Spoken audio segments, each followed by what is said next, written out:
Have you heard the chilling true crime story of the Beast of the Birch Forests? The horrifying tale of Olga Briskorn will take you on a smooth yet spine-tingling ride. But before we dive into that, let me welcome you to the True Crime Headquarters. I'm so grateful you're here, taking the time to listen to these stories. It really means a lot to me. However, I've noticed that not many of you are subscribing, liking, or commenting, and that's a bit disheartening. These stories deserve more than just silent views. They deserve a community that truly cares.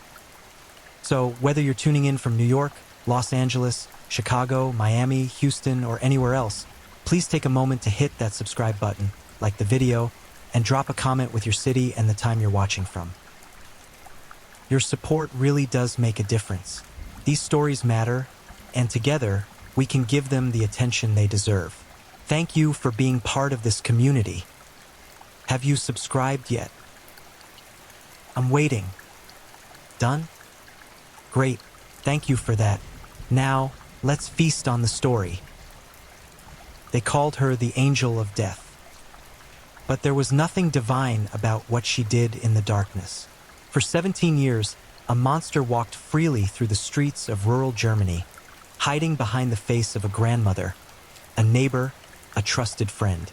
Olga Briskorn didn't use guns or knives. She didn't need them. Her weapon of choice was far more insidious, far more cruel. A method so quiet, so patient, that her victims never saw death coming until they were drowning in their own terror. Between 1978 and 1995, at least 14 people, though authorities suspect the number climbs much higher, fell prey to her twisted compulsion. She selected them carefully, the vulnerable, the isolated, the forgotten. Then, with chilling precision, she erased them from existence, one agonizing breath at a time. This is not a story of passion or rage. This is something far darker, a calculated, methodical descent into pure evil. By the time investigators finally connected the dots, the body count had already spiraled beyond comprehension, and the true horror was just beginning to surface. Welcome to the nightmare of Olga Briskorn, the killer who suffocated her way into infamy. I know many of you enjoy these stories to unwind and drift off to sleep, and tonight, you're in for something truly chilling and tragic. We'll be telling 4 different true crime stories in this video, each one more haunting than the last. So, get cozy, whether you're in bed or somewhere comfortable, and let go of the day. But before you let your mind drift off, please take a moment to subscribe, like, share, and comment. We'd love to hear your thoughts. Also, feel free to tell us where you're watching from and what time it is in your corner of the world. Evil doesn't always announce itself with fangs bared and claws extended. Sometimes it arrives wearing a pleasant smile, carrying homemade bread, asking about your grandchildren with what seems like genuine warmth. Evil can look like anyone: your coworker, your mail carrier, the elderly woman who tends her garden every morning with methodical care. Olga Briskorn understood this better than most. Born in 1942 in a small village outside Hamburg, Germany, Olga's early life appeared unremarkable, painfully so. The third daughter of a factory worker and a seamstress, she grew up during the final, desperate years of World War II, when the country lay in ruins and survival meant enduring deprivation that would scar an entire generation. Food was scarce. Warmth was a luxury. Death was a constant companion, lingering at every doorstep, claiming neighbors and relatives with ruthless efficiency. But while other children learned empathy through shared suffering, something entirely different took root in young Olga's psyche.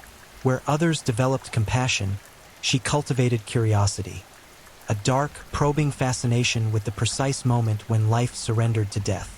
She would watch injured animals with an intensity that disturbed even her own family, studying the way their breathing changed, how their eyes glazed over, the exact second when struggle gave way to stillness. Her mother once discovered her in the garden, crouched over a dying bird, her small hands pressed firmly against its chest. When asked what she was doing, 9-year-old Olga looked up with eyes that held no remorse, no sadness, only clinical interest. "I wanted to see how long it would take," she said simply. By her early 20s, Olga had crafted an existence that would provide perfect camouflage for the darkness festering inside her. She married Heinrich Brieskorn, a quiet postal worker who asked little of her beyond maintaining their modest home and preparing his evening meals. It was a marriage of convenience rather than passion. Heinrich wanted a wife who wouldn't challenge him. Olga wanted respectability and access to a wider world of potential victims. They settled in Rothenburg, a picturesque town in Lower Saxony where half-timbered houses lined cobblestone streets and everyone knew everyone else's business, or thought they did. Olga became a fixture in the community, volunteering at the local church, helping elderly neighbors with their shopping, offering to sit with the sick when their families needed respite. She was, by all appearances, selfless. She was, in reality, hunting. The nursing assistant position she secured at St. Margarethi's care home in 1976 gave her everything she needed: access, opportunity, and victims who wouldn't be able to fight back. The facility housed 43 residents, most suffering from advanced dementia or debilitating physical conditions. They were entirely dependent on their caregivers for every basic need: food, medication, hygiene, and most critically, safety. Olga volunteered for the night shifts. She preferred working when the hallways were quiet, when supervision was minimal, when she could move through the darkened rooms like a phantom, checking on residents who would never see morning again. Management praised her dedication. Families thanked her for her compassion. And all the while, she was selecting her next victim with the cold calculation of an apex predator choosing the weakest member of the herd. October 14, 1978, a date that would later be identified as the beginning of Olga's documented killing spree, though investigators strongly suspect she'd been perfecting her technique long before that autumn night. Margarethi Schiller, 81 years old, lay in room 7 of St. Margarethi's care home. Advanced Parkinson's disease had stolen her mobility, her independence, her ability to feed herself or control her own bodily functions. But her mind remained sharp, trapped inside a body that had become her prison. She could still recognize her daughter during Sunday visits, still enjoyed listening to classical music on the small radio beside her bed, still felt joy when the afternoon sun warmed her face through the window. Olga had been watching Margarethi for weeks, studying her routines, her medication schedule, the times when she was most alert and when she drifted into restless sleep. She had noticed how the elderly woman would sometimes cry quietly in the darkness, tears of frustration sliding down her weathered cheeks as she struggled against her own failing flesh. That October night, Olga entered room 7 at approximately 2:47 a.m. The corridor cameras, outdated equipment that barely functioned, showed her carrying fresh linens, just another nurse performing routine duties. What the cameras couldn't capture was the expression on her face as she closed the door behind her, shutting out the dim hallway light. Margarethi stirred as Olga approached the bed. Perhaps she sensed something wrong. Perhaps in that final moment, some primal instinct screamed danger. Her eyes opened, reflecting the faint glow from the street lamp outside her window. Then Olga's pillow descended. The suffocation method Olga employed was horrifyingly effective and brutally simple. She would press the pillow firmly over her victim's face, using her full body weight to ensure complete coverage of both nose and mouth. The victim's natural panic response would cause them to thrash, to attempt to turn their head, to claw weakly at the obstruction. But Olga had chosen well. Margarethi's Parkinson's ravaged body couldn't generate enough strength to dislodge her attacker. The process took between 3 and 5 minutes. An eternity when you're drowning in darkness, your lungs screaming for oxygen that will never come, your heart hammering against your ribs as if trying to escape the dying cage of your body. Margarethi's legs kicked feebly against the sheets. Her fingers clutched at nothing, finding no purchase, no salvation. Her muffled cries went unheard beyond the closed door, and Olga watched every second of it. She felt Margarethi's struggle weaken, felt the fight drain from the elderly woman's body like water circling a drain. She observed the precise moment when desperate movement became involuntary twitching, when consciousness surrendered to the void. She maintained pressure for a full minute after all movement ceased, ensuring death's grip was irreversible. When Olga finally lifted the pillow, Margarethi Schiller stared at nothing with eyes that would never close peacefully again. Petechial hemorrhaging, tiny burst blood vessels, speckled the skin around her eyes and across her cheeks. Her mouth hung open in a silent scream that would never be heard. Olga calmly rearranged the body, positioned the pillow naturally under Margarethi's head, smoothed the disturbed bedding. She checked the hallway, saw no one, and continued her rounds as if nothing had happened. At 4:15 a.m., during her scheduled check, she discovered the body and reported it to her supervisor with practiced shock and sorrow. The death certificate listed cardiac arrest, the default diagnosis for elderly residents who died in their sleep. No autopsy was performed. Why would it be? An 81-year-old woman with advanced Parkinson's disease dying peacefully in the night was not unusual. It was expected, even merciful. Margarethi's daughter cried with relief that her mother's suffering had finally ended. She thanked Olga for taking such good care of her in those final weeks. She even gave Olga a small monetary gift in gratitude. Money that the killer would use to buy herself dinner at a nice restaurant the following weekend. And deep inside Olga's twisted psyche, something had awakened. The act of taking a life, of possessing that ultimate power over another human being, had filled a void she hadn't fully understood existed. The rush of adrenaline, the intoxicating sensation of control, the dark satisfaction of getting away with murder. It was better than any drug, more addictive than any substance. She had discovered her true calling, and she would spend the next 17 years perfecting it. Over the following months, Olga refined her hunting strategy with chilling efficiency. She realized that certain conditions made her crimes virtually undetectable. Elderly victims with existing serious health conditions, deaths occurring during night shifts when supervision was minimal, and a medical system that rarely questioned the passing of geriatric patients in care facilities. She also discovered her victim profile, those who would be mourned least, missed barely, investigated never. The childless, the estranged, the forgotten souls whose families visited rarely or not at all. The patients whose deaths would bring relief rather than grief, whose final exit from this world would be marked with bureaucratic indifference rather than heartbroken inquiry. Klaus Weber became her second confirmed victim on December 3, 1978, just 7 weeks after Margarethi Schiller's murder. At 79, Klaus had no living relatives. His wife had died 8 years earlier. His only son had perished in a construction accident in 1965, and decades of smoking had left him with emphysema so severe that every breath was a laborious effort. He wheezed constantly, a wet, rattling sound that disturbed other residents and annoyed the staff.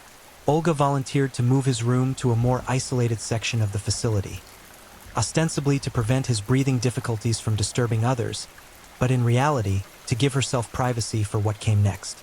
The suffocation was easier this time. Klaus's compromised respiratory system meant he had less strength to fight, less lung capacity to sustain struggle. His emphysema actually aided Olga's murderous intent. When she pressed the pillow down, his already damaged lungs simply couldn't overcome the additional obstruction. The lack of oxygen triggered a cascade of physical responses. His heart rate spiked desperately, his blood pressure plummeted, his body convulsed in involuntary spasms as his brain began shutting down. Klaus died in less than 3 minutes. Again, no investigation. Again, the death was attributed to his existing respiratory failure. His body was claimed by the state and cremated without ceremony. No one mourned him. No one questioned his passing. No one except Olga even thought about Klaus Weber once he was gone. With 2 successful murders behind her, Olga's confidence metastasized into arrogance. She began taking more risks, selecting victims who were slightly younger, slightly healthier, slightly more likely to generate scrutiny. She wanted to test her limits, to see how far she could push before someone finally noticed. Helga Kraus, 68, became victim number 3 in March 1979. Unlike Margarethi and Klaus, Helga had regular visitors, a devoted daughter who came every Tuesday and Friday without fail. But Helga had suffered a severe stroke that left her partially paralyzed and unable to speak clearly. Even if she somehow survived one of Olga's attempts, she couldn't articulate what had happened to her. This vulnerability made her perfect prey. Olga's method with Helga demonstrated escalating sadism. Rather than a single, fatal suffocation, she subjected the woman to multiple episodes over the course of a week. brief periods of oxygen deprivation that left Helga panicked and disoriented but alive.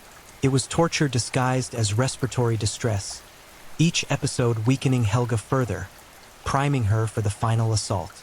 On March 23rd, Olga entered Helga's room for the last time. The stroke victim's eyes widened with recognition and terror. She knew what was coming, had been living in dread of this moment for 7 days. When the pillow descended, Helga's one functional arm reached up in desperate supplication, her fingers brushing Olga's wrist as if trying to find humanity in her attacker, some spark of mercy that might save her. There was none to be found. Olga pressed down with methodical firmness, watching Helga's eye, the one that still moved, still showed expression, bulge with terror and desperate plea. She felt the woman's weak fingers scrabble against her arm, felt them gradually lose strength, felt the moment when hope died even before the body followed. When it was over, Olga discovered something new about herself. She had enjoyed Helga's prolonged suffering, the week of fear, the mounting dread, the final desperate struggle. It had all fed something dark and insatiable within her. Quick deaths were efficient, but terror was exquisite. She would remember this lesson. Throughout 1979 and 1980, 5 more residents of St. Margarethi's care home died under suspicious circumstances that no one found suspicious at all. The facility's death rate had increased noticeably, but administration attributed this to an aging patient population and an unfortunate coincidence of timing. After all, people came to places like St. Margarethi's to die, just usually not quite this frequently. Each murder followed Olga's established pattern: nighttime suffocation, victims with serious pre-existing conditions, deaths that mimicked natural causes. She varied her timing, never killing more than 1 person in a single month, spacing them out enough to avoid pattern recognition while still feeding her compulsion regularly. She had become death's most efficient servant, harvesting lives with industrial precision. But efficiency was no longer enough. The thrill was fading with repetition, the rush dulling with familiarity. She needed something more, something that would recapture the exquisite intensity of those first murders. She needed to hunt outside her comfort zone. She needed to bring her work home. By late 1980, the walls of St. Margarethi's care home had become too confining for Olga Briscorn's expanding appetite for death.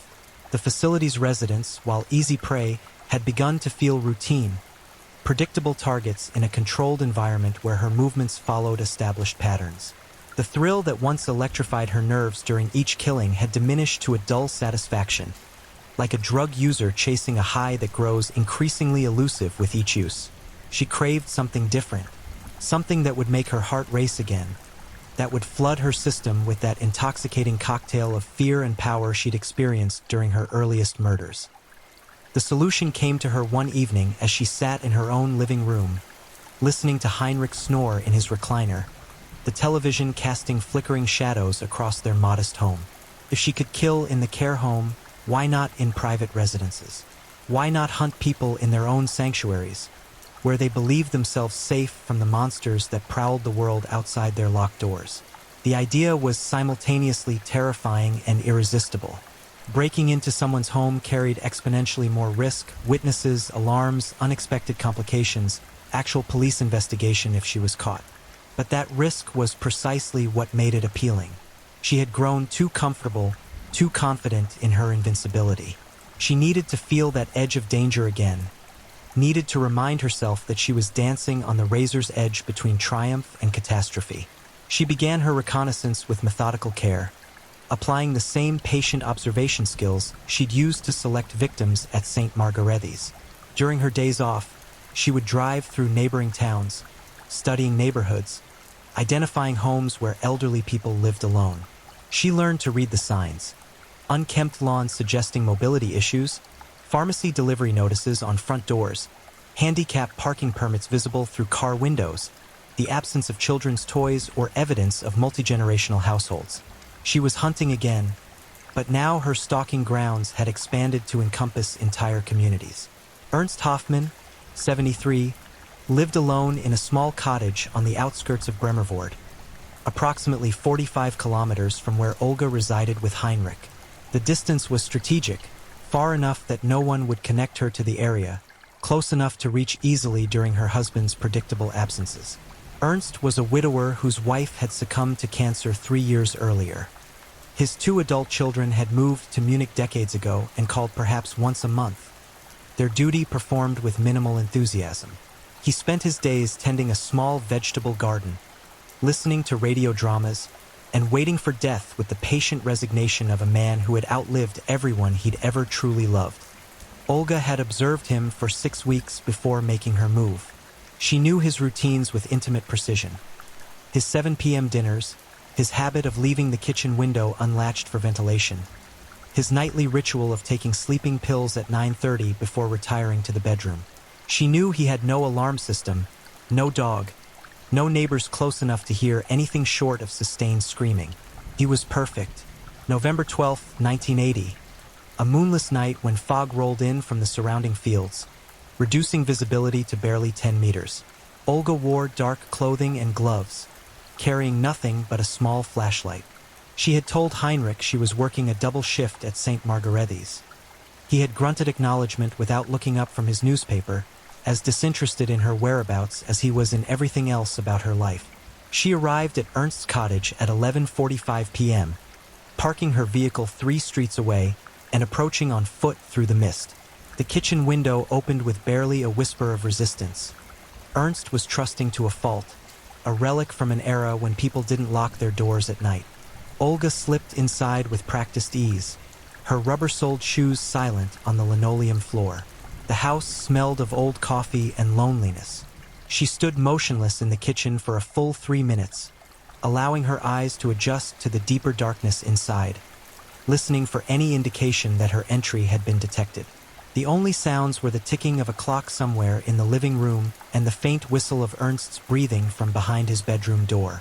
She moved through the cottage like smoke, testing each floorboard before committing her weight, avoiding the creaking hinges on the living room door. When she reached Ernst's bedroom, she paused again, hand on the doorknob, feeling her heartbeat accelerate with anticipation. This was different from the nursing home. This was violation of the most profound kind, invading the sanctuary where a person felt most vulnerable, most secure. This was intimate. Ernst lay on his back, mouth slightly open, chest rising and falling in the deep, regular rhythm of medication-assisted sleep. The sleeping pills had done their work well. He was profoundly unconscious, unlikely to wake easily. But Olga wasn't counting on that. She had brought one of the pillows from St. Margarethi's, an institutional-grade item she'd smuggled out specifically for this purpose, its heft and size ideal for her needs. She approached the bed with agonizing slowness, each step measured and deliberate. When she stood directly beside him, close enough to smell the talcum powder he used after bathing, she allowed herself one moment to savor the anticipation. Then, with practiced efficiency, she pressed the pillow down over Ernst's face with crushing force. His reaction was immediate despite the sleeping pills. His body recognized suffocation even when his mind couldn't fully process it. Ancient survival instincts overriding chemical sedation. His hands came up reflexively, grasping at the pillow, at Olga's arms, at anything that might remove the obstruction stealing his oxygen. His legs kicked against the sheets, tangling in the blankets, creating a chaotic rustle that seemed deafening in the silent house. But Olga had chosen well. There were no neighbors close enough to hear, no one to respond to the muffled sounds of struggle. She leaned her full weight into the pillow, using her body mass to overcome Ernst's desperate resistance. She felt his fingers claw at her forearms, felt his nails drag across her skin even through the gloves, felt the exact moment when his coordination faltered and his movements became uncoordinated spasms. Ernst Hoffmann's death took 4 minutes and 17 seconds. Olga had counted, savoring each one. When his body finally went limp, when the last involuntary twitch faded to absolute stillness, she experienced a rush of exhilaration that far exceeded anything she'd felt at St. Margarethi's. This was different. This was pure. This was power manifest in its most primal form. She remained in the house for another 30 minutes, carefully staging the scene to suggest natural death. She repositioned Ernst's body naturally in the bed, removed the institutional pillow and replaced it with his own, smoothed the disturbed bedding. She checked the entire cottage for any trace of her presence, wiping down surfaces she might have touched, ensuring nothing was out of place. Ernst's body would be discovered by his daughter 2 days later when he failed to answer his phone. The local doctor, who had been treating Ernst for high blood pressure and diabetes, signed the death certificate without hesitation. Cardiac arrest during sleep, a peaceful end for an elderly man with known health issues. Ernst was buried beside his wife in the local cemetery, and within a week, his children had sold the cottage and returned to Munich with their inheritance. No one suspected murder, and Olga had found her new hunting ground. The success of Ernst's murder unleashed something ravenous in Olga. Where she had previously killed out of compulsion and opportunity, she now killed with strategic intent and escalating frequency. The home invasions became her preferred method. They required more planning, more risk, more skill, but the psychological satisfaction they provided was incomparable. Between November 1980 and June 1982, Olga invaded at least 7 homes across Lower Saxony, each time selecting victims who lived alone, who suffered from conditions that made sudden death plausible, who would be found eventually but not immediately. She developed a signature approach: surveillance for 4 to 6 weeks, entry through vulnerable windows or unlocked doors, suffocation during the deepest part of the sleep cycle, meticulous scene staging, and complete absence of evidence linking her to the crime. Her victims during this period included Greta Zimmerman, 69, a retired postal worker who lived in Stade. Olga suffocated her on January 8, 1981, staging the scene to suggest she had died peacefully while reading in bed.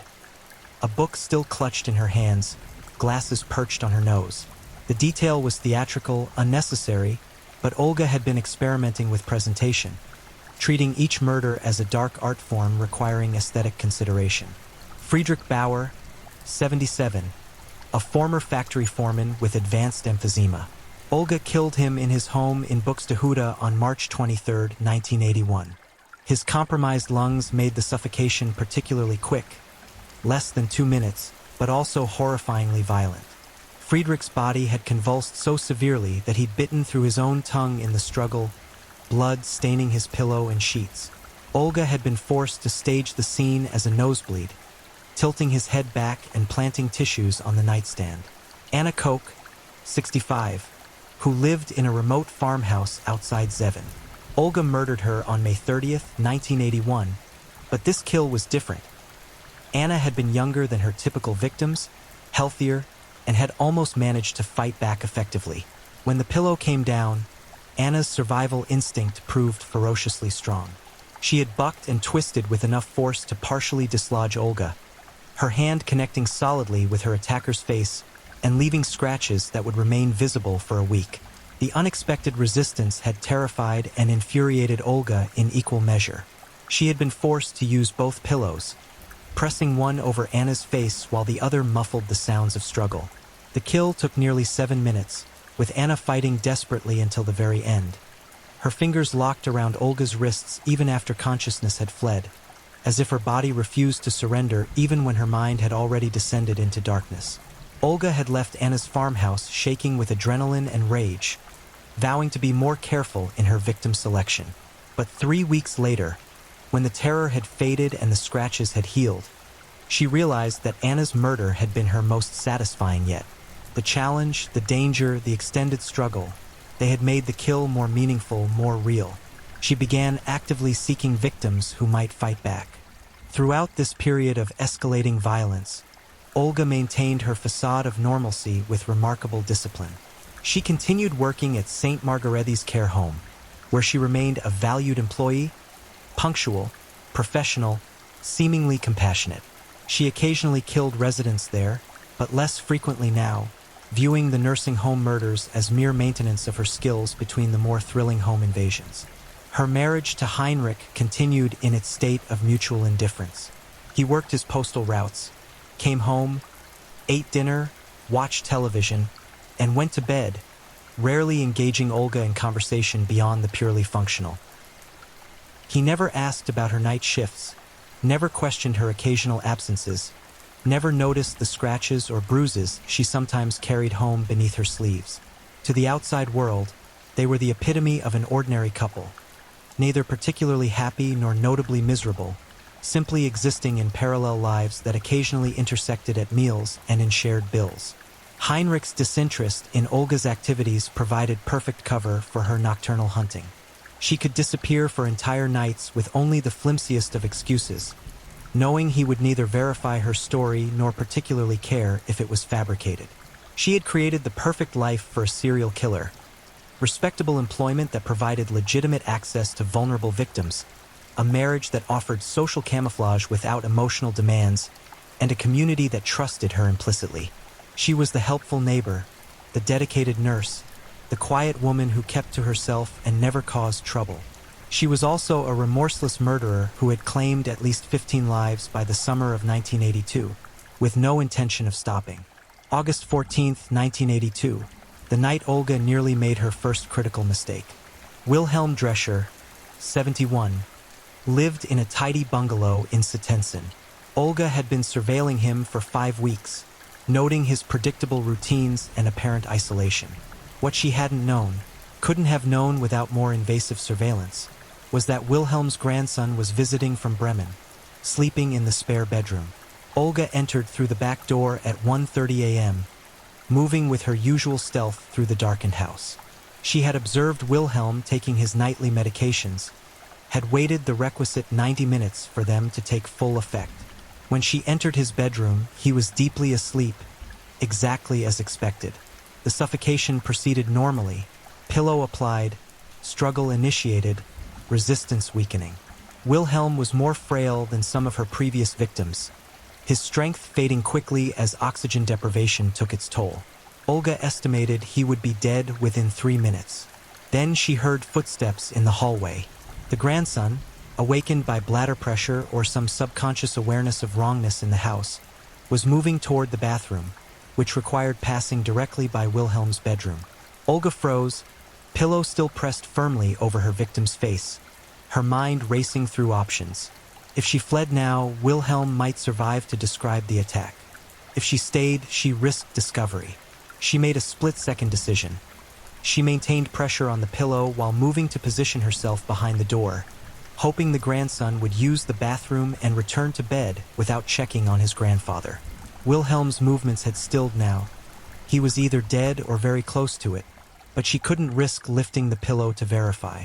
The footsteps paused outside the door. Olga's heart hammered so violently she was certain it was audible. Her hands, still pressing the pillow down, had begun to shake. She heard the grandson's breathing on the other side of the door, sensed him standing there in the darkness, perhaps wondering if he'd heard something unusual, perhaps considering checking on his sleeping grandfather. 5 seconds passed. 10. 15. Then the footsteps moved on toward the bathroom.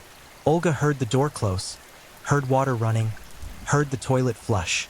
The grandson returned to his room without incident, and within minutes, soft snoring indicated he'd returned to sleep. Olga maintained pressure on the pillow for another 2 minutes, ensuring Wilhelm was beyond any possibility of revival. Then she checked his vitals. No pulse, no breathing, pupils fixed and dilated. He was dead, but the close call had rattled her badly. She conducted the fastest scene staging of her career, spending less than 5 minutes in the house before exiting the way she'd entered.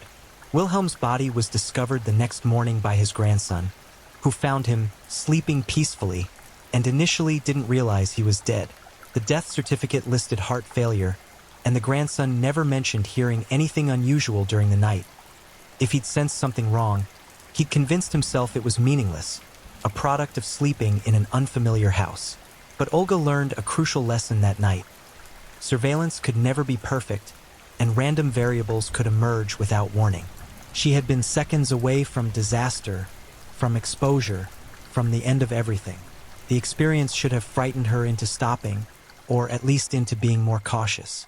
Instead, it excited her even more.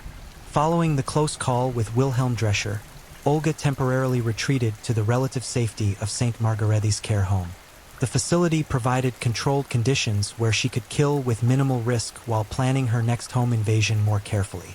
Between September 1982 and February 1983, she murdered 4 residents, all elderly patients with advanced dementia or terminal illnesses, All deaths easily attributed to natural causes. But something had changed in Olga's methodology during this period. Her kills at St. Margarethes had become more brutal, more prolonged. She no longer simply suffocated her victims efficiently. She began torturing them first, subjecting them to repeated episodes of oxygen deprivation before finally allowing them to die. She would press the pillow down until they lost consciousness, then release it, allowing them to gasp back to partial awareness before suffocating them again.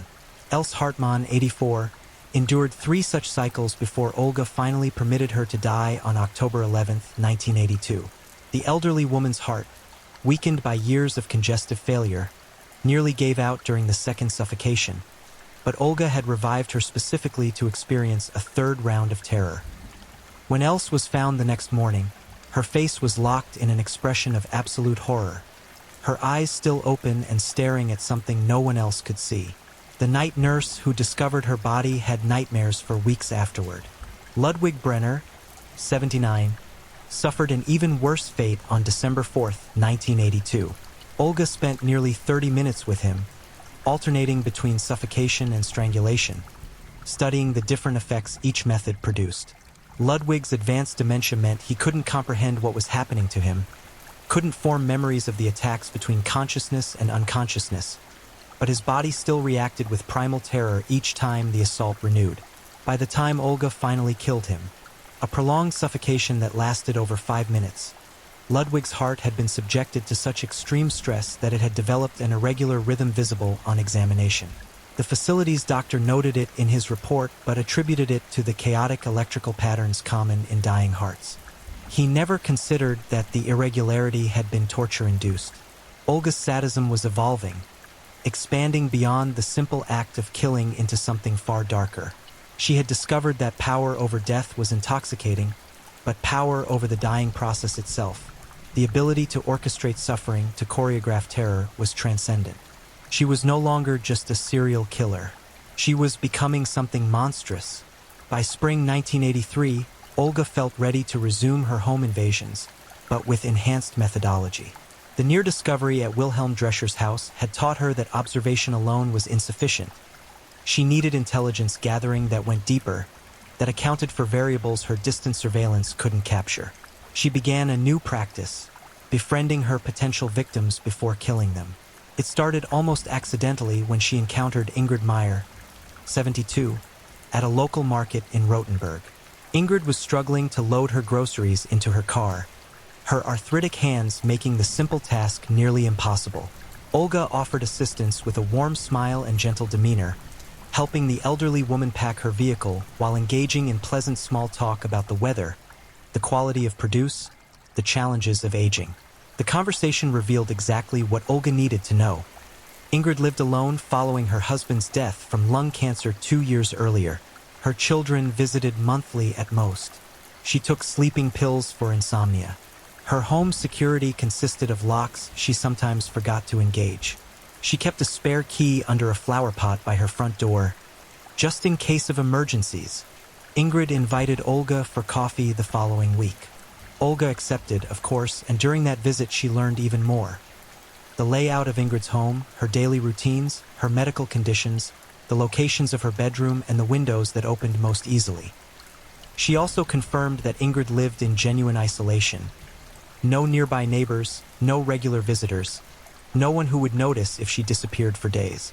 They had coffee 3 more times over the next month, with Ingrid growing increasingly comfortable with her new friend, sharing confidences about her loneliness, her fear of dying alone, her occasional thoughts about whether life was worth continuing without her beloved husband.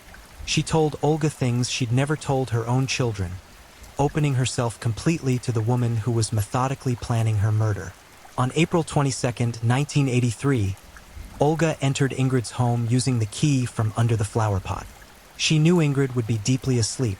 They'd discussed her sleeping pills during their last coffee visit, with Ingrid mentioning that the new prescription her doctor had provided was wonderfully effective. She knew the house layout intimately, could navigate it in complete darkness without hesitation. When she entered Ingrid's bedroom, the elderly woman stirred slightly, perhaps sensing movement in the room. Her eyes opened, adjusted to the darkness, and focused on the figure standing beside her bed. For just a moment, recognition brought a smile to her face. "Olga? What are you?" The pillow cut off the question forever. Ingrid's death was different from the others because betrayal added a new dimension to the kill. This wasn't a stranger being suffocated in the night. This was a friend, someone who had trusted Olga, who had welcomed her into her home and her heart.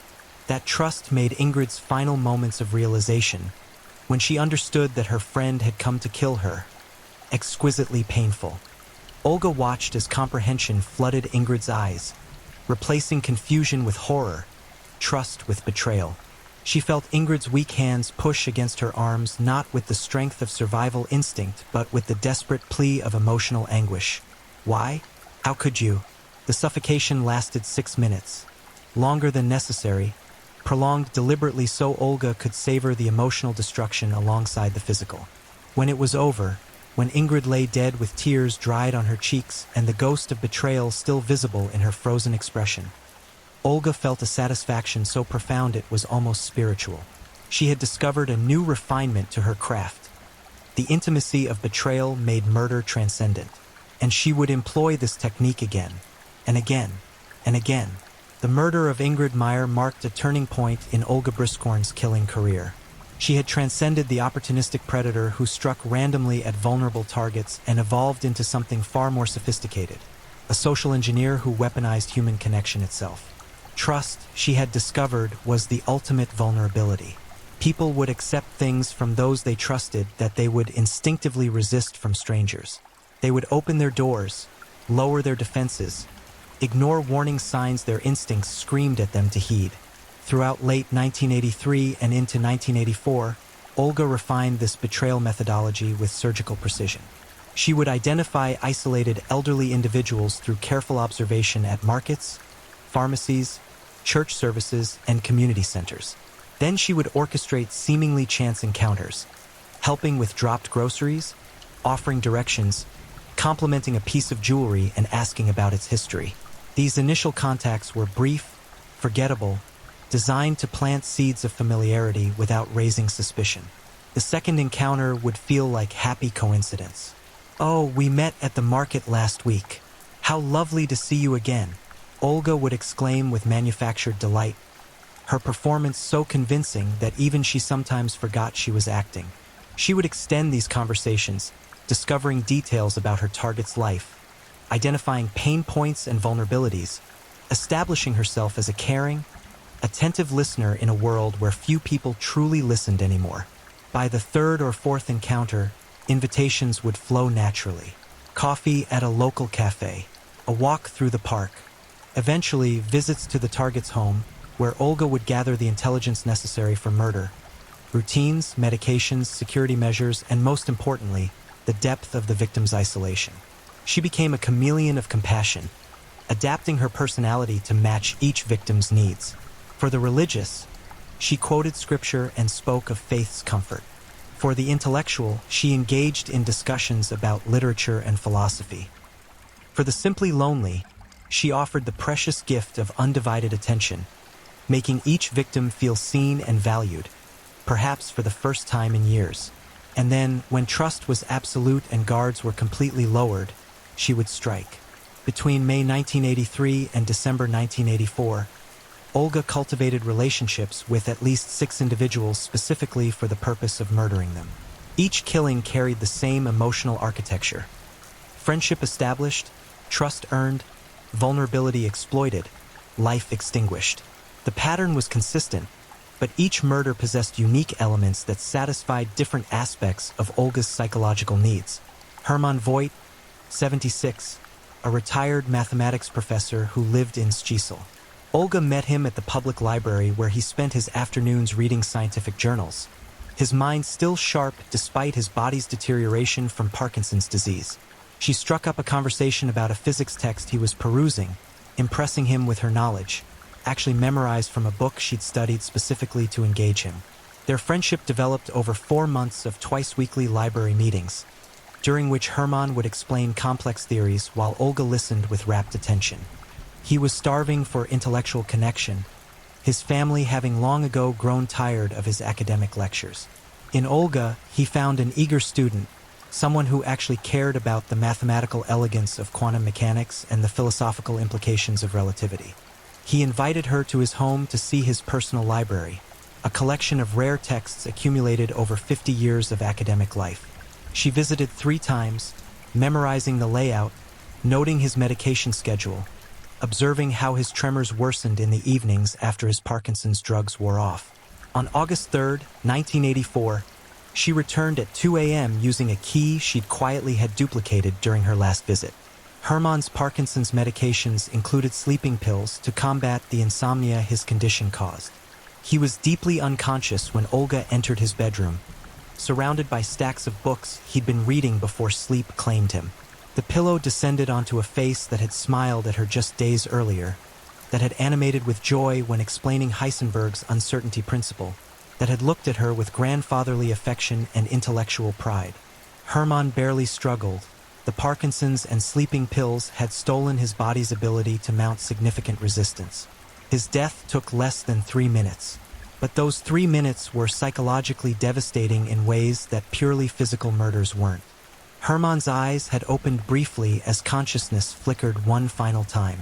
In that moment, he recognized his killer, and the confusion and hurt visible in his expression provided Olga with a rush of dark pleasure more intense than any she'd experienced before. She had destroyed not just a life, but a relationship. She had weaponized kindness itself. Lieselotte Becker, 68, was a widow who lived alone in Selsingen. Olga encountered her at a church service, one of many houses of worship Olga visited as hunting grounds. Recognizing that religious communities attracted isolated elderly people seeking connection and comfort, Lieselotte was grieving deeply. Her husband had died 18 months earlier, and the loss had hollowed her out, leaving a shell that went through religious motions without feeling anything beyond numbness. Olga recognized the symptoms immediately and positioned herself as a fellow griever, inventing a fictional dead husband and sharing manufactured stories of loss that mirrored Lieselotte's genuine pain. The bond formed rapidly, strengthened by what Lieselotte believed was shared trauma. She invited Olga to grief support meetings, to prayer groups, to Sunday dinners that became weekly rituals. Olga listened to hours of stories about Lieselotte's marriage, looked at photograph albums, helped organize the deceased husband's possessions that Lieselotte couldn't bear to address alone. She became the daughter Lieselotte had never had, the friend who understood when no one else could. Lieselotte told her repeatedly that she didn't know how she would have survived the grief without Olga's support, that having her in her life was a gift from God himself. On October 19, 1984, God's gift arrived at 1:45 a.m. with murder in her heart.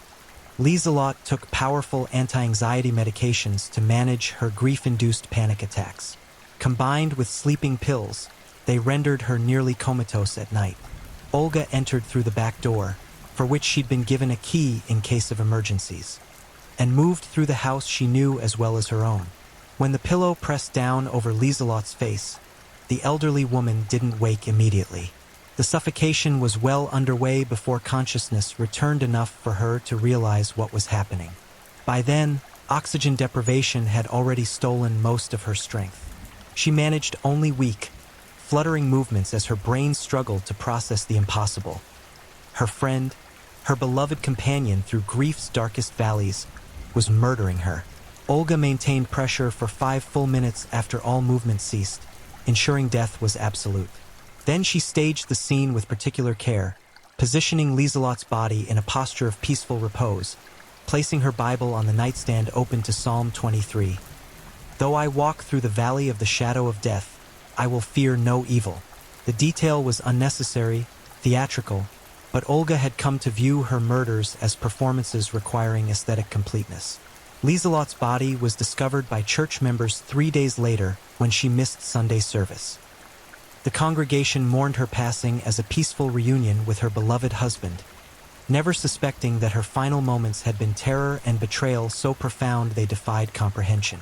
Olga attended the funeral, tears streaming down her face, accepting condolences from church members who praised her friendship and devotion to the deceased. She even delivered a brief eulogy about how Lieselotte had touched her life, how their friendship had been a blessing, how she would miss her dear friend forever.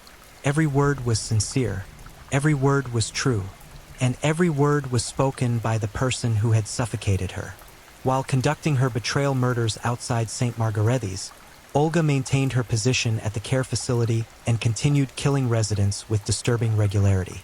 However, her methodology there had shifted dramatically. No longer content with simple suffocation, she had begun experimenting with prolonged torture, extending the dying process over hours or even days through repeated oxygen deprivation that damaged but didn't immediately kill. Walter Schreiber, 81, suffered this fate beginning on June 7, 1984.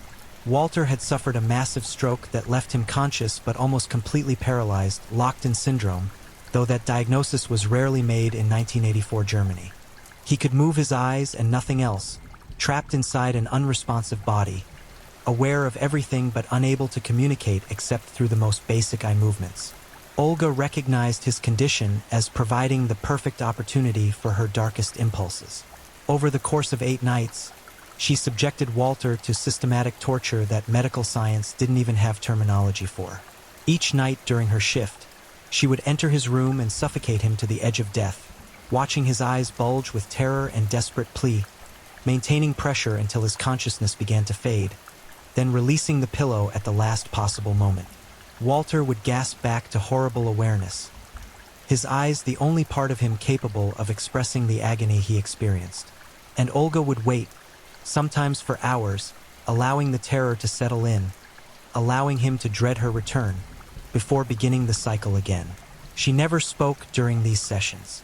She simply watched Walter's eyes, windows into a mind screaming without sound, begging for mercy that would never arrive, eventually begging for death as preferable to continued torture. On the 8th night, after Walter had endured more than 15 individual suffocation episodes, Olga finally permitted him to die. His eyes, which had been his only means of expression, had gone dull days earlier, not from death, but from psychological destruction. Whatever consciousness had inhabited Walter Schreiber had fractured completely before his body finally surrendered. The death certificate listed complications from stroke. No one questioned why it had taken 8 days for him to die, or why the night shift nurse who cared for him seemed so unusually attentive to his needs. By early 1985, Olga Briskorn had murdered at least 27 people, though the actual number was likely higher, as some of her earliest killings had gone completely undocumented. She had operated with impunity for over 7 years, her confidence swelling with each successful murder, her methods growing increasingly brazen. But patterns, no matter how carefully obscured, eventually emerge if viewed from sufficient distance. Dr. Hans Müller, the medical director at St. Margarethes Care Home, had been reviewing mortality statistics as part of an annual quality assessment. What he discovered troubled him deeply. The facility's death rate had increased by 47% since 1978, with particularly high mortality occurring during night shifts. More concerning, many deaths involved residents who, while elderly and ill, had been expected to survive for months or even years longer. He began examining individual cases more closely, pulling medical records and death certificates. The causes of death were varied: cardiac arrest, respiratory failure, stroke complications, but one factor appeared with suspicious consistency. Olga Briskorn had been the attending nurse for an improbable number of these deaths. Dr. Mueller's analysis revealed that residents under Olga's care died at a rate 3 times higher than those cared for by other nurses. The statistical anomaly was stark enough that chance alone couldn't explain it. But suspicion wasn't proof. Elderly people in nursing homes died frequently. That was the nature of geriatric care. Many of these patients had been in poor health, their deaths not unexpected. And Olga was a dedicated employee who volunteered for the most difficult cases, which naturally meant she would be present for more deaths than colleagues who avoided terminal patients. Still, Dr. Mueller couldn't shake his unease. He began monitoring Olga's shifts more carefully, noting which residents she tended and watching for anything unusual. He found nothing definitive. Olga was professional, competent, seemingly compassionate in her care. If she was killing patients, she left no obvious evidence. He considered reporting his suspicions to administration or police, but recognized how the accusation would sound. A respected nurse was secretly murdering patients based purely on statistical analysis and intuition? Without concrete evidence, he would destroy her reputation and career, possibly expose the facility to litigation, and quite likely find himself dismissed for making reckless allegations. So, Dr. Mueller did what many people do when confronted with uncomfortable suspicions they can't prove. He rationalized them away. The statistical anomaly was concerning but not impossible. Olga volunteered for difficult cases which explained higher mortality. The patients were elderly and sick. Death was inevitable regardless of who cared for them. He convinced himself he was seeing patterns where none existed, allowing anxiety to conjure conspiracy from coincidence. He did nothing, and Olga continued killing. April 1985 brought Olga's most audacious murder yet. A kill so risky, so technically challenging, that it represented the apex of her confidence and the nadir of her judgment. Margarethe Lindemann, 58, was not elderly. She was not frail. She was not isolated or forgotten. She was a prominent member of Rothenberg Society, a successful businesswoman who owned a boutique clothing store, a wife to a respected attorney, a mother to 3 adult children who visited regularly, and a woman in generally good health despite recently diagnosed sleep apnea. She was, by every measure Olga had previously used, an inappropriate target. But that was precisely why Olga wanted to kill her. Olga had grown bored with easy prey. The elderly and infirm offered little challenge, their deaths expected and unremarkable. She craved something that would test her skills, that would prove she could take anyone, regardless of their vitality or social connections. Margarethe represented that ultimate challenge. They had met at a charity fundraiser where Olga had been volunteering. Margarethe had complimented her work ethic, and they'd fallen into conversation about community service and social responsibility. Over subsequent months, Olga cultivated a friendship built on shared volunteer activities and coffee meetings. She learned everything about Margarethe's life, including the recent sleep apnea diagnosis and the CPAP machine Margarethe used nightly but hated. She found it claustrophobic and would sometimes remove it during the night when it became unbearable. Olga also learned that Margarethe's husband traveled frequently for legal conferences, leaving her alone in their large home on the outskirts of town. Security was minimal, an alarm system that Margarethe often forgot to set because she felt safe in their upscale neighborhood. On April 23, 1985, while Margarethe's husband attended a 3-day conference in Hamburg, Olga made her move. Entry was trivial, a kitchen window that didn't latch properly, a detail Margarethe had mentioned weeks earlier. Olga entered at 3 a.m., moving through the house with her characteristic stealth. She found Margarethe in the master bedroom, sleeping without her CPAP mask. She'd removed it hours earlier, as Olga had predicted she might. What happened next was Olga's most violent murder to date. Margarethe was younger, stronger, and more alert than Olga's typical victims. When the pillow pressed down, she woke almost instantly, her survival instinct powerful and her physical capacity to resist formidable. She bucked violently, her arms swinging with enough force to strike Olga multiple times, her legs kicking so hard she nearly dislodged her attacker completely. Olga was forced to use her entire body, straddling Margarethe's torso and using her weight to pin the struggling woman down. Margarethe's hands clawed at Olga's face, her nails dragging deep furrows across her attacker's cheeks. She managed to dislodge the pillow twice, gasping for air and attempting to scream, but Olga clamped a hand over her mouth and reapplied the pillow before any sound could alert neighbors. The struggle lasted over 8 minutes, an eternity when you're fighting for your life, when every second stretches into agonizing slow motion, when your lungs are screaming and your vision is darkening and your body is shutting down despite your mind's desperate refusal to surrender. Margarethe fought until the absolute end. Even when her movements weakened to feeble twitches, even when consciousness had clearly fled, her body continued making involuntary attempts to breathe, to live, to resist the darkness consuming her. Olga maintained pressure for a full 3 minutes after all movement ceased, her own face bloodied and her arms aching from the sustained effort. When she finally lifted the pillow, Margarethe's face was a mask of horror and violence. Eyes bulging, capillaries burst across her cheeks and forehead, mouth open in a silent scream, skin mottled with the bruises of suffocation. Her fingernails had broken from clawing at Olga's arms, Blood smeared across her hands where she'd scratched her killer. The scene was impossible to stage as natural death. The violence was too obvious, the struggle too evident. Olga was forced to spend over an hour cleaning evidence, wiping blood from Margarethi's hands, attempting to reduce the visible signs of trauma, rearranging the bedroom to suggest someone had broken in with intent to rob rather than murder. She left through the same window she'd entered, her face scratched and bleeding, her clothes disheveled, her confidence badly shaken. The kill had been far more difficult than anticipated, and the scene she'd left behind was nowhere near as clean as her previous work.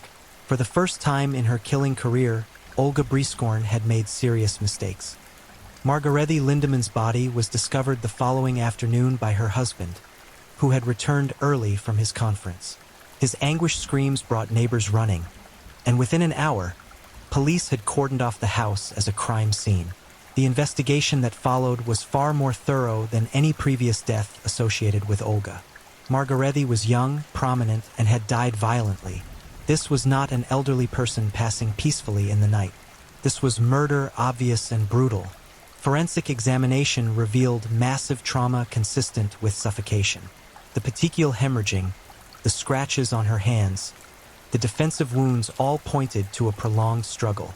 The medical examiner estimated death had occurred between 2 and 4 a.m., meaning the killer had spent considerable time in the house. Police interviewed neighbors, collected fingerprints, analyzed the point of entry. They discovered no signs of robbery. Jewelry and cash remained untouched, suggesting the killer's motive was specifically to murder Margarethi rather than opportunistic theft. They also interviewed her friends and associates, trying to identify anyone who might want her dead. Olga's name appeared on that list. Multiple people mentioned her friendship with Margarethi, their volunteer work together, their coffee meetings. Police interviewed Olga as part of their standard canvass of Margarethi's social circle. Detective Klaus Richter sat across from Olga in her modest living room, noting her calm demeanor, her appropriate grief, her willingness to help however possible. He also noted the scratches on her face, 3 parallel lines across her left cheek. "What happened to your face?" he asked casually. "Oh, that..." Olga touched the scratches with practiced embarrassment. "I was trimming bushes in the garden yesterday. The branches got away from me. I really should be more careful." It was plausible. The scratches could certainly have come from branches. But something in her eyes, a flatness, a calculation, made Detective Richter uncomfortable. He made a note to follow up, though he had no concrete reason to view Olga as anything other than a grieving friend. The investigation continued for weeks, gradually losing momentum as leads dried up and evidence failed to point toward any specific suspect. Margarethi's murder remained unsolved, eventually filed among other open cases that would likely never be closed. But Detective Klaus Richter didn't forget the scratches on Olga Briskorn's face, or the cold calculation he'd sensed behind her performance of grief. He added her name to a list he kept, people who had triggered his instincts even without evidence to support suspicion. It was a list he would return to eventually when other pieces started falling into place. The investigation into Margarethi Lindemann's death had rattled Olga badly. For the first time since she'd begun killing, she felt the hot breath of discovery on her neck. The police interview had been terrifying despite her calm exterior. She'd seen Detective Richter's eyes linger on her scratches, had sensed his suspicion even as he maintained professional courtesy.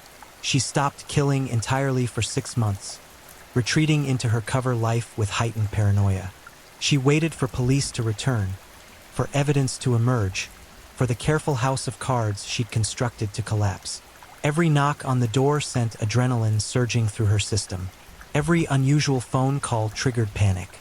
But as weeks stretched into months with no further investigation, her confidence slowly rebuilt.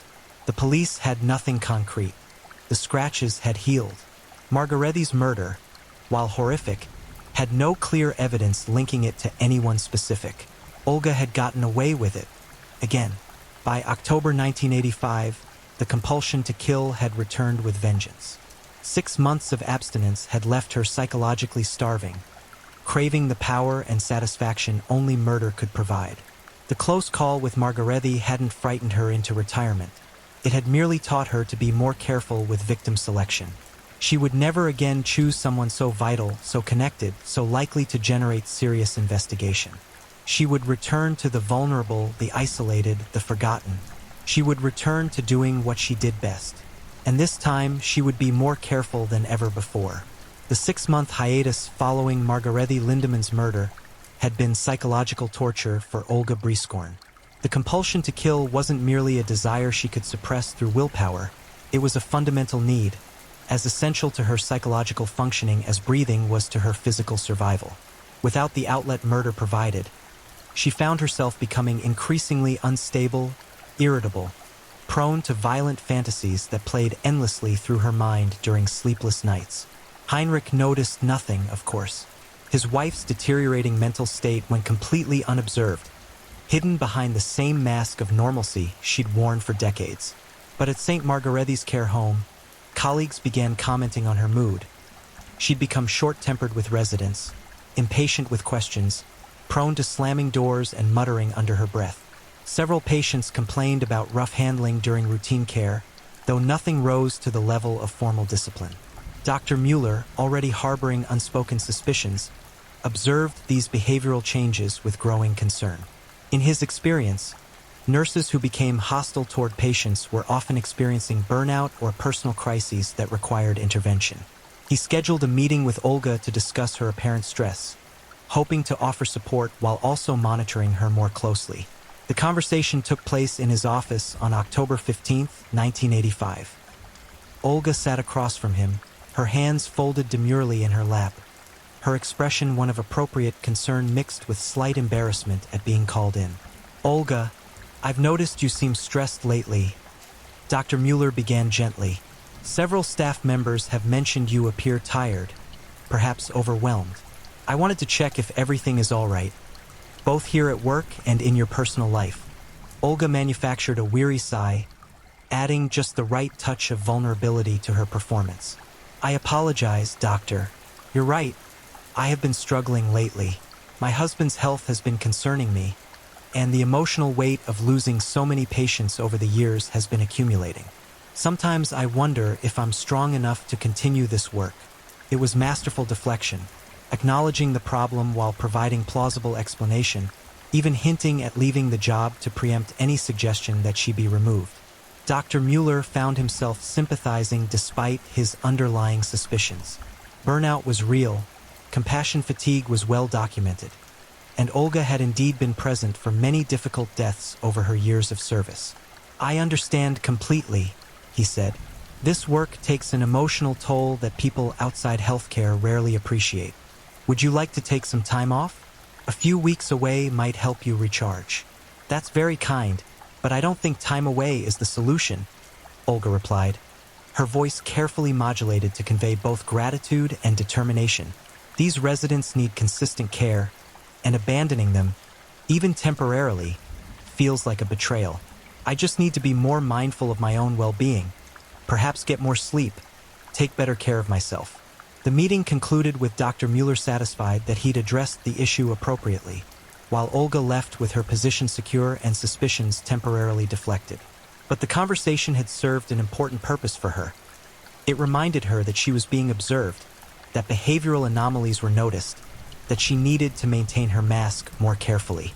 It also confirmed what she'd already suspected.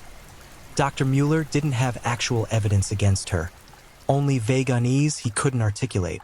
If he'd possessed anything concrete, this conversation would have been very different, possibly involving police rather than concerned mentorship. She was still safe, but the margins were narrowing. When Olga resumed killing in late October 1985, her victim selection criteria had become ruthlessly conservative. No more ambitious targets like Margarethe Lindemann. No more choosing victims who would generate intense investigation. She returned to the formula that had served her well for years. Elderly, isolated individuals with serious health conditions whose deaths would surprise no one. Gustav Neumann, 79, became her first post-hiatus victim on October 28, 1985, a resident of St. Margarethe's suffering from advanced kidney disease and diabetes. Gustav was bedridden, minimally responsive, and given weeks to live according to his physicians. His 2 children lived abroad and had made arrangements for his body to be cremated immediately upon death. They'd already said their goodbyes and wanted the process handled with minimal fuss. He was, in Olga's assessment, perfect. She killed him during her night shift, suffocating him with practiced efficiency. The entire process took less than 4 minutes. Gustav barely struggled. His failing body lacked the strength for significant resistance, and the medications in his system dulled his awareness enough that he may not have fully comprehended what was happening. When Olga lifted the pillow, she felt the familiar rush of satisfaction, the sense of power and completion that had been missing for 6 agonizing months. The kill itself had been unremarkable, almost mundane, but the psychological relief it provided was immeasurable. She was herself again, whole, functional. Dr. Mueller signed the death certificate without hesitation. Kidney failure, expected, no autopsy necessary. Gustav's children were notified. They made arrangements remotely, and within 72 hours he had been cremated. His ashes scattered in a garden of remembrance at the facility. Evidence destroyed. Case closed. Olga vindicated in her belief that careful selection eliminated risk. The success of Gustav Neumann's murder broke whatever remaining psychological restraints had been holding Olga back. Having abstained for 6 months, she now found herself unable to maintain even the measured pace she'd followed previously. The compulsion had intensified during the forced hiatus, and now it demanded more frequent satisfaction. Between November 1985 and June 1986, Olga killed 9 people, a rate of more than 1 per month, far exceeding her historical average. The victims included Frieda Schultz, 83, at St. Margarethes on November 19, 1985. Advanced dementia, no living relatives, death attributed to pneumonia complications. Otto Becker, 77, at his home in Visselhoved on December 14, 1985. Olga had befriended him at a pharmacy where they'd both been picking up prescriptions. Suffocated in his sleep, death attributed to heart failure. Gertrude Wolf, 71, at St. Margarethes on January 8, 1986. Terminal cancer patient given weeks to live. Olga simply accelerated the inevitable. Death attributed to cancer progression. Heinrich Kruger, 80, at his home in Zeven on February 2, 1986. Another befriended victim, isolated widower. Death attributed to stroke. Clara Vogel, 75, at St. Margarethes on March 15, 1986. Severe heart disease. Death attributed to cardiac arrest. Werner Schmidt, 78, at his home in Sittensen on April 9, 1986. Emphysema patient Olga had met through church volunteer work. Death attributed to respiratory failure. Elsa Richter, 82, at St. Margarethes on May 3, 1986. Advanced Alzheimer's disease. Death attributed to complications from falls, though Olga had actually suffocated her. Paul Zimmerman, 76, at his home in Rothenburg on May 28, 1986. Parkinson's patient. Death attributed to aspiration pneumonia. Anna Bauer, 79, at St. Margarethes on June 20, 1986. Multiple health issues. Death attributed to multi-organ failure. Each murder followed Olga's established patterns: careful selection, methodical execution, meticulous scene staging. But the increased frequency was creating statistical anomalies that were becoming harder to dismiss. St. Margarethes' mortality rate had spiked dramatically, and the cluster of home deaths in surrounding communities, while individually unremarkable, formed a pattern when viewed collectively. People were noticing, questions were being asked, and connections were beginning to form. By July 1986, Dr. Hans Mueller could no longer rationalize what he was seeing. The mortality statistics at St. Margarethes had become indefensible. The facility's death rate was now double the regional average for comparable care homes. More damningly, his detailed tracking had revealed that Olga Briskorn remained present for an overwhelming majority of these deaths. He pulled patient files and examined them with forensic attention, looking for anything that might explain the pattern through legitimate medical reasoning. What he found disturbed him profoundly. Many of the patients who had died under Olga's care had been expected to live significantly longer. Prognosis of months or years had been cut short to days or weeks. Medical trajectories had been disrupted by sudden, unexpected deterioration. Individual cases could be explained by the unpredictability of human physiology, but collectively, they formed a pattern that screamed wrongness. Dr. Mueller faced an agonizing decision. Reporting his suspicions would destroy Olga's career and reputation. If he was wrong, if the pattern was coincidence rather than causation, he would be responsible for ruining an innocent woman's life while exposing St. Margarethes to devastating litigation and reputational damage. The facility would likely not survive the scandal, meaning dozens of employees would lose their jobs and residents would be displaced. But if he was right and he did nothing, he was allowing a serial killer to continue operating under his supervision. More people would die, and when the truth eventually emerged, as it always did, his complicity through inaction would be indefensible. On July 18, 1986, Dr. Mueller made an appointment with Detective Klaus Richter of the Rothenburg Police. He brought with him 8 years of mortality statistics, patient files, and his detailed tracking of Olga's shift patterns correlated with deaths. The meeting lasted 3 hours. Detective Richter listened carefully, examining the documentation, asking probing questions. He remembered Olga, the woman with scratches on her face he'd interviewed after Margarethe Lindemann's murder. That case remained unsolved, its brutality still vivid in his memory. "This is substantial," Richter said finally, spreading the papers across his desk. "But it's entirely circumstantial. We have no physical evidence, no witnesses, no confession. Statistical anomalies alone won't secure a conviction. They might not even justify an arrest warrant." "I understand," Dr. Mueller replied, his voice heavy with the weight of his decision. "But I can't stand by any longer. If I'm wrong, I'll accept the consequences. But if I'm right and do nothing..."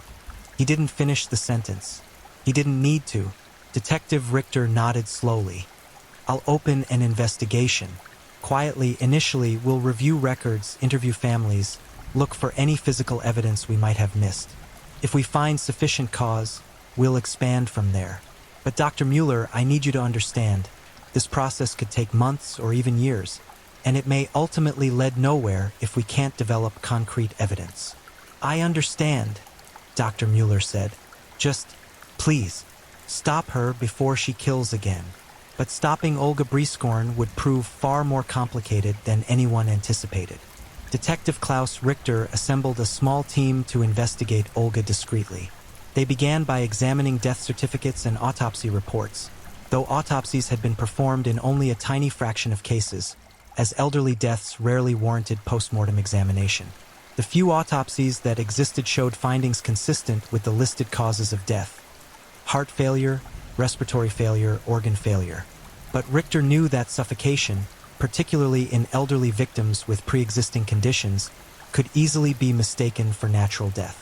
The telltale signs, petechial hemorrhaging, bruising, evidence of struggle, faded quickly after death and might not be noticed during casual examination. If the examiner wasn't looking for murder, they likely wouldn't find it. The team interviewed families of deceased patients, asking carefully worded questions about their loved ones' final days. Had they seemed afraid? Had they mentioned any concerns about staff? Had their condition deteriorated unexpectedly? Most families reported nothing unusual. Their loved ones had been elderly and sick. Death was expected, often welcomed as release from suffering. A few mentioned that decline had been faster than anticipated, but physicians had explained this as natural variation in disease progression. One family, however, provided troubling information. The daughter of Helga Kraus, one of Olga's earlier victims, recalled that her mother had seemed terrified during her final week. Despite the stroke that impaired her speech, Helga had tried desperately to communicate something, becoming agitated whenever certain nurses approached. The daughter had mentioned this to staff, but was told it was confusion and fear related to the stroke itself. "Which nurse made her most afraid?" Detective Richter asked. The daughter pulled out a photograph taken during a family visit. "This one," she said, pointing. "Olga Brieskorn. Mother would cry when she saw her coming. It was circumstantial, but it was something. The investigation expanded to examine deaths in surrounding communities. Detectives contacted police departments in towns where elderly people had died alone in their homes, requesting files and death certificates. They found 15 cases over 8 years where circumstances were potentially suspicious. Elderly individuals dying of apparent natural causes, found in their beds with no autopsies performed. Cross-referencing these cases with Olga's known locations and activities proved challenging. She didn't leave obvious trails. She was careful about when and where she traveled. She used cash rather than credit cards. She avoided creating records that would place her near crime scenes. But investigators discovered something interesting. Olga had been an active volunteer at several churches and community organizations across the region. Her volunteer activities gave her legitimate reasons to be in different towns, meeting vulnerable elderly people, establishing relationships without raising suspicion.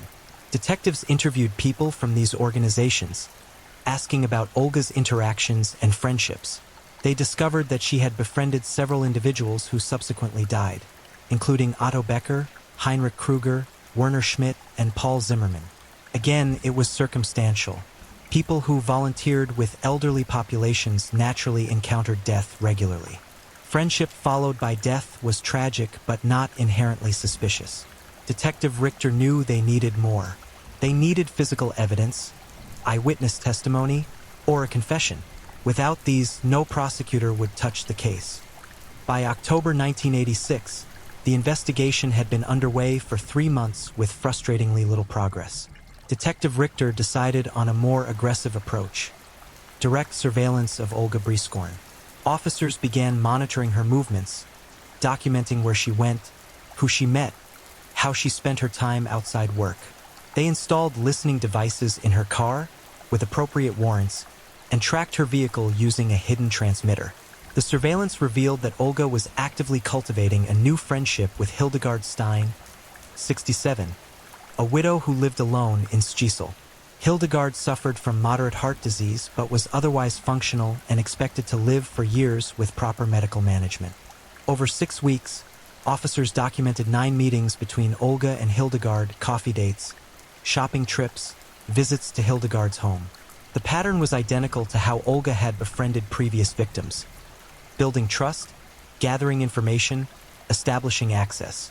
Detective Richter faced another agonizing decision: allow Olga to potentially murder Hildegard while officers waited to catch her in the act, or warn Hildegard and risk losing their only opportunity to gather concrete evidence. He chose a middle path. Plainclothes officers would maintain 24-hour surveillance of Hildegard's home, ready to intervene at the first sign of danger. Hidden cameras were installed outside the residence to capture anyone approaching. The trap was set. For 3 weeks, nothing happened. Olga continued her friendship with Hildegard but made no move to escalate. Surveillance teams grew weary, their attention wavering during long hours of watching an empty street. Then, on November 8, 1986, at 2:17 a.m., Olga's vehicle was detected approaching Hildegard's neighborhood. Officers watched through night vision equipment as Olga parked 3 blocks from Hildegard's home and approached on foot, wearing dark clothing and carrying a small bag. She moved with the practiced stealth of someone who had done this many times before, checking for observers, staying in shadows, approaching the house from an angle that avoided streetlights.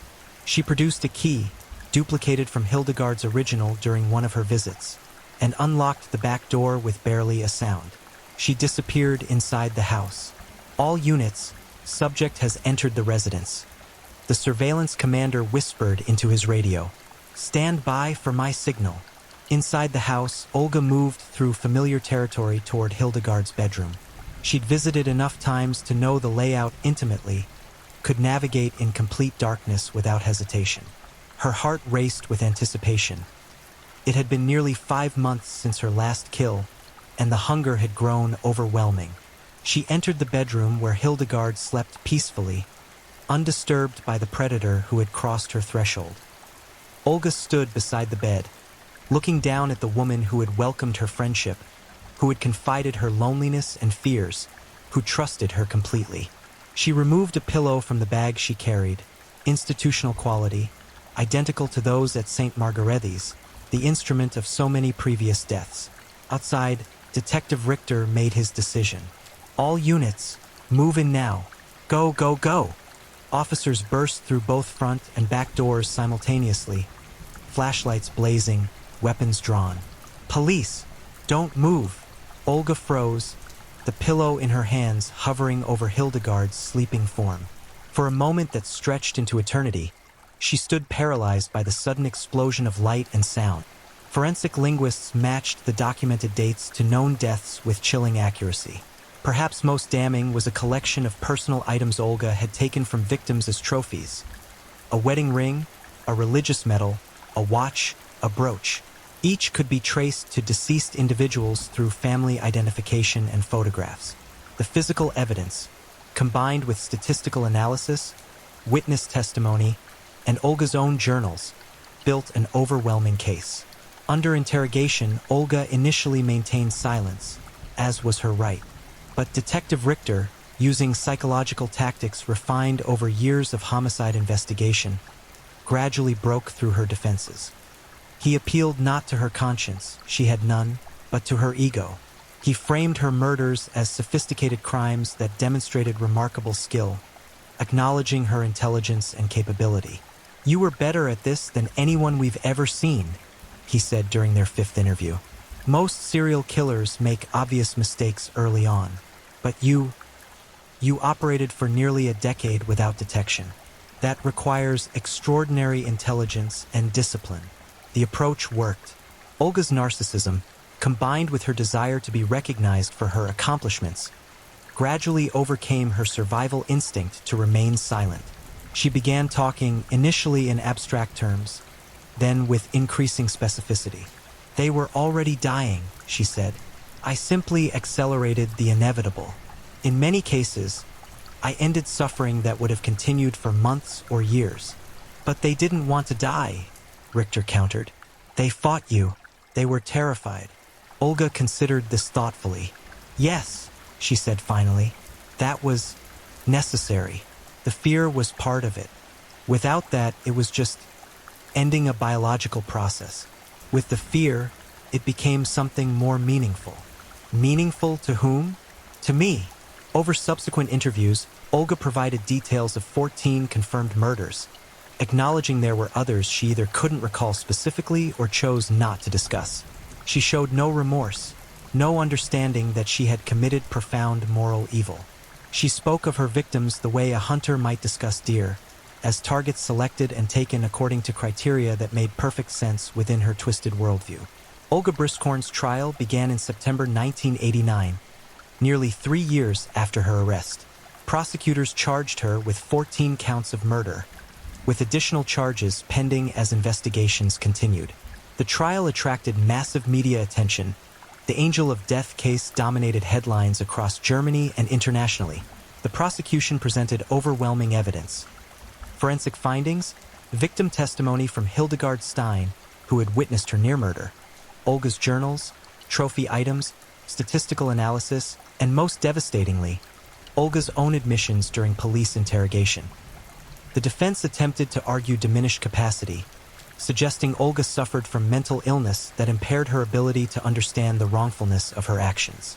Psychiatric experts testified about psychopathy, about the disconnect between intellectual knowledge of morality and emotional capacity for empathy.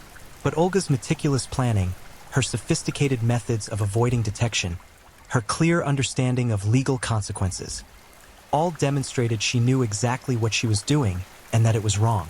She had simply chosen to do it anyway because it satisfied her psychological needs. The trial lasted 6 weeks. The jury deliberated for less than 8 hours before returning guilty verdicts on all 14 murder charges. At sentencing, the judge addressed Olga directly. "You exploited the trust placed in you by the most vulnerable members of our society. You weaponized compassion itself, turning caregiving into a cover for systematic murder.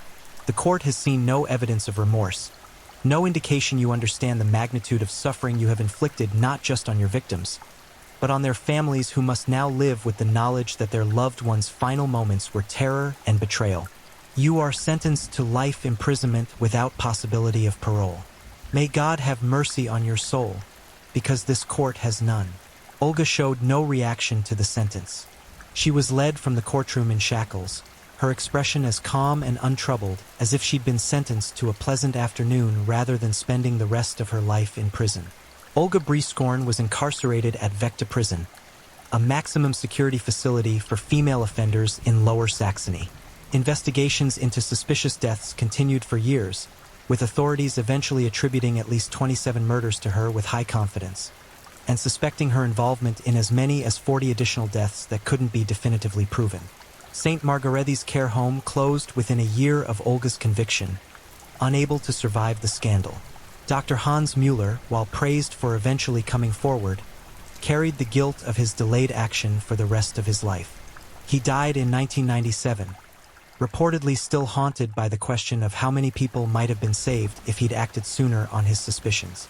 The case prompted sweeping reforms in German elder care facilities, enhanced monitoring systems, mandatory rotation of staff assignments, statistical tracking of mortality rates with automatic investigations triggered by anomalies, and improved training for recognizing signs of patient abuse. Detective Klaus Richter received commendations for his investigation but found little satisfaction in them. "We caught her eventually," he said in a rare interview years later. "But we caught her trying to commit her 28th murder. 27 people died because we didn't see it sooner, didn't believe it sooner, didn't act sooner. That's not success. That's partial failure with tragic consequences."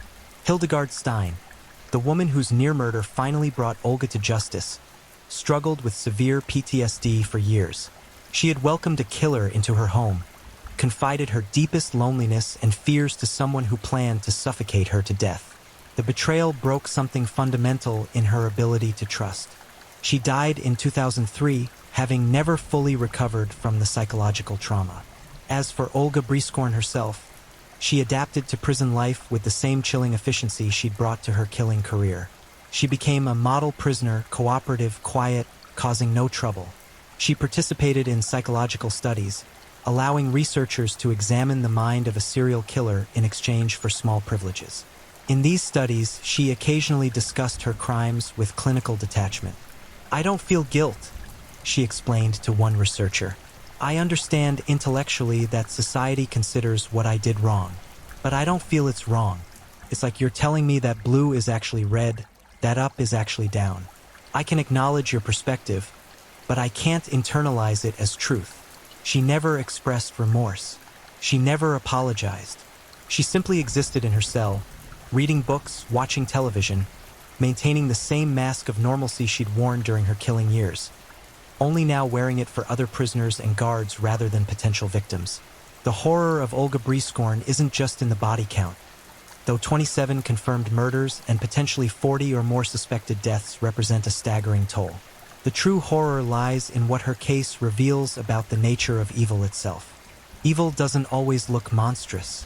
It doesn't announce itself with obvious depravity. It can wear a pleasant face, speak in a soft voice, offer a helping hand. It can exist for years, even decades, hiding among us while committing atrocities that defy comprehension. Olga Brieskorn was a serial killer who weaponized the most fundamental human needs: trust, companionship, care in our most vulnerable moments. She turned the sanctuary of home into a killing ground, the comfort of friendship into a death sentence, the promise of healthcare into an execution chamber. She selected victims who were already marginalized: the elderly, the sick, the lonely, the forgotten. People society had already begun to write off, whose deaths would be mourned briefly if at all, whose passing would relieve families of burden and guilt.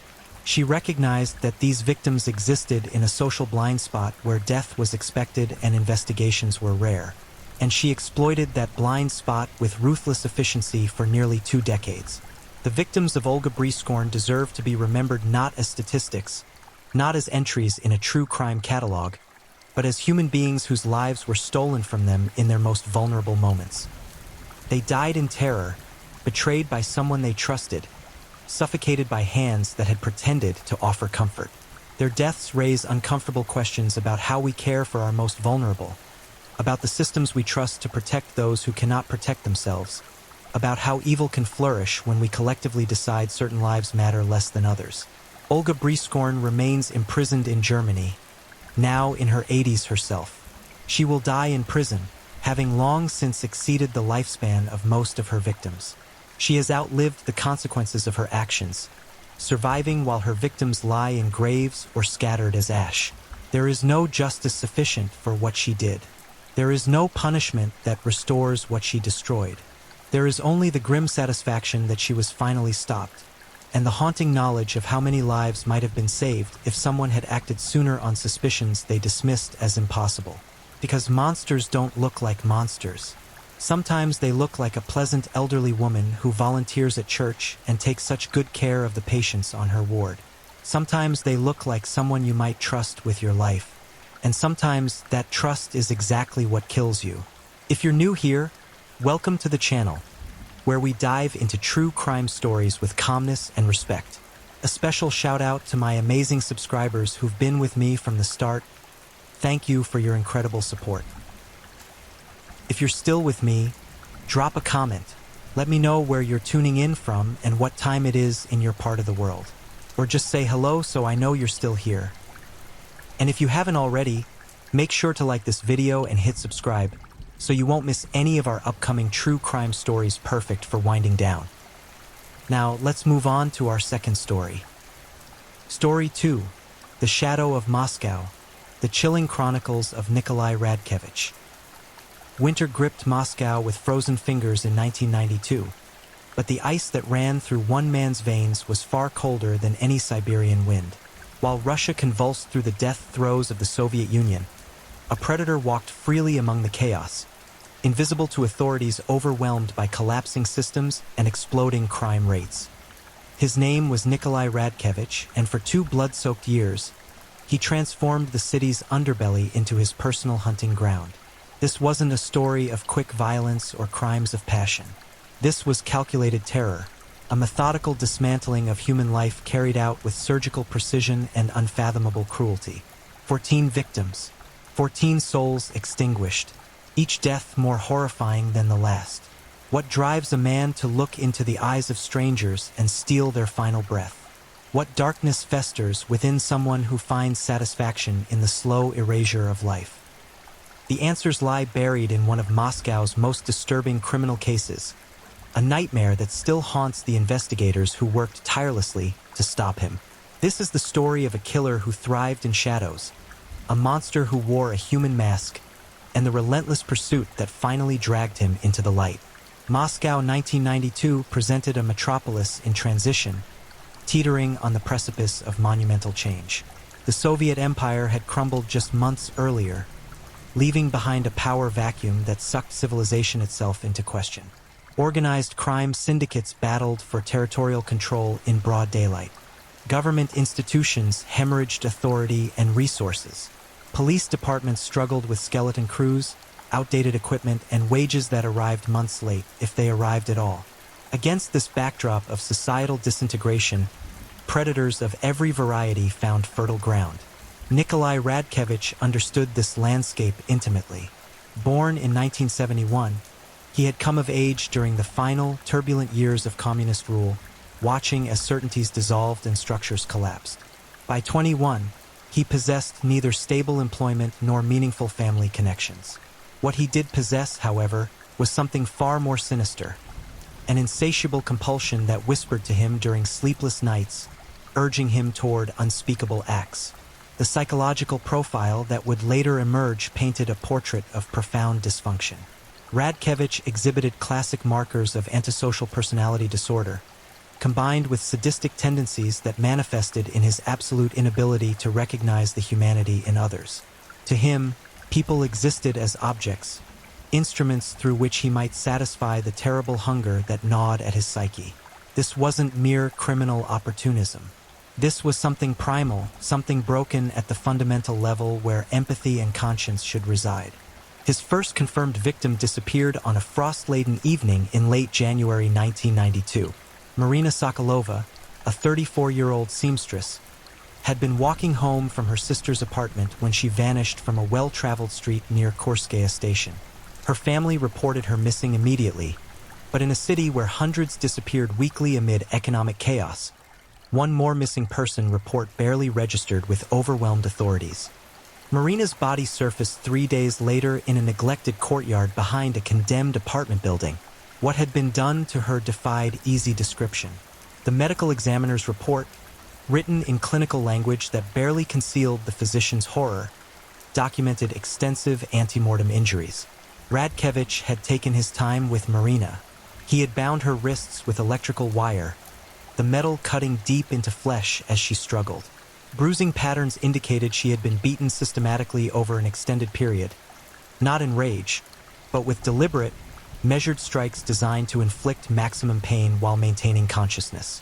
The cause of death was ultimately listed as asphyxiation, but this dry medical terminology masked the true horror.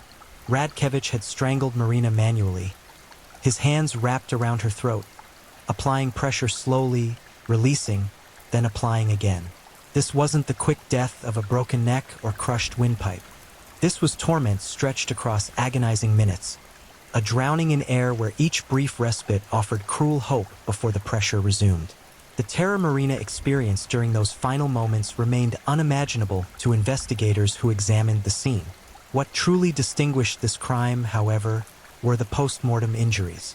After Marina had died, Radkevich had continued his violation of her body, inflicting wounds that served no purpose beyond satisfying whatever darkness drove him. He used a knife, later determined to be a common kitchen blade approximately 20 centimeters long, to carve into her flesh with methodical precision. These weren't random slashes of frenzied violence. These were deliberate incisions, patterns that suggested experimentation, a curiosity about the human body that ventured into territories of pure sadism. Investigators initially struggled to determine whether this was an isolated incident or the work of someone who would strike again. The brutality suggested deep psychological disturbance, but the organized nature of the crime scene indicated someone capable of planning and control. This contradiction, savage violence paired with calculated methodology, would become Radkevich's signature, a calling card that would haunt Moscow for the next 2 years. February brought another disappearance, another body, another family destroyed by incomprehensible loss. Dmitry Volkov, a 41-year-old construction worker, had stopped at a small shop near his home to purchase cigarettes. Security footage, grainy, nearly useless by modern standards, showed him leaving the store and heading toward the metro station. He never arrived home that evening. Dmitry's body was discovered in an abandoned factory building on the city's outskirts, a location that had become a haven for homeless populations and criminal activity. The decomposition was advanced, making precise timeline determination difficult, but the medical examiner estimated death had occurred within 24 hours of his disappearance. The injuries mirrored those inflicted on Marina Sokolova with horrifying consistency. Radkevich had bound Dmitry using rope this time, securing him to a rusted pipe within the factory. Evidence suggested Dmitry had been alive in that desolate location for several hours before death finally released him. The beating had been extensive, ribs fractured, internal bleeding in multiple organs, facial bones shattered by repeated blows. But again, the violence had been controlled, designed to maximize suffering while preventing immediate death. The strangulation showed the same pattern as Marina's murder. Prolonged, interrupted, a terrible game of life and death where the killer held all power. Dmitry's final moments had been spent in absolute terror, alone in the darkness with a monster whose face he may or may not have seen clearly. The post-mortem mutilation followed the same methodical approach, deliberate cuts that spoke to Radkevich's growing confidence and his terrible fascination with the human form in death. Detective Yuri Petrov, a 20-year veteran of Moscow's Criminal Investigations Unit, recognized the connections immediately when the second body was discovered. The binding methods differed, but the overall pattern was unmistakable. The extended torture, the manual strangulation, the post-mortem mutilation, these elements composed a signature as distinctive as a fingerprint.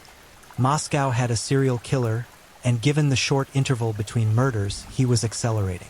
Petrov assembled a small task force, though small, hardly captured the resource limitations they faced. 3 detectives total, working with equipment that belonged in a museum, operating from an office with sporadic heating and unreliable telephone service. They had no computers, no databases, no forensic laboratories capable of processing DNA evidence.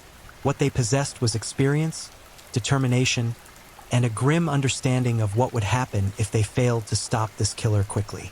The investigation faced immediate obstacles that would seem incomprehensible to modern law enforcement. There was no centralized missing persons database. Communication between precincts remained sporadic and unreliable. Forensic evidence collection followed outdated protocols, and the chain of custody for physical evidence was compromised by the simple lack of proper storage facilities. The detectives were essentially hunting a ghost with tools from a previous century, while he stalked victims using the chaos of societal collapse as camouflage. March brought 3 more bodies, and with them, the terrible confirmation that Radkevich was not slowing down. If anything, he was gaining momentum, driven by compulsions that intensified with each successful kill. The victims ranged in age and gender. A 19-year-old student, a 53-year-old shopkeeper, a 28-year-old unemployed mechanic. No clear pattern emerged in victim selection beyond one chilling commonality. They were all vulnerable, all alone when he struck, all people whose immediate disappearance might not trigger alarm bells in a city drowning in chaos. The student, Irina Novikova, had been walking home from evening classes at Moscow State University. She was bright, ambitious, studying mathematics with dreams of becoming a professor. Those dreams died in an abandoned basement where Radkevich held her for what investigators estimated was 6 to 8 hours before ending her life. The injuries documented in her autopsy report were so extensive that the medical examiner requested psychological counseling after completing the examination. Radkevich had expanded his methodology with Irina, introducing new elements of torture that suggested a mind descending deeper into depravity. Burns appeared on her skin, circular marks consistent with cigarette application. Defensive wounds on her hands indicated periods where she had been unrestrained, allowed to fight back, only to be overpowered again and again. This wasn't merely about killing anymore. This was about asserting total dominance, about reducing another human being to nothing more than an object upon which he could project his twisted desires. The shopkeeper, Anatoly Ivanov, met his end in similar circumstances, though the location differed. Radkevich had become bold enough to use the victim's own home, breaking into the small apartment Anatoly had occupied for 30 years. Neighbors reported hearing nothing unusual that night, just the normal sounds of urban living. Televisions, conversations, footsteps in corridors. Behind Anatoly's locked door, however, nightmare had taken residence. The crime scene investigation revealed that Anatoly had been attacked immediately upon returning home from his shop. Radkevich had likely been waiting inside, hidden in shadows, patient as a spider in its web. The initial assault had been overwhelming and brutal, designed to disorient and incapacitate. Once Anatoly was secured, hands and feet bound with duct tape this time, the real horror had begun. Radkevich spent hours with Anatoly, the apartment becoming a soundproof chamber of anguish.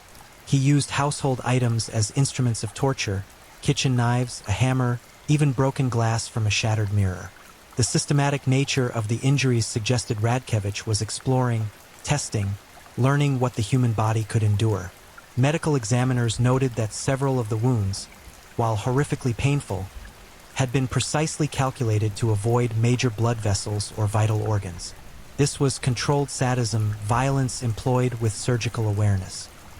The third victim that month, Alexei Morozov, was discovered in yet another abandoned building.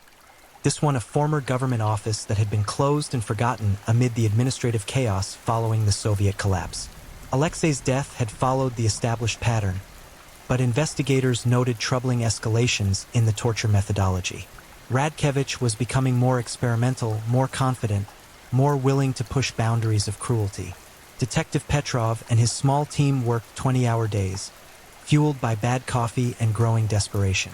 They interviewed hundreds of potential witnesses, canvassed neighborhoods, examined every scrap of physical evidence with equipment that felt laughably inadequate. The forensic reports yielded frustratingly little useful information. Fingerprints lifted from scenes were too smudged for identification. Blood typing offered no matches in their limited records. Without DNA analysis capabilities, technology that existed but remained inaccessible to underfunded Moscow police, they were reduced to old-fashioned detective work, following leads, building profiles, hoping for breaks. The psychological profile developed by Dr. Svetlana Orlova, one of Russia's leading criminal psychologists, painted a disturbing picture of their killer. The subject exhibited high intelligence, demonstrated by the organized nature of the crimes and the lack of identifying evidence left at scenes. He possessed significant physical strength, necessary for overpowering and controlling victims. He harbored deep-seated rage, likely stemming from childhood trauma or developmental psychological damage. Most chillingly, he derived profound satisfaction from the act of torture itself. The killing was almost secondary to the prolonged suffering he inflicted.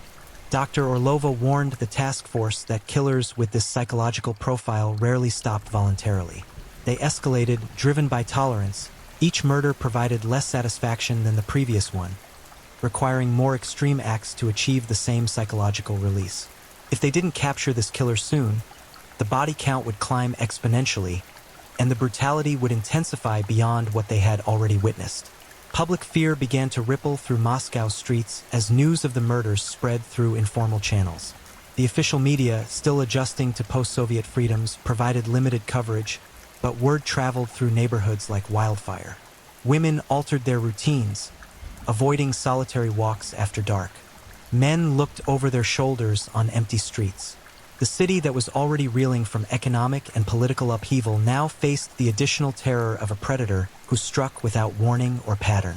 Radkevich, meanwhile, moved through this fearful landscape like smoke, insubstantial and everywhere at once. He held no regular employment, surviving through petty theft and occasional day labor. He rented a small room in a communal apartment, where neighbors later recalled him as quiet, unremarkable, forgettable. He drank occasionally but never to excess. He had no close friends, no romantic relationships, no social connections that might provide insight into his psychology or activities. This was his camouflage, absolute averageness, a presentation so mundane that people's eyes slid past him without registering his presence. He could stand in a crowd and remain invisible, could walk through neighborhoods without drawing a second glance. This ordinariness was perhaps his most effective weapon, allowing him to approach victims without triggering alarm, to hunt in plain sight while police searched for a monster. April arrived with melting snow and rising temperatures, but the warmth brought no comfort to Moscow's frightened population. 3 more victims vanished and were found, each death adding to the growing catalog of horror. The task force expanded slightly as higher authorities finally recognized the severity of the situation, but resources remained criminally inadequate for the magnitude of the threat.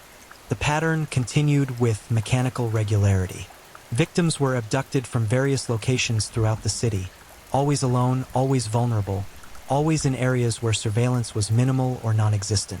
They were taken to abandoned or secluded locations where Radkevich could work without interruption. They endured hours of systematic torture before strangulation finally ended their suffering. Their bodies were then subjected to post-mortem mutilation before being abandoned in locations where discovery was inevitable but not immediate. Detective Petrov became obsessed with the case, the faces of victims haunting his dreams, their final moments playing out in his imagination as he tried desperately to understand the mind behind these atrocities. He knew that somewhere in the accumulated evidence, some clue existed that could lead them to the killer. Every crime scene was documented meticulously, every witness statement analyzed repeatedly, every piece of physical evidence examined from every possible angle. The break they needed remained frustratingly elusive. Radkevich left almost no useful forensic evidence. He was careful, methodical, aware of what investigators might use to identify him. He varied his approach enough that establishing a precise geographical pattern proved impossible. He selected victims seemingly at random, eliminating the predictability that might allow police to anticipate his next move. By month's end, the official victim count stood at 11, though investigators suspected there might be additional bodies not yet discovered or not yet connected to the same killer. 11 families destroyed, 11 lives stolen, 11 sets of final moments too horrible to fully comprehend. The city held its breath, waiting for the next disappearance, the next grim discovery, the next proof that the monster remained among them, unseen and unstoppable. May 1992 descended upon Moscow with deceptive beauty. Longer days, warming temperatures, trees blooming throughout the city's parks and boulevards. This veneer of normalcy created cruel contrast with the darkness spreading through the metropolis. Nikolai Radkevich had transformed from opportunistic predator into something far more dangerous. A confident killer who had refined his methodology through brutal repetition, who understood his own power, and who fed upon the terror he created. The psychological evolution of a serial killer follows predictable trajectories that Dr. Orlova had outlined for the task force. The initial murders often involve hesitation, incomplete planning, evidence of panic or disorganization. As success breeds confidence, methodology becomes refined. The killer develops rituals, patterns that satisfy deep psychological needs while minimizing risk. Eventually, if unchecked, escalation becomes inevitable. More victims, shorter cooling-off periods, increased brutality as the acts that once satisfied now provide diminishing returns. Radkevich had reached this critical escalation phase with terrifying speed. Where early murders had been spaced weeks apart, he now struck multiple times weekly. The torture had intensified beyond what even experienced investigators could easily process. His selection of locations grew bolder, demonstrating either supreme confidence or deteriorating impulse control, possibly both. The 12th victim, discovered early in May, represented a significant departure from previous patterns. Oksana Lebedeva was a 23-year-old prostitute who worked the streets near Pavlitsky Station. Her profession placed her in a demographic that killers often targeted, knowing that sex workers disappeared regularly without triggering significant police response. Society's marginal treatment of these women created a hunting ground where predators operated with near impunity. Oksana's murder demonstrated all of Radkevich's established signatures, but the location choice signaled dangerous evolution. He had taken her to a hotel room, a shabby establishment that rented by the hour, asked no questions, and maintained no guest records. This represented increased risk. Hotel staff might remember him. Other guests might hear disturbances. Security was tighter than in abandoned buildings.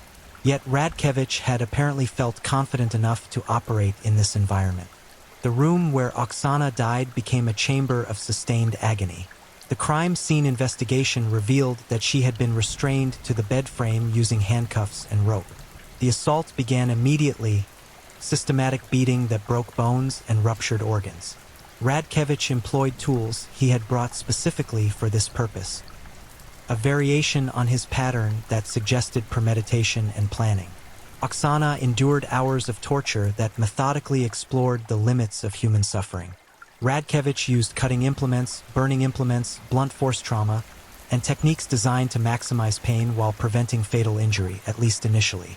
The medical examiner noted approximately 40 distinct injuries, each representing a moment of calculated cruelty, a conscious decision to inflict suffering.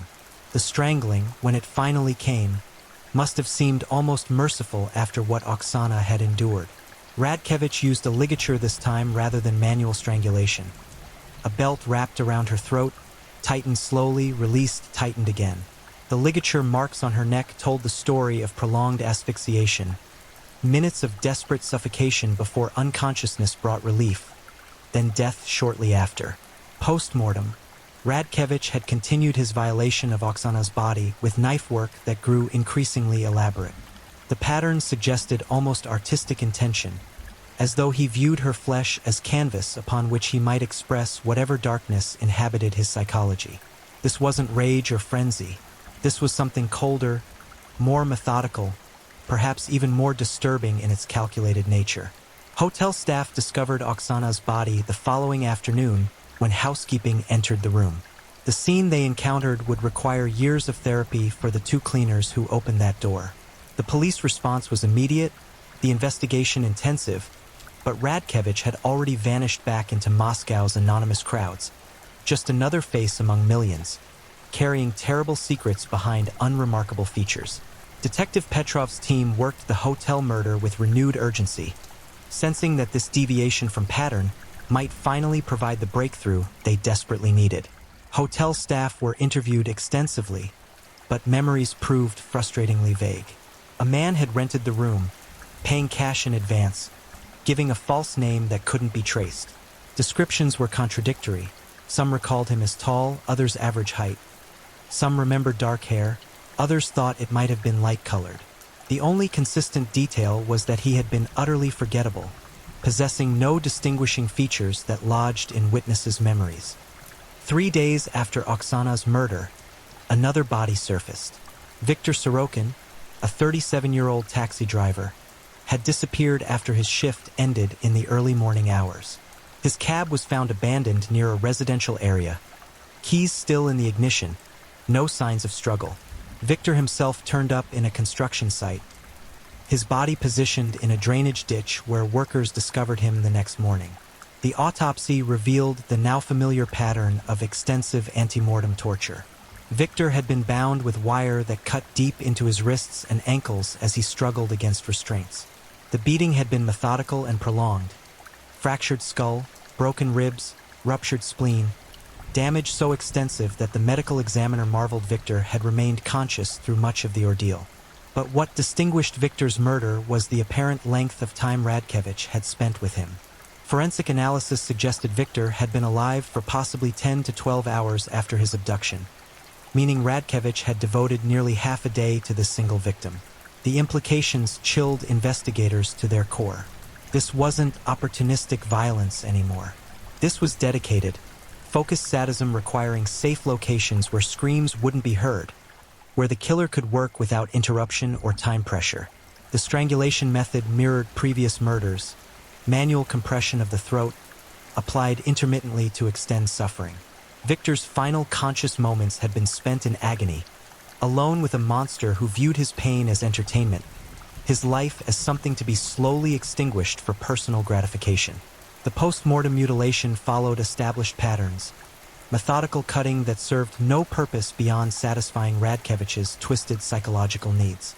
May's third victim emerged in a discovery that sent shockwaves through the investigation.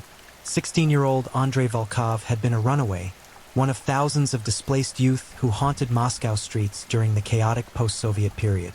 He survived through begging, petty theft, and sleeping wherever he could find shelter. His disappearance went unreported because no one was looking for him, exactly the kind of victim that serial killers preferentially target. Andrei's body was found in an abandoned subway construction tunnel, a vast underground maze beneath Moscow streets where whole sections had been started during Soviet times, then forgotten as funding evaporated. The location represented significant planning and local knowledge. These tunnels were dangerous, poorly mapped, easy places to get lost or injured. That Radkevich knew them well enough to use them as a killing ground suggested either extensive exploration or personal history with the underground construction projects. The murder of Andrei represented a new depth of depravity that shocked even hardened investigators. The boy had been tortured for an extended period, the injuries cataloged in the autopsy report reading like a textbook on sadistic violence. Radkevich had apparently felt no restraint with this victim, no limits on what he was willing to inflict. The fact that Andrei was a minor seemed to provide no pause, no moment of conscience or hesitation. The strangulation had been particularly brutal, with evidence suggesting Radkevich had revived Andrei at least twice after unconsciousness, only to strangle him again. This mercy wasn't accidental, it was calculated prolongation of suffering, an extension of the power dynamic that Radkevich clearly craved. The final death, when it came, was preceded by hours of torture that no one, let alone a 16-year-old boy, should ever endure. Detective Petrov stood in that underground tunnel, shining flashlights over the crime scene, and felt something break inside. How many more? How many more lives would be stolen before they stopped this monster? The investigation had consumed 6 months, 13 confirmed victims, countless man-hours, and they were seemingly no closer to an arrest than they had been after the first murder. The task force had grown slightly, now comprising 8 detectives supported by a handful of patrol officers and forensic technicians. They operated from a dedicated command center, Really just a repurposed conference room with maps covering every wall, timeline charts tracking every victim, evidence boxes stacked in corners.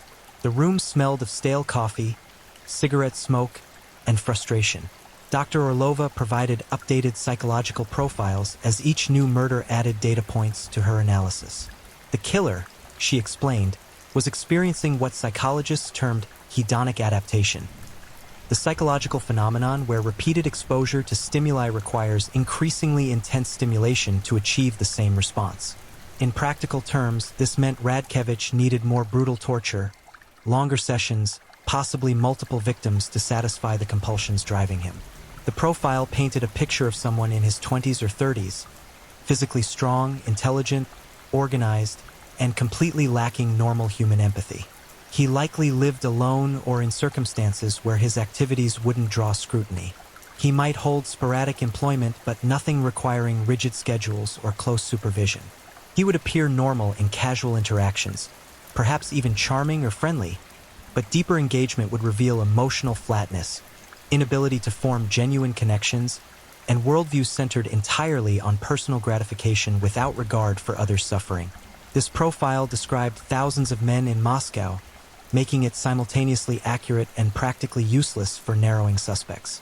The investigation required concrete leads, physical evidence, witness testimony, elements that remained maddeningly scarce despite the growing body count. Public pressure mounted as media coverage intensified. Newspapers ran daily stories about the Moscow Strangler, a sensationalized nickname that trivialized the brutality while increasing circulation numbers. Television news programs featured experts analyzing the crimes, profilers speculating about the killer's psychology, and politicians promising swift justice while providing no additional resources to the overwhelmed police department. The public fear was palpable and justified. Residents altered their daily routines dramatically. Streets emptied after dark as people retreated to their homes. Businesses suffered as customers avoided evening shopping. Parents kept children close, afraid to let them play unsupervised even in daylight.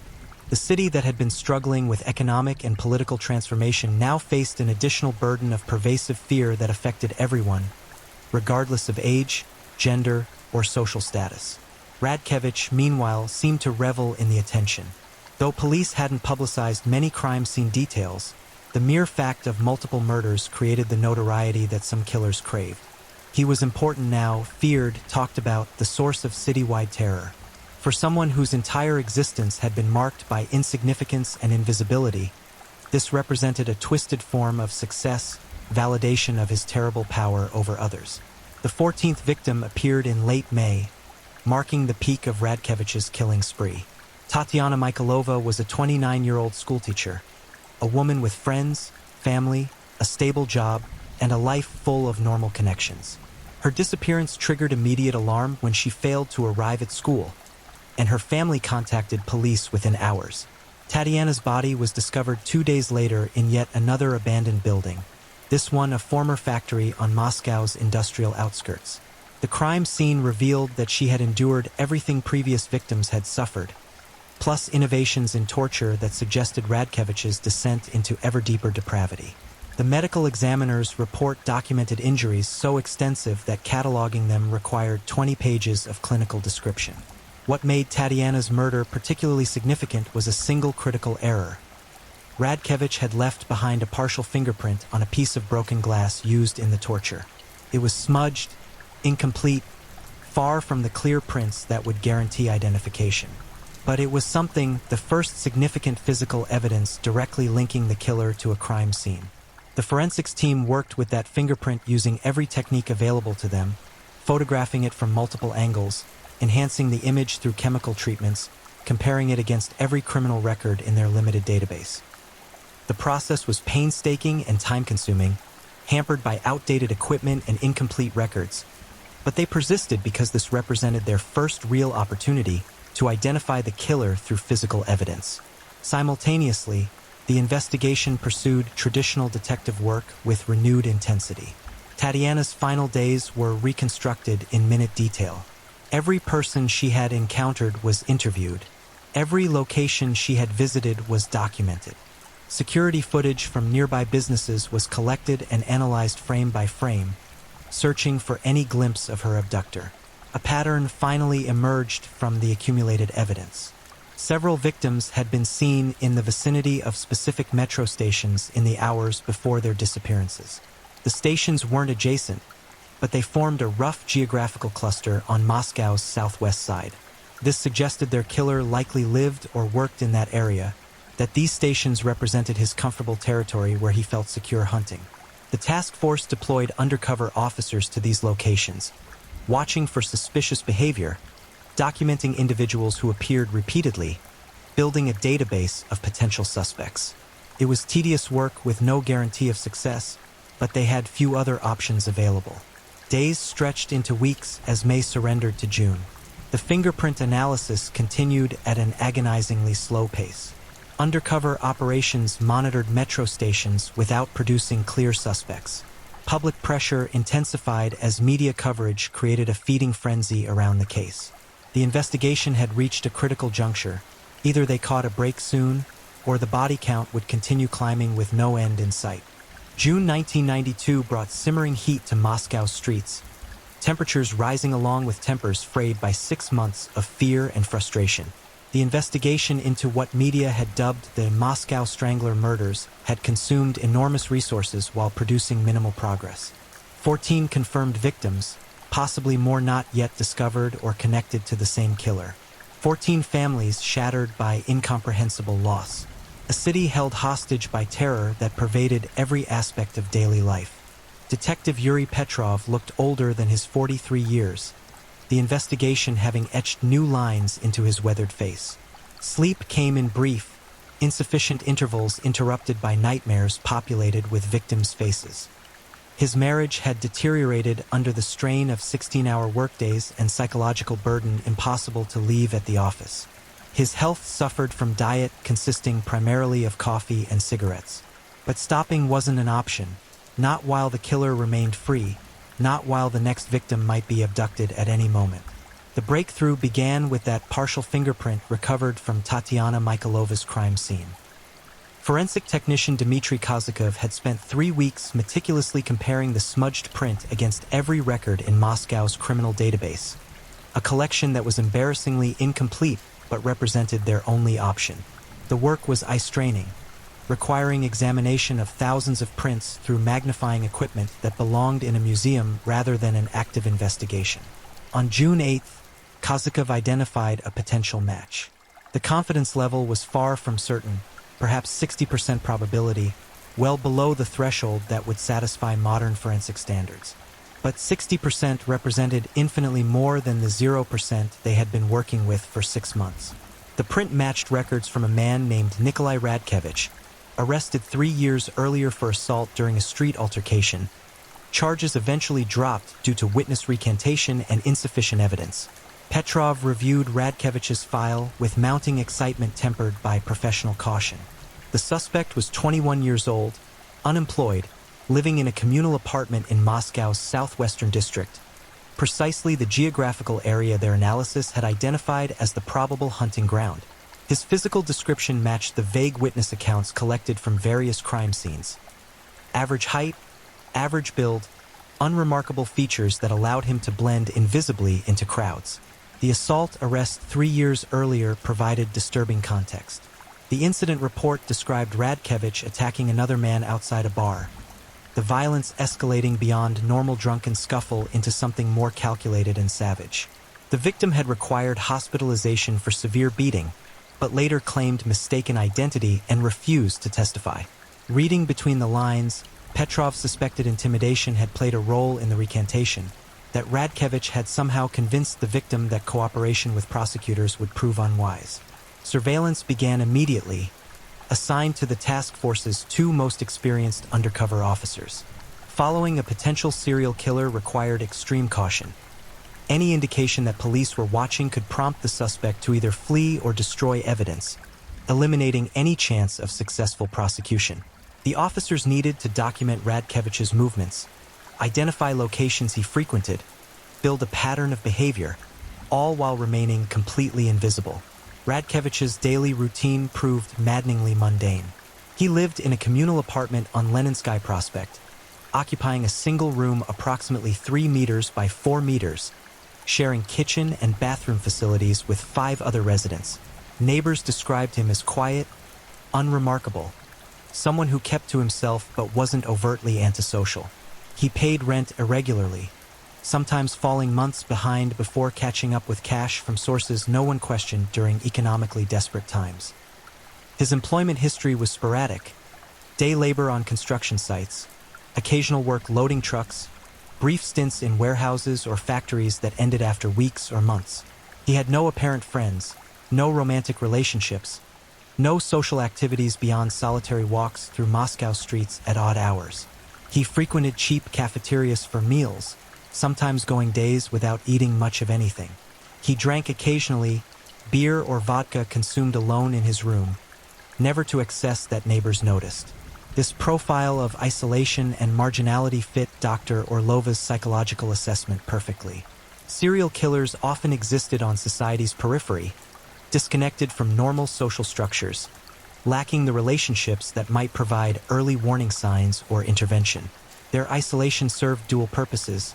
It freed them from scrutiny while also fueling the psychological alienation that contributed to their violent pathologies. The surveillance documented Radkevich's movements for 2 weeks, officers rotating shifts to maintain 24-hour coverage without burning out. They watched him walk for hours through various neighborhoods, sometimes covering 10 or 15 kilometers with no apparent destination or purpose. These wanderings took him through areas where several victims had been last seen, though this alone proved nothing. Much of Moscow's population traveled through the same metro stations and districts during daily routines. What disturbed surveillance officers most was Radkevich's behavior during these walks. He frequently paused to observe people, individuals alone on quiet streets, particularly women or smaller men who might be vulnerable. He never approached them, never did anything overtly suspicious, but the watching itself felt predatory, calculated, as though he were evaluating potential prey while the officers themselves watched him. During one late-night surveillance shift, Radkevich followed a young woman from a metro station for several blocks. Maintaining careful distance, his attention focused intensely on her movements. The officers prepared to intervene if he approached her, but Radkevich eventually broke off his pursuit and headed home. Whether this represented his hunting pattern or just coincidental routing remained uncertain, but it set alarm bells ringing throughout the investigation team. Petrov made the decision to obtain a search warrant for Radkevich's room, though he knew the legal justification was thin. A partial fingerprint match of questionable reliability, suspicious behavior that wasn't technically criminal, and geographical proximity to crime scenes. Any defense attorney would challenge this basis for a warrant. But Petrov convinced a sympathetic judge that the public safety imperative outweighed procedural niceties, that 14 murders demanded aggressive police action even if it pushed legal boundaries. The search was executed on June 23rd, early morning hours when most residents were home and less likely to be led by police presence. 8 officers participated, sealing exits while Petrov and 3 detectives entered the communal apartment. Radkevich's room was accessed with a universal key provided by the building superintendent, the element of surprise considered essential for preventing evidence destruction. Radkevich was asleep when they entered, sprawled across a narrow bed in the cramped, dim room that smelled of unwashed clothing and cigarette smoke. He woke to flashlights in his face and commands to remain still, his expression shifting from confusion to something else. Was that fear, or perhaps excitement at finally being discovered? Petrov couldn't quite read it in those first critical seconds. The room itself was a study in bleakness. Stained walls that hadn't seen paint in decades. A single window covered with newspaper for privacy. Minimal furniture, the bed, a small table, a wooden chair missing one leg. Clothing hung from nails driven into walls or lay in piles on the floor. Empty vodka bottles clustered in one corner. A hot plate sat unplugged on the table, surrounded by unwashed dishes encrusted with food remnants. But it was what they found hidden within the squalor that transformed suspicion into certainty, that confirmed they had finally identified the Moscow Strangler. Concealed beneath loose floorboards under his bed was a collection of items that documented Radkevich's crimes with horrifying thoroughness. jewelry that would later be identified as belonging to 3 different victims, identification cards taken as trophies from 5 others, photographs, dozens of photographs showing women and men in various locations around Moscow, surveillance images that Radkevich had apparently taken while selecting targets. Most damning were the personal items clearly taken from victims as mementos. A hairbrush belonging to Irina Novikova, the mathematics student. A wallet containing the identification of Viktor Sorokin, the taxi driver. A scarf that Oksana Lebedeva's family would tearfully identify as their daughters. These weren't random items. These were trophies, physical reminders of his murders that Radkevich kept close, perhaps touching them while reliving the violence, feeding his compulsions through memory and imagination. They found tools as well, instruments of torture meticulously maintained and hidden. Knives of various sizes, edges honed to razor sharpness. Electrical wire and rope showing stains that preliminary testing suggested were blood. A hammer with suspicious residue on its striking surface. Duct tape, handcuffs, cigarette lighters. Each item represented suffering inflicted, screams unheard, final moments of agony for victims whose names they knew and whose families waited for justice. In a cardboard box pushed far back under the bed, wrapped in old newspaper, investigators discovered what Petrov would later describe as the most disturbing evidence he'd encountered in 2 decades of police work. A notebook, pages filled with handwriting documenting Radkevich's crimes in meticulous detail. Not confessions exactly, but rather notes, observations about victims' reactions, descriptions of torture techniques employed, even rough sketches illustrating body positions and injury locations. The notebook revealed a mind that approached murder with almost scientific detachment, recording data like a researcher documenting experiments.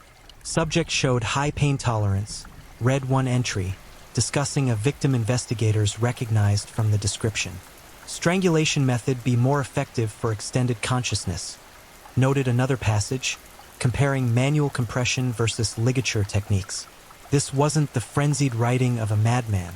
This was calculated, organized, methodical documentation of systematic sadism.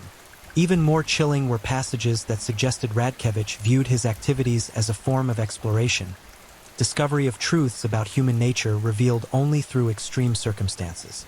Fear transforms them. One entry read, reveals what lies beneath the social masks. In those final moments, I see who they truly are. This philosophical pretension, this attempt to justify atrocity through pseudo-intellectual reasoning, disgusted investigators who understood it for what it truly was, rationalization for monstrous cruelty by someone completely devoid of empathy. Radkevich said nothing during the search, his rights having been read immediately upon waking. He sat handcuffed on his bed, watching detectives dismantle his hiding places, his expression disturbingly calm.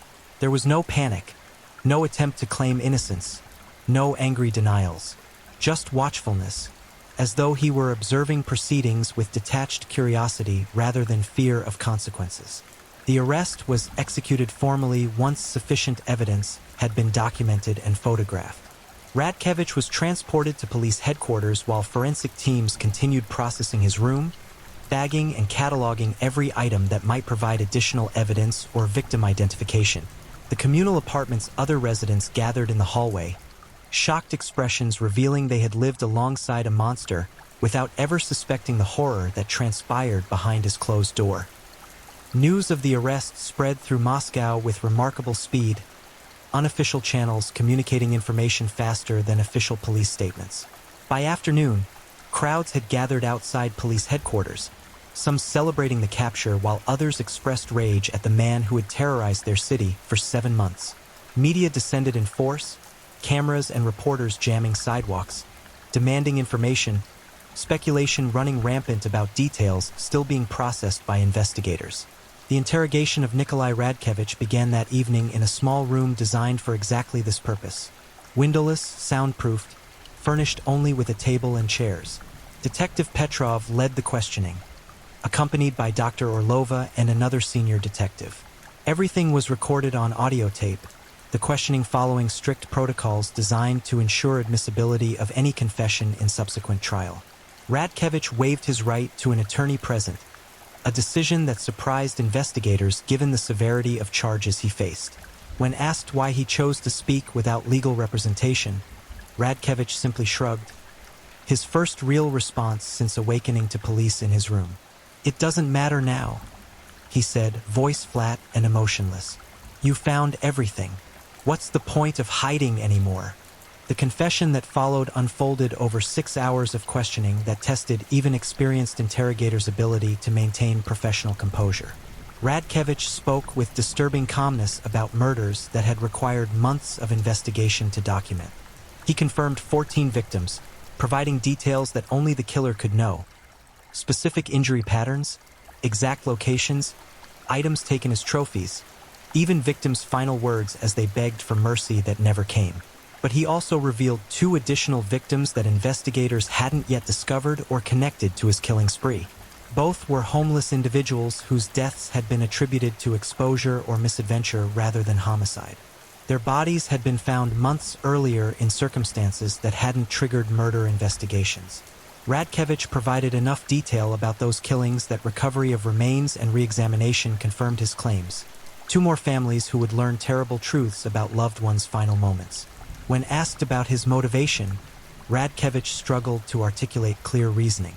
"I needed to," he said repeatedly, as though this non-explanation somehow conveyed the compulsion that drove him. "You wouldn't understand. No one would understand unless they felt what I feel." Pressed further, he described sensations of power during the murders, the intoxication of total control over another person's life, the satisfaction derived from observing suffering that he himself inflicted. Dr. Orlova attempted to explore his psychological development, searching for root causes that might explain his evolution into a serial killer. Radkevich described a childhood marked by neglect and isolation, though not the extreme abuse that often characterized serial killers' backgrounds.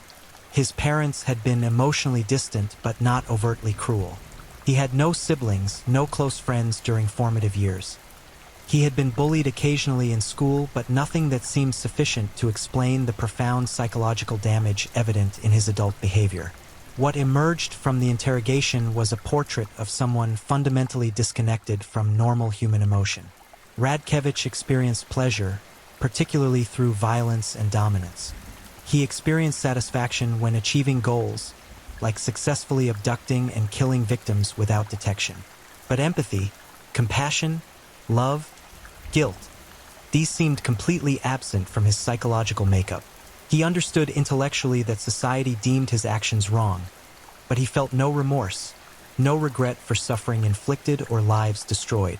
When asked about specific victims, Radkevich displayed disturbing memory for detail regarding the violence itself, but almost no recollection of them as individuals. He remembered precisely how each person had responded to torture, what methods had proven most effective, how long each had survived. But he couldn't recall their names without prompting, didn't know basic facts about their lives, showed no interest in them beyond their utility as objects for his sadistic impulses. They were opportunities, he explained when questioned about his apparent indifference to victims' humanity. "I saw someone alone, vulnerable, accessible. I took the opportunity. That's all it was." This transactional view of murder, this reduction of complex human beings to mere opportunities, illustrated the profound psychological abnormality that enabled his killing spree. The interrogation also revealed the extent of Radkevich's planning and precaution. He had studied police procedures, understanding what evidence might identify him and taking steps to minimize forensic traces. He had researched locations throughout Moscow, identifying abandoned buildings, construction sites, and other secluded areas suitable for his purposes. He had observed potential victims for days or even weeks before striking, learning their routines and identifying optimal moments for abduction. This organizational capacity, combined with his lack of conscience, created the profile of a particularly dangerous predator. He possessed intelligence sufficient to plan complex crimes while lacking any internal moral constraints that might prevent him from executing those plans. Only external factors, in this case the fingerprint evidence and intensive police investigation, had stopped his killing spree. Left unchecked, Dr. Orlova assessed, Radkevich would have continued murdering indefinitely, the body count limited only by his ability to avoid detection. By the interrogation's conclusion, Radkevich had provided comprehensive confession covering 16 confirmed murders spanning 7 months. The documentation was thorough, recorded, and witnessed, legally sound for prosecution purposes. Physical evidence recovered from his room corroborated his statements in multiple instances. The case against him was overwhelming, conviction virtually certain even in Russia's sometimes unpredictable legal system. Petrov emerged from the interrogation room feeling simultaneously triumphant and hollow. They had caught the killer, ended the reign of terror that had paralyzed Moscow for months. Justice would be served for 16 families who had endured unimaginable loss. But nothing they did could restore those lives, erase the suffering inflicted, or repair the damage done to a city's sense of security. The Moscow prosecutor's office moved quickly to file charges: 16 counts of aggravated murder, multiple counts of kidnapping, torture, and various lesser offenses that seemed almost trivial compared to the magnitude of his crimes. The prosecution would be led by Elena Sokolova, a veteran attorney known for her meticulous case preparation and courtroom effectiveness. Given the evidence available, conviction seemed certain, but Sokolova took nothing for granted, building the strongest possible case to ensure no procedural errors might compromise justice. Media coverage of Radkevich's arrest dominated newspapers and television broadcasts for weeks. His photograph, a police booking image showing his blank expression and empty eyes, became one of the most recognizable faces in Russia.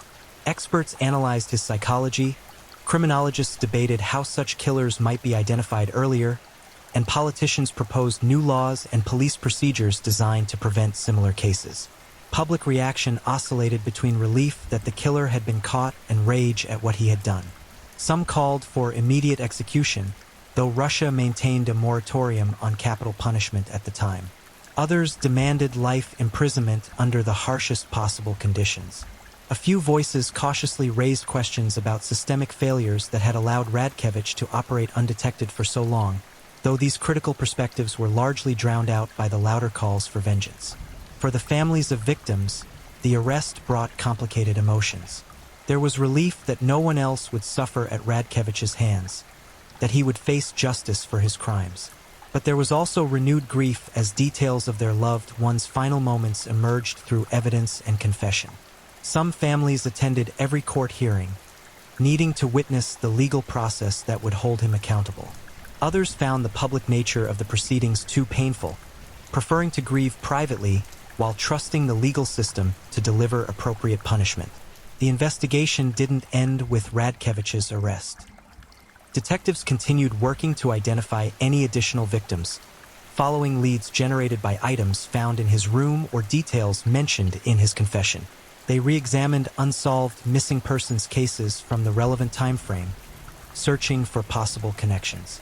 They interviewed hundreds of witnesses, building comprehensive documentation of Radkevich's movements during the 7-month killing spree. This painstaking work revealed disturbing close calls, moments when Radkevich had apparently been stalking potential victims who had inadvertently escaped by changing plans, running into friends, or simply taking different routes home. Several individuals came forward after seeing his photograph, recognizing him as someone who had followed them briefly before disappearing. These near misses illustrated how many more people might have died if the investigation hadn't finally identified and arrested him when they did. The trial of Nikolai Radkevich began on October 15, 1992, in Moscow's Central Criminal Court, an imposing structure that had witnessed countless proceedings during its long history but few as horrifying as the case now before it. Judge Viktor Medvedev presided, a stern magistrate with 30 years of judicial experience who had heard every variety of human depravity imaginable. Even he would later admit that Radkevich's crimes ranked among the most disturbing cases he had encountered during his career. The courtroom itself became a stage where incomprehensible evil confronted the legal mechanisms society constructs to contain and punish such darkness. Security was extraordinary. Armed guards at every entrance, metal detectors screening all attendees, plainclothes officers positioned throughout the gallery.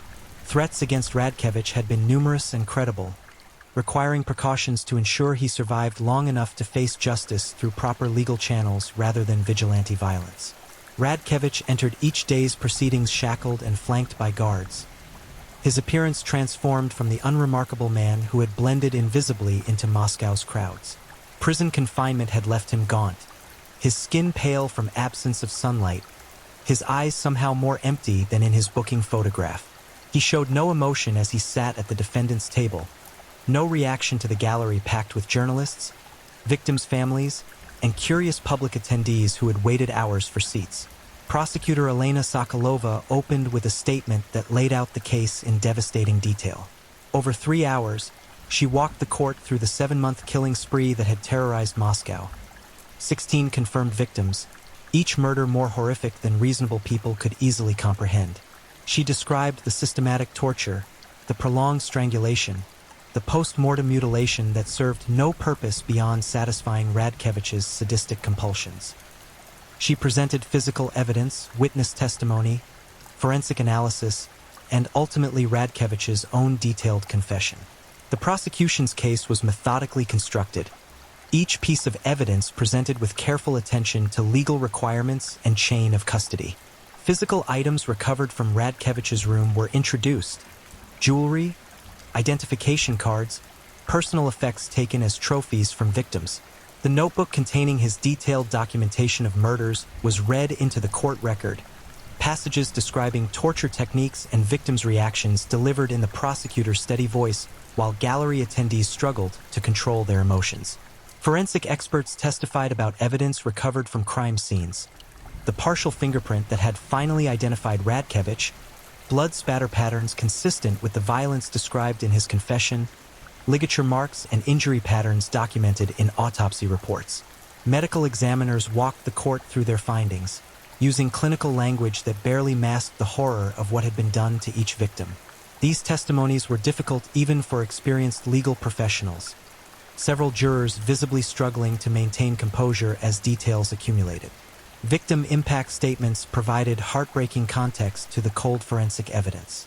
Marina Sokolova's sister described a vibrant woman whose life had been stolen, leaving behind a family forever scarred by incomprehensible loss. Viktor Sorokin's widow spoke through tears about the husband and father murdered, while simply trying to earn living for his family. Irina Novikova's parents, aged overnight by grief, shared memories of their brilliant daughter, whose dreams of becoming a mathematics professor had been extinguished in an abandoned basement. These statements transformed abstract legal proceedings into human tragedy, reminding everyone present that behind each victim number was a person with hopes, dreams, relationships, and futures that Radkevich had obliterated. Some family members addressed him directly, demanding he look at them while they described the devastation his actions had caused. Radkevich complied with these demands mechanically, his gaze directed toward speakers but his eyes somehow unfocused, as though he were looking through them rather than at them. The defense, led by court-appointed attorney Mikhail Lebedev, faced an impossible task. The evidence was overwhelming, the confession comprehensive, the case essentially indefensible on factual grounds. Lebedev's strategy therefore focused on mental state, arguing that Radkevich suffered from severe psychological disorders that diminished his criminal responsibility. This approach required acknowledging that Radkevich had committed the murders while arguing he wasn't fully culpable due to mental illness. Defense psychiatric experts testified about antisocial personality disorder, explaining how individuals with this condition lack normal capacity for empathy, guilt, or remorse. They described developmental factors that might have contributed to Radkevich's psychological state: the emotional neglect during childhood, the social isolation during formative years, the absence of positive relationships or interventions that might have altered his trajectory toward violence. Dr. Orlova, called as a prosecution witness, countered these arguments effectively.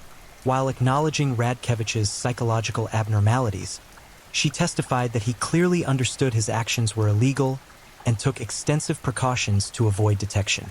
This demonstrated knowledge of wrongdoing and capacity for impulse control, key legal factors in determining criminal responsibility. His planning, his selection of isolated locations, his efforts to minimize forensic evidence, all indicated someone fully aware of what he was doing and deliberately choosing to do it regardless of moral or legal considerations. The prosecution also introduced evidence of Radkevich's behavior between murders, demonstrating he could function normally in daily life when not actively hunting and killing. He paid rent, held temporary jobs, interacted with neighbors without raising suspicion. This suggested his violence was controllable, that he chose when and where to indulge his sadistic impulses rather than being driven by irresistible compulsions beyond his capacity to manage. Cross-examination of Radkevich himself provided the trial's most dramatic moments. Prosecutor Sokolova questioned him extensively about each murder, forcing him to recount details while victims' families listened from the gallery. Her strategy was transparent. She wanted the court and public to see his complete lack of remorse, his inability to connect with the human suffering he had caused, his fundamental psychological alienation from normal moral reasoning. "Did Marina Sokolova beg you to stop?" Sokolova asked, her voice controlled despite obvious emotion. "Yes," Radkevich replied flatly, no effect in his tone. "What did she say?" "Please, stop, help, the usual things." "The usual things," Sokolova repeated, letting the phrase hang in the air. "How many people begged you to stop?" Radkevich thought for a moment as though tallying numbers. "All of them, I think. Most. Some couldn't speak by the end." Gasps and sobs erupted from the gallery, Judge Medvedev calling for order, threatening to clear the courtroom if outbursts continued. Radkevich watched this reaction with what appeared to be mild curiosity, observing emotional responses he couldn't personally experience or understand. "Did their begging ever make you stop?" Sokolova pressed. "No. Did you feel anything when they begged for their lives?" Radkevich considered this question more carefully. "Satisfaction, I suppose. It meant they understood their situation, that I had complete control." This exchange, and dozens like it throughout his testimony, illustrated the prosecution's point more effectively than any expert testimony. Radkevich's own words, delivered in that affectless monotone, demonstrated someone who understood perfectly what he had done, who had made conscious choices at every stage, and who felt no remorse whatsoever for the suffering inflicted. The defense attempted damage control by returning to arguments about psychological disorder, emphasizing that Radkevich's lack of normal emotional responses itself indicated mental illness that should mitigate criminal responsibility. But the prosecution had effectively undermined this strategy by demonstrating that understanding right from wrong, the legal standard for criminal responsibility, didn't require normal emotional responses, only cognitive awareness of moral and legal boundaries. Closing arguments consumed an entire day, both sides summarizing their cases for the jury of 12 Moscow citizens who had been hearing evidence for 3 weeks. Prosecutor Sokolova delivered a passionate summation emphasizing the calculated nature of Radkevich's crimes, the systematic torture inflicted on 16 innocent victims, and the necessity of holding him fully accountable regardless of his psychological abnormalities. She argued that allowing mental illness to excuse such calculated brutality would render justice meaningless and leave society vulnerable to predators who could claim psychological disorder as justification for any atrocity. Defense attorney Lebedev countered with appeals for understanding that mental illness, particularly disorders affecting empathy and impulse control, diminished culpability even if legal insanity standards weren't met.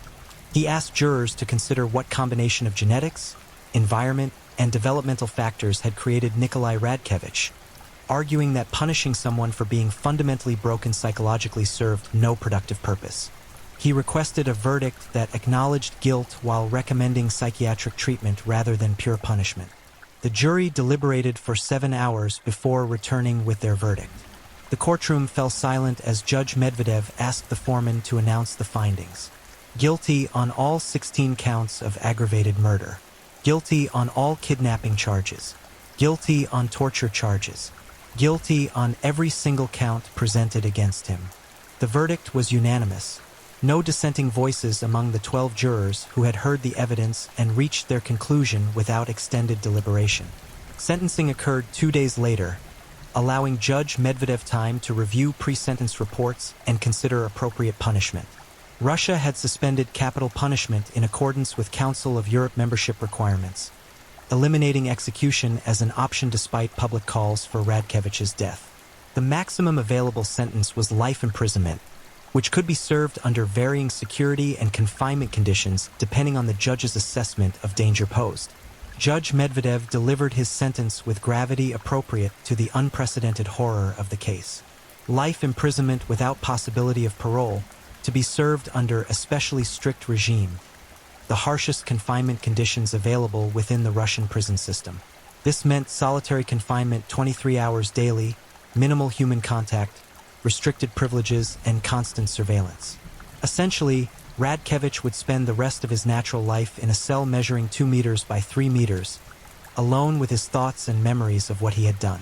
The crimes you have committed, Judge Medvedev addressed Radkevich directly, represent evil of such magnitude that words fail to adequately describe them. 16 innocent people died in agony because you derived satisfaction from their suffering. You reduced human beings to objects of your sadistic pleasure without any capacity for remorse or compassion. Society must be protected from individuals like you absolutely and permanently.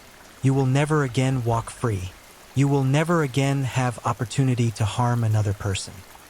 You will spend the remainder of your life contemplating what you have done, and that, perhaps, is the only justice we can provide to your victims and their families.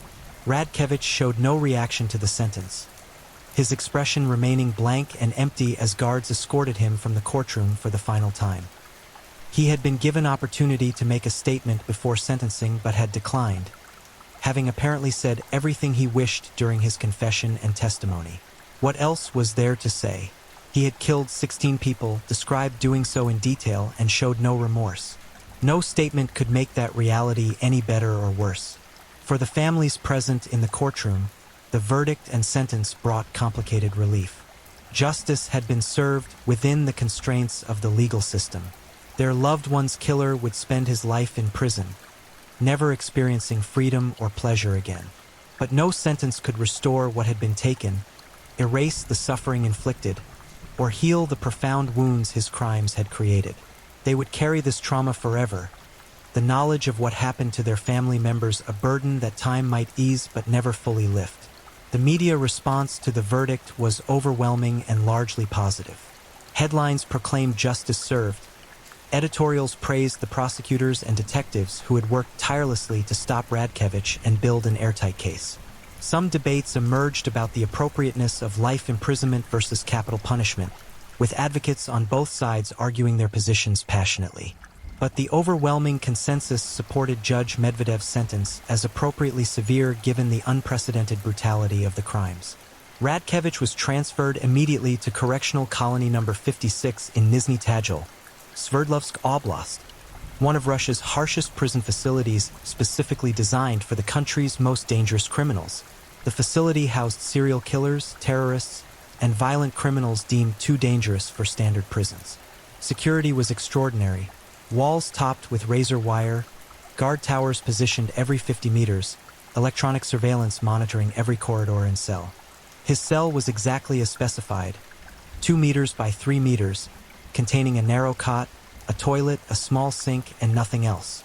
No television, no radio, no books beyond those screened and approved by prison authorities.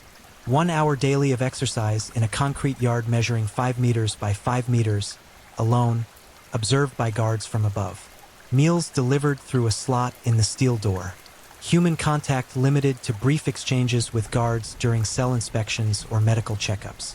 This would be Nikolai Radkevich's existence for the rest of his life. The man who had terrorized Moscow for 7 months, who had murdered 16 people with horrifying brutality, who had experienced power and satisfaction through others' suffering. He would now experience powerlessness, isolation, and the slow grinding passage of time in a concrete box that would eventually become his tomb.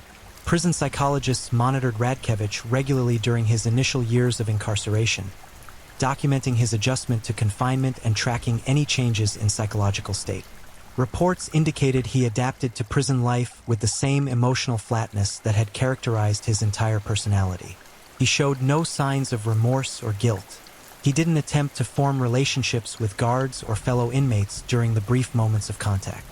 He simply existed, day after day, in his concrete cell, apparently content with his memories and thoughts.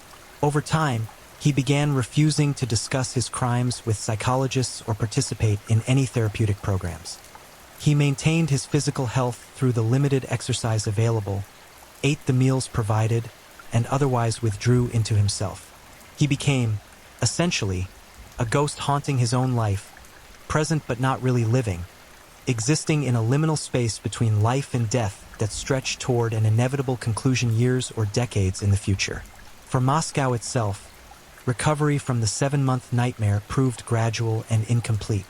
The murders had exposed vulnerabilities in police procedures, forensic capabilities, and interagency communication that authorities worked to address through reforms and increased resources.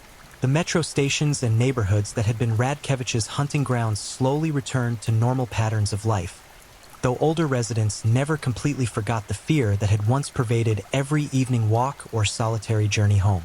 Memorials were erected for the victims in various locations throughout the city, plaques bearing their names, small parks dedicated to their memory, scholarship funds established in their honor.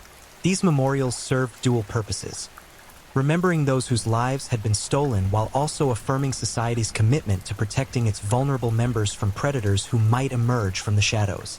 Detective Yuri Petrov remained with Moscow's Criminal Investigations Division for another 8 years before retiring in 2000. The Radkevich case had defined the latter portion of his career, bringing him recognition and promotion but also leaving psychological scars that never fully healed. He carried the weight of 14 victims who had died before they identified the killer, wondering endlessly whether different decisions or faster action might have saved some of those lives. Therapy helped him process the trauma, but the faces of those victims appeared in his dreams until his death in 2012. Dr. Svetlana Orlova continued her work in criminal psychology, becoming one of Russia's foremost experts on serial murder and violent offenders. She published extensively about the Radkevich case, using it to educate law enforcement and mental health professionals about identifying potential serial killers before their compulsions manifest in violence. She argued for early intervention programs targeting at-risk youth showing signs of antisocial development, believing that prevention was ultimately more effective than prosecution after atrocities had already occurred. The families of Radkevich's 16 victims formed a support group that continues meeting quarterly to this day. They share memories of their loved ones, support each other through difficult anniversaries and triggering events, and advocate for improved victim services and rights within Russia's criminal justice system. Their collective advocacy has contributed to significant reforms in how murder victims' families are treated during investigations and trials, ensuring they receive information, support, and respect throughout the difficult legal process. As for Nikolai Radkevich himself, he remains confined to his 2x3-meter cell in Nizhny Tagil, now 54 years old, having spent more than 3 decades in nearly complete isolation. Prison officials report he has requested to speak with journalists and researchers over the years, apparently feeling some desire to explain himself or share his perspective on his crimes. These requests have been consistently denied, authorities seeing no benefit to providing him a platform for what would likely be self-serving rationalization of inexcusable atrocities. He will die in that prison, perhaps from illness, perhaps from the simple deterioration that accompanies aging, perhaps from suicide if he eventually decides existence without freedom or purpose no longer interests him. Whenever death comes, it will find him in that concrete cell, alone as he lived, as he killed, as he condemned himself to remain forever. The legacy of the Moscow Strangler extends beyond the immediate horror of his crimes. The case prompted significant reforms in Russian law enforcement, improved forensic capabilities, better interagency cooperation, and enhanced training for investigators handling serial murder cases. It contributed to public discourse about mental illness, criminal responsibility, and how society should respond to individuals who lack normal capacity for empathy while possessing full cognitive function. But primarily, the legacy lives in memory, in the families who lost loved ones to incomprehensible violence, in the investigators who worked exhaustively to stop him, in the city that endured 7 months of terror before justice was finally served. It reminds us that monsters are real, that they walk among us wearing human faces, and that eternal vigilance remains necessary to protect the vulnerable from those who would prey upon them without conscience or mercy. 16 lives stolen, 16 families shattered, 1 predator finally caged.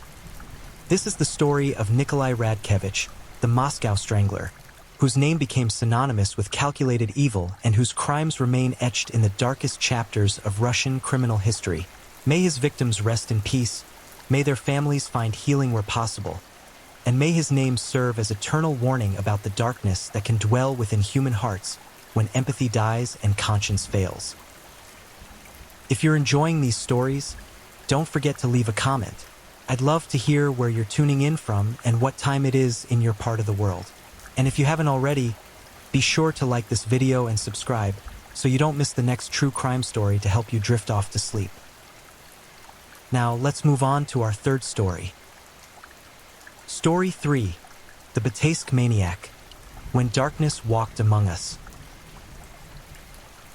They called him the ghost who hunted in plain sight.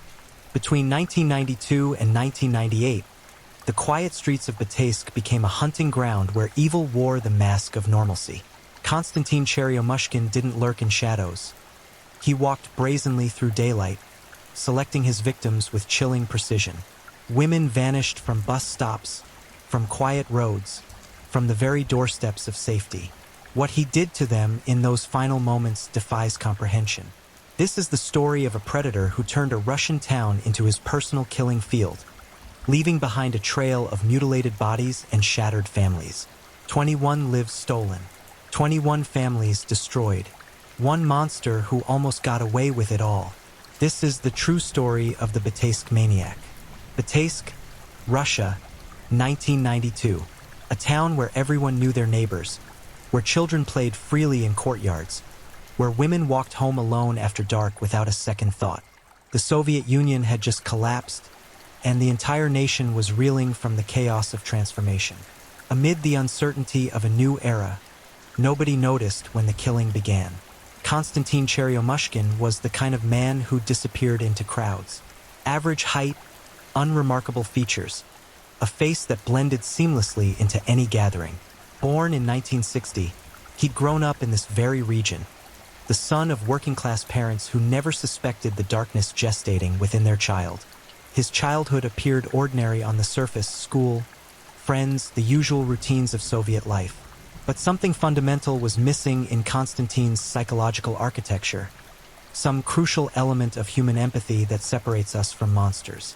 By his early 30s, Cheryomushkin had established what seemed like a normal existence. He held down jobs, maintained relationships, moved through society without raising alarms. But behind the mask of normalcy, urges were building, dark fantasies that demanded satisfaction. He began watching women, studying their routines, learning their patterns. The act of surveillance itself became intoxicating, a prelude to horrors yet to come. The first murder occurred on a spring evening in 1992. The victim was a young woman returning home from work, taking a route she'd walked 1,000 times before. Cheryomushkin approached with practiced ease, his demeanor non-threatening, perhaps asking for directions or offering assistance. What happened next would become his signature: swift, brutal, and unspeakably violent. He didn't simply kill, he destroyed. The woman's body was discovered 3 days later in a wooded area outside town. What the investigators found sent shockwaves through the forensics team. The level of violence inflicted upon her corpse suggested a rage that transcended normal criminal psychology. She had been strangled, but that was merely the beginning. Post-mortem mutilation had been extensive, methodical, almost ritualistic. Cheryomushkin had taken his time with her, even after death, satisfying perverse needs that defied rational understanding. The sexual assault had been savage. Forensic examination revealed injuries consistent with extreme brutality, the kind of violence that spoke to a complete dehumanization of the victim. But Cheryomushkin went further. He carved into flesh with deliberate precision, removing organs, inflicting wounds that served no purpose except to satisfy his twisted compulsions. The mutilation of her face suggested a desire to erase her identity, to transform a living person into an object of his darkest fantasies. Local police initially treated it as an isolated incident. Betaisk was relatively peaceful, and murders of this nature were exceedingly rare. They documented the evidence, interviewed witnesses, followed standard investigative protocols. But they had no suspect, no clear motive, no obvious leads. The case grew cold as winter approached. Cheryomushkin, meanwhile, discovered something terrifying. He'd loved every second of it. The months following that first murder were a period of careful observation for him. He refined his approach, studied his mistakes, planned his next move with the patience of a chess master. He watched women everywhere, at bus stops, in markets, walking to and from work. He developed a predator's instinct for vulnerability, identifying those who were alone, distracted, accessible. His second victim disappeared on a January evening in 1993. She was walking home from a friend's house, a journey of less than 2 kilometers.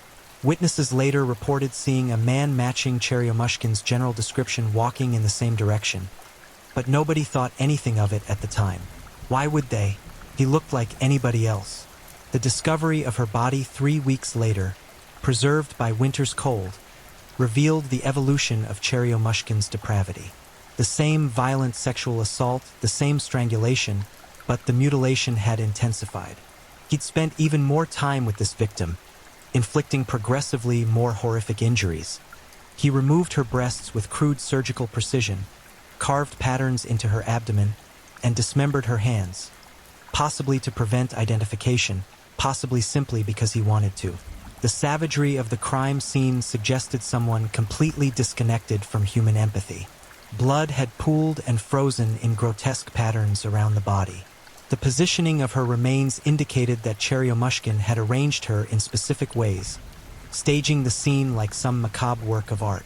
This wasn't just murder, it was a statement, a testament to his absolute control over life and death. Police now had 2 bodies, 2 unsolved murders with strikingly similar characteristics. A pattern was emerging, though authorities were reluctant to acknowledge it publicly. The last thing Bataysk needed was panic, especially during those uncertain post-Soviet years when law enforcement resources were stretched impossibly thin. But Cheryomushkin was accelerating. His third victim vanished in April 1993, then a fourth in July. Each murder followed the same terrible blueprint: abduction, assault, strangulation, mutilation. Each victim was a woman between the ages of 18 and 40, typically alone, typically vulnerable.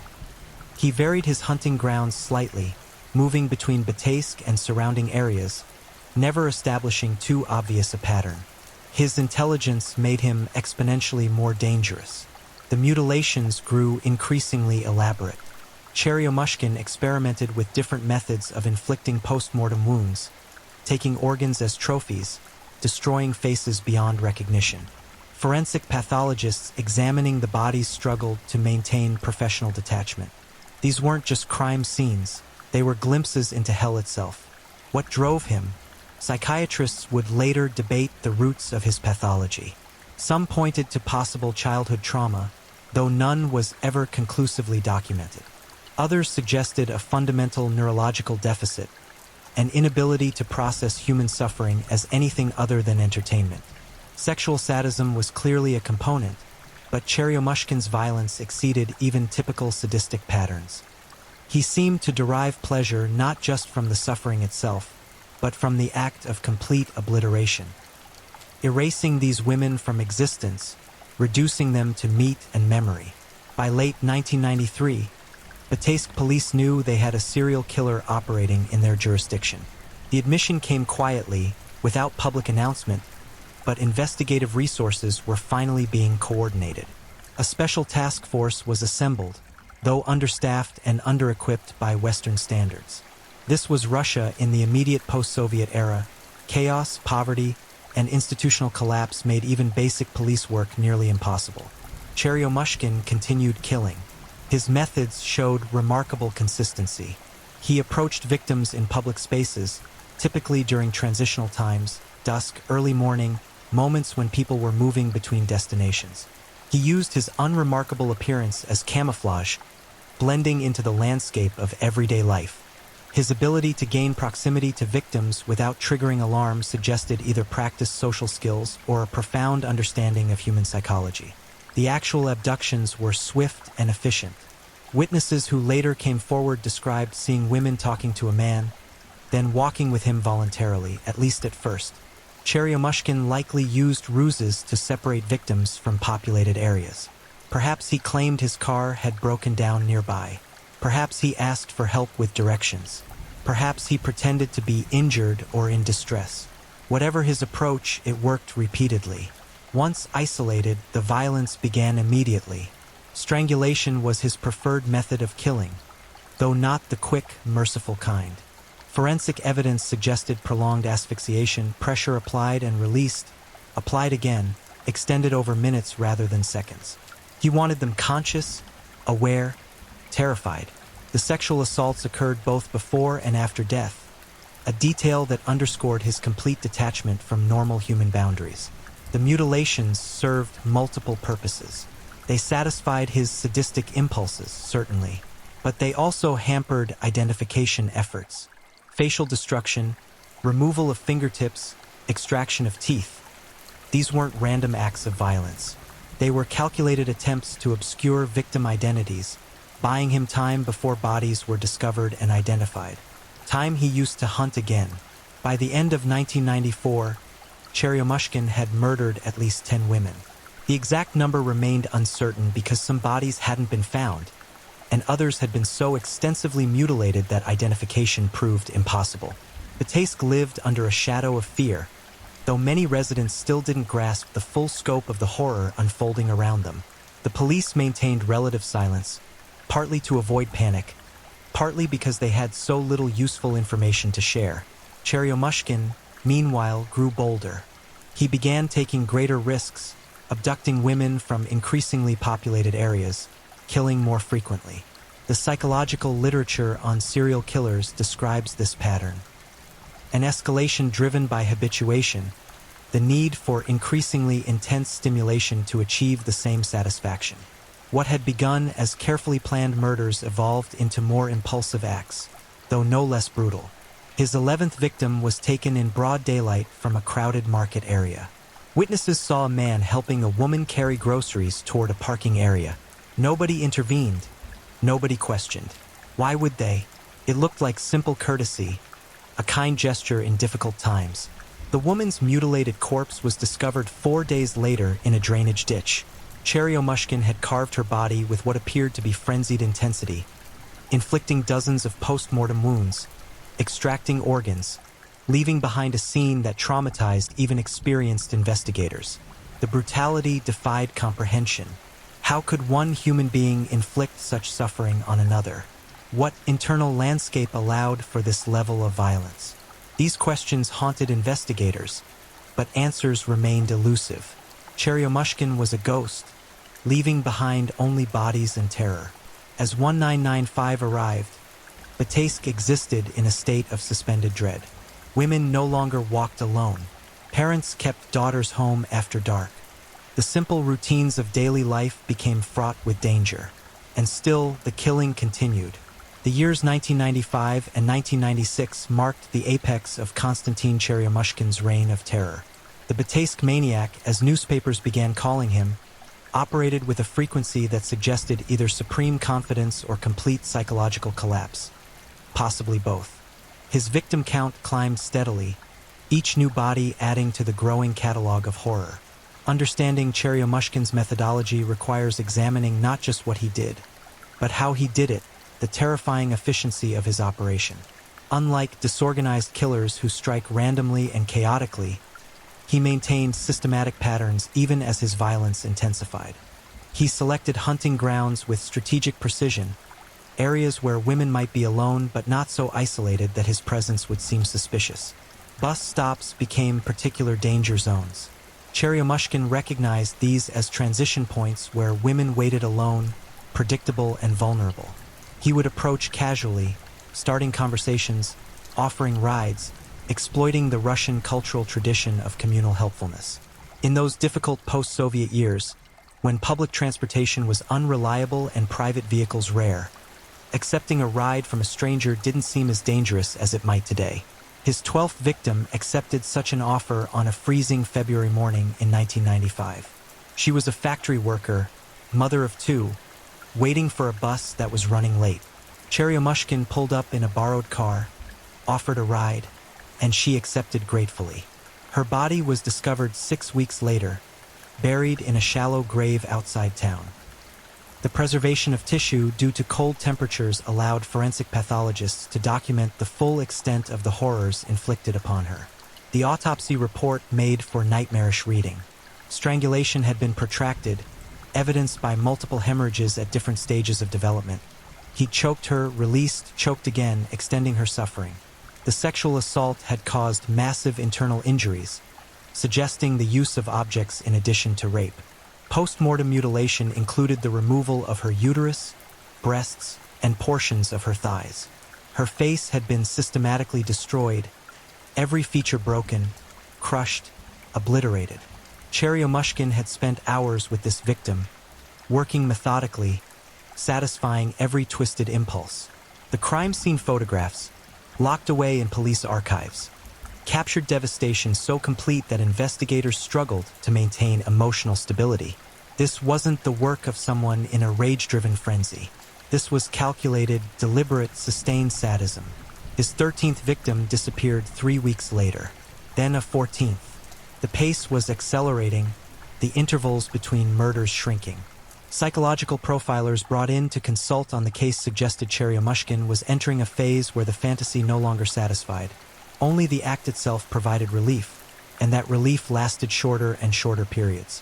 He was devolving, becoming more dangerous with each passing day. The murders all shared signature elements. Strangulation remained his preferred killing method, the intimate violence of hands around a throat, feeling life drain away. The sexual component was invariably savage, causing injuries that would have required immediate medical attention had the victims survived. And the mutilation, always the mutilation, revealed a mind completely divorced from human empathy. He carved symbols into flesh, though their meaning remained obscure. Investigators analyzed the patterns, consulting with experts in occult symbolism, trying to discern purpose or message. But Cheryomushkin likely assigned no larger meaning to these markings. They were simply expressions of his pathology, random acts of destruction masquerading as significance. The extraction of organs served both practical and psychological purposes. Practical because removing distinctive features complicated identification.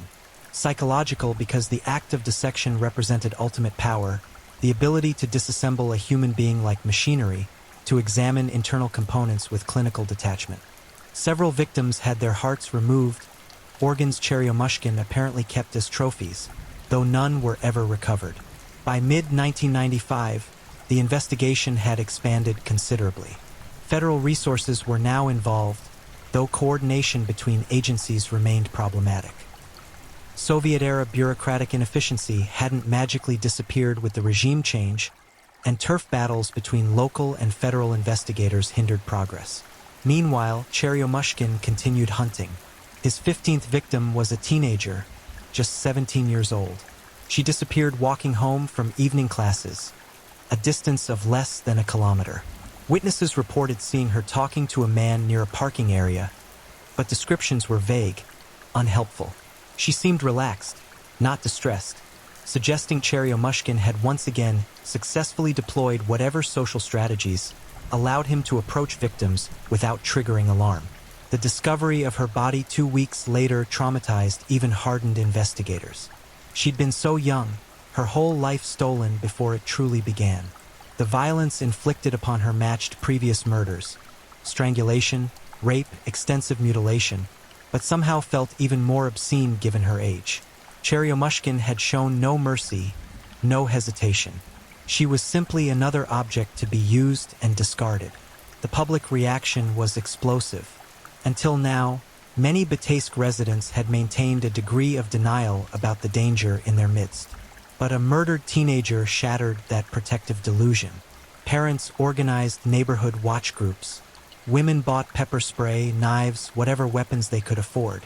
The town existed in a state of siege, everyone looking over their shoulders, trusting nobody. Cheryomushkin thrived in this atmosphere of fear. Some serial killers are deterred by heightened vigilance, but he seemed energized by it. The psychological literature describes certain offenders who derive satisfaction not just from the act of murder, but from the broader terror they inspire. Cheryomushkin appeared to be such a killer. his ego inflated by the knowledge that an entire region lived in fear of him. His 16th victim was abducted in August 1995, 17th in October, 18th just before Christmas. Each murder followed the established pattern, yet each also showed subtle variations, new methods of mutilation, different body disposal locations, evolving staging techniques. He was experimenting, refining his craft, treating murder as a form of twisted artistry.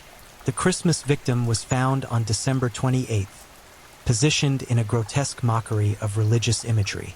Cheryomushkin had arranged her body in a cruciform position, arms outstretched, legs together. Whether this represented genuine religious symbolism or simply mockery remained unclear. Her face had been destroyed so thoroughly that dental records were required for identification. Her internal organs had been removed with near-surgical precision, suggesting Cheryomushkin had developed considerable anatomical knowledge through practice. As 1996 began, investigators faced a terrible reality. They were no closer to identifying the Bedtime maniac than they'd been years earlier. Forensic technology in mid-1990s Russia lagged significantly behind Western capabilities. DNA analysis existed but wasn't yet standardized or widely available. Criminal databases were incomplete, interregional cooperation minimal. Cheryomushkin benefited from these institutional weaknesses, operating in the gaps between bureaucratic jurisdictions. His 19th victim disappeared in March 1996. The pattern was becoming sickeningly familiar. A woman alone, a brief interaction, then vanishing. Her body surfaced 3 weeks later in a location Cheryomushkin had used before, a rural area with limited access. This repetition of disposal sites suggested either supreme confidence or increasing desperation. Perhaps he was running out of suitable locations. Perhaps he simply no longer cared about concealment. The autopsy revealed now familiar horrors. Prolonged strangulation, evidenced by multiple petechial hemorrhages. Violent sexual assault causing catastrophic internal injuries. Systematic post-mortem mutilation. Breasts removed, abdomen opened, face obliterated. Investigators documented everything with grim professionalism, but the psychological toll was mounting.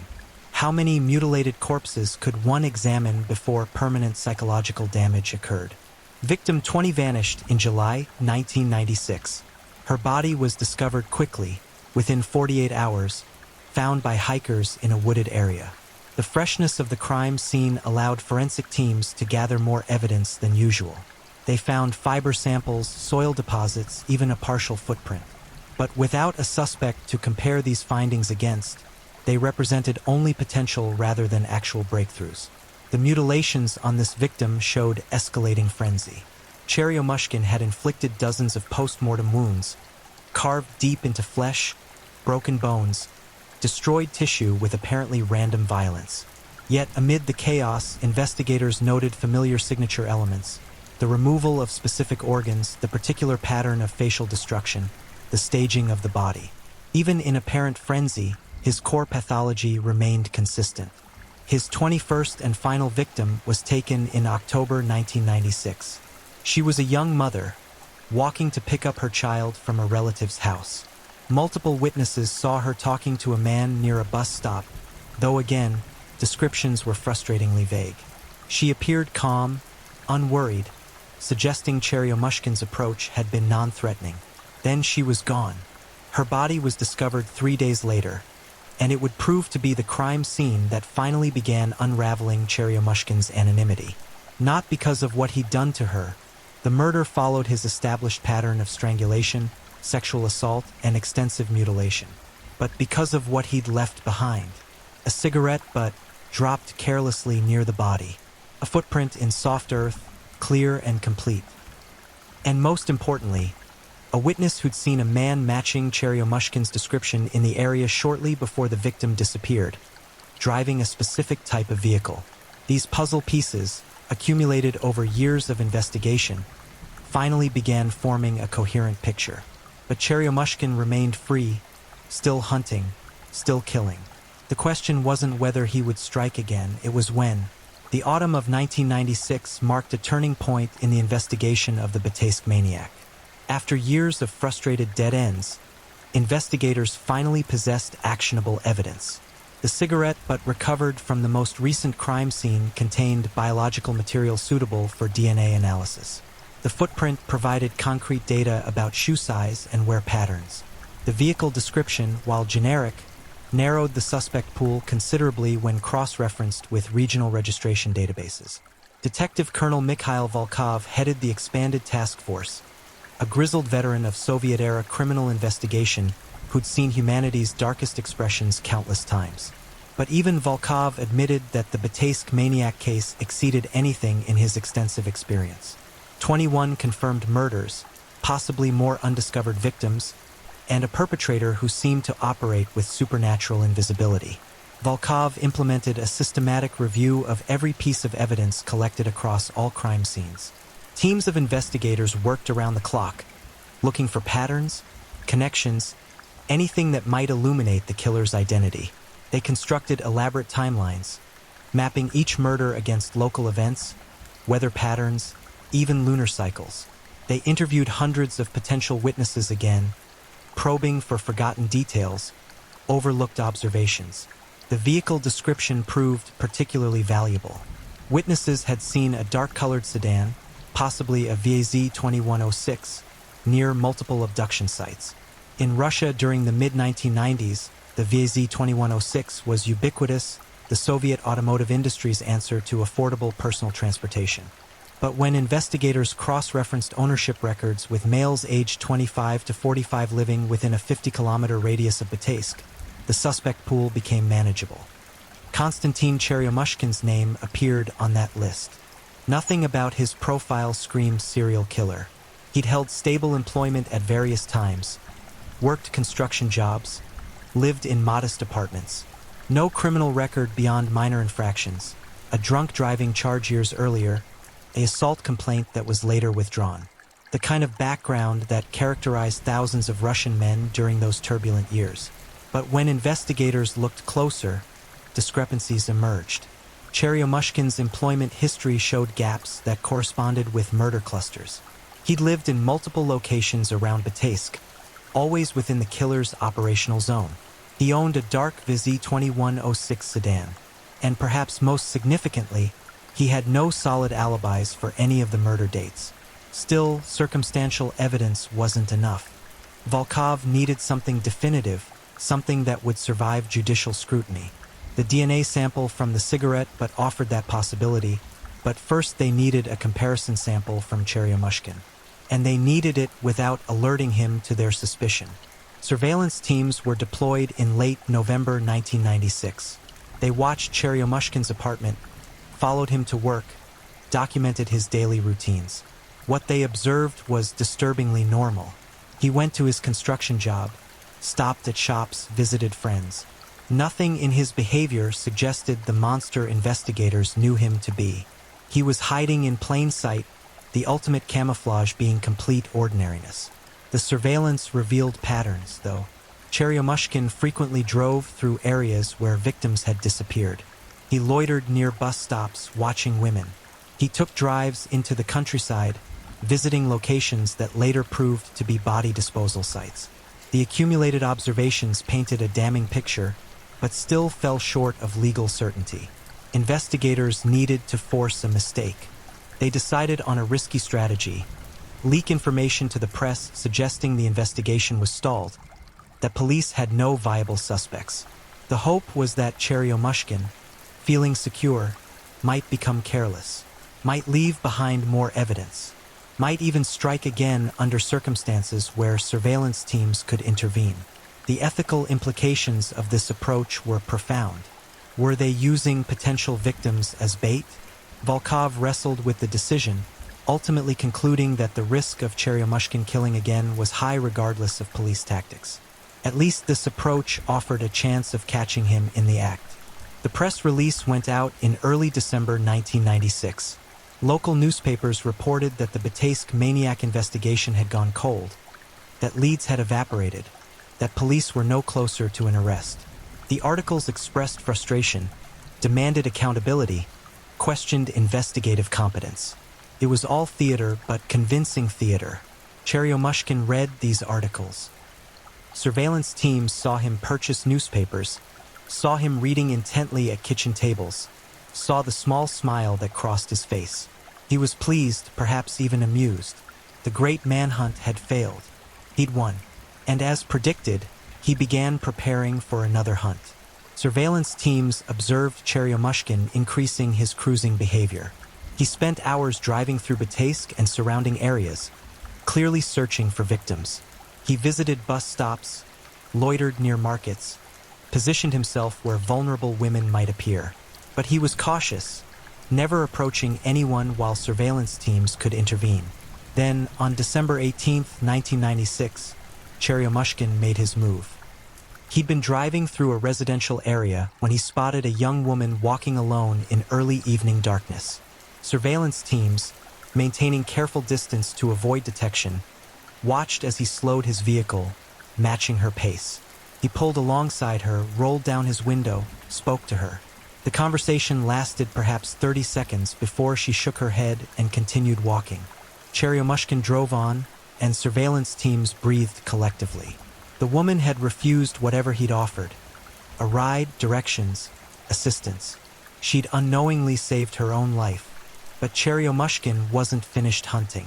20 minutes later, in a different neighborhood, he spotted another target. This woman was older, carrying shopping bags, struggling with her load. Cheryomushkin pulled over, got out of his car, approached her with offers of help. Surveillance teams faced an impossible decision. Intervene now and reveal themselves, potentially losing any chance of building a solid case? Or hold back, waiting for more conclusive evidence, risking this woman's life? Detective Colonel Volkov, monitoring the situation from a command vehicle, made the call. Officers moved in before Cheryomushkin could get the woman to his car. They approached casually, pretending to be asking directions, positioning themselves between predator and prey. The woman, confused but unharmed, continued home with her shopping. Cheryomushkin, frustrated but not yet suspicious, drove away. The surveillance continued for 3 more days. Cheryomushkin's behavior grew increasingly agitated. He drove more erratically, took longer cruising trips, seemed unable to settle. The failed hunts were clearly affecting him, the need for violence building like pressure behind a dam. On December 21st, investigators obtained the legal authorization they needed for more aggressive tactics. A judge signed warrants allowing them to search Cheryomushkin's apartment and vehicle, and to collect biological samples for DNA comparison. The operation was scheduled for early morning December 22nd, time to catch Cheryomushkin at home before he could flee or destroy evidence. 20 officers assembled in the pre-dawn darkness outside Cheryomushkin's apartment building. They wore body armor, carried weapons, prepared for the possibility that he might resist violently. Serial killers, especially those who've evaded capture for years, sometimes prefer death to imprisonment. Volkov briefed his team carefully, emphasizing both officer safety and the absolute necessity of taking Cheryomushkin alive. At 5:47 a.m., they breached his door. Cheryomushkin was in bed, waking groggily as officers flooded into his apartment. For a moment, he seemed confused, disoriented. Then recognition dawned. They'd found him. The mask of normalcy slipped, revealing something cold and reptilian beneath. He didn't resist, didn't fight or flee. He simply sat up in bed, looked at Detective Colonel Volkov, and smiled. The search of his apartment revealed a chamber of horrors. In a locked closet, investigators found boxes containing trophies, jewelry, identification documents, photographs, and most horrifically, preserved organs in formaldehyde jars. Each item represented a victim, a life stolen, a family destroyed. The documentation was meticulous, suggesting Cheryomushkin had kept careful records of his murders, treating them like accomplishments to be cataloged and remembered. His bedroom walls displayed photographs of women, some investigators recognized as victims, others unidentified. He'd been stalking multiple targets simultaneously, selecting victims based on availability and vulnerability. A notebook contained detailed observations about women's routines, where they walked, when they were alone, what routes they took. This was hunting elevated to systematic practice, murder as methodology. The vehicle search proved equally damning. Forensic teams found blood traces in the trunk, hair samples, fiber evidence matching material from crime scenes. Cheryomushkin had attempted to clean his car between murders, but forensic science had advanced sufficiently that microscopic traces remained. Each tiny fragment was another link in the chain of evidence binding him to his crimes. Most conclusively, DNA comparison confirmed what investigators already knew. When asked why he'd killed, Cheryomushkin struggled to articulate motivation. He spoke of urges, compulsions, needs that demanded satisfaction. The violence had been pleasurable, he admitted, both during the act and afterward in memory.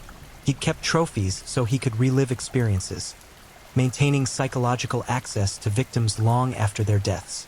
The mutilations, he explained matter-of-factly, had been explorations. He'd wanted to understand what bodies contained, how they functioned, what happened when you removed various components. This wasn't scientific curiosity, it was sadistic experimentation masquerading as knowledge-seeking. He'd treated human bodies as puzzles to disassemble, mysteries to solve through physical destruction. Investigators asked about specific victims, walking Cheryomushkin through each murder chronologically. He recalled details with unsettling clarity, what they'd worn, how they'd reacted, the sounds they'd made dying. His memory for these events was photographic, suggesting he'd mentally rehearsed them countless times. Each murder had been seared into his consciousness, treasured experiences he'd never forget. When questioned about whether he'd felt anything for his victims, fear, pity, connection, Cheryomushkin seemed genuinely puzzled by the question. He understood intellectually that most people would find his actions reprehensible, but he couldn't access those emotions himself. His psychological landscape was barren of empathy, devoid of the emotional architecture that makes us human. The interrogations revealed additional suspected victims. Cheryomushkin alluded to murders before 1992, to possible victims whose bodies had never been found. Investigators worked to verify these claims, reviewing unsolved disappearances, cross-referencing his statements against evidence. The final count remained uncertain, but 21 confirmed murders represented only the minimum. As news of Cheryomushkin's arrest spread, Bataysk experienced collective catharsis tinged with horror. The monster had been caught, but the price paid was staggering. 21 families had lost daughters, mothers, sisters, wives. Hundreds more women had lived in fear for years, their freedom constrained by one man's pathology. The psychological damage extended far beyond the immediate victims. The trial of Konstantin Cheryomushkin began in September 1997, nearly 9 months after his arrest. The delay reflected the complexity of the case.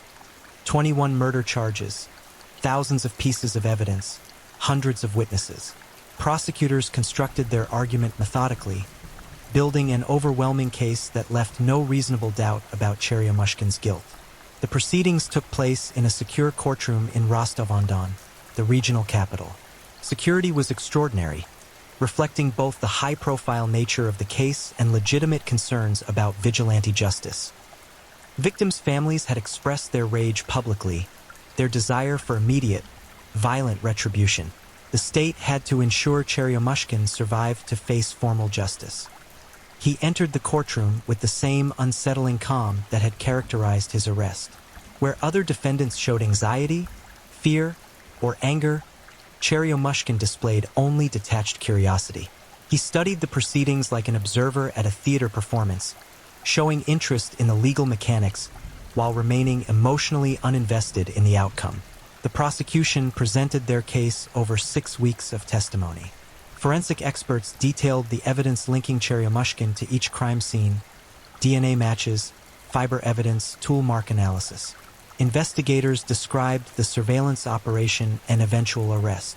Medical examiners walked through autopsy findings, carefully describing injuries while avoiding unnecessarily graphic details out of respect for victims' families present in the courtroom. Those families attended every session, needing to witness justice served, needing to look into the face of the man who destroyed their lives. Many wept openly as evidence was presented. Others sat in stony silence, channeling their grief into cold fury. A few had to be removed from the courtroom when testimony became overwhelming, the clinical descriptions of violence inflicted on their loved ones too painful to endure. Cheryomushkin's defense attorney faced an impossible task. The evidence was overwhelming, the confession detailed and corroborated. The only viable strategy was arguing diminished capacity, that Cheryomushkin's psychological state precluded legal responsibility for his actions. But this approach required demonstrating severe mental illness, and Cheryomushkin's systematic, careful planning contradicted any claim of legal insanity. Psychiatric experts testified for both prosecution and defense. The defense's experts argued that Cheryomushkin suffered from severe antisocial personality disorder with sadistic features, a condition that impaired his ability to conform behavior to legal norms. They presented brain scans suggesting possible neurological abnormalities in regions associated with empathy and impulse control. The prosecution's experts countered that personality disorders, while relevant to understanding Cheryomushkin's psychology, didn't meet legal standards for insanity. He clearly understood that murder was wrong. His efforts to conceal crimes and avoid detection proved this. He could control his behavior when necessary. He'd held jobs, maintained relationships, functioned in society. His crimes were planned and calculated, not impulsive products of uncontrollable urges.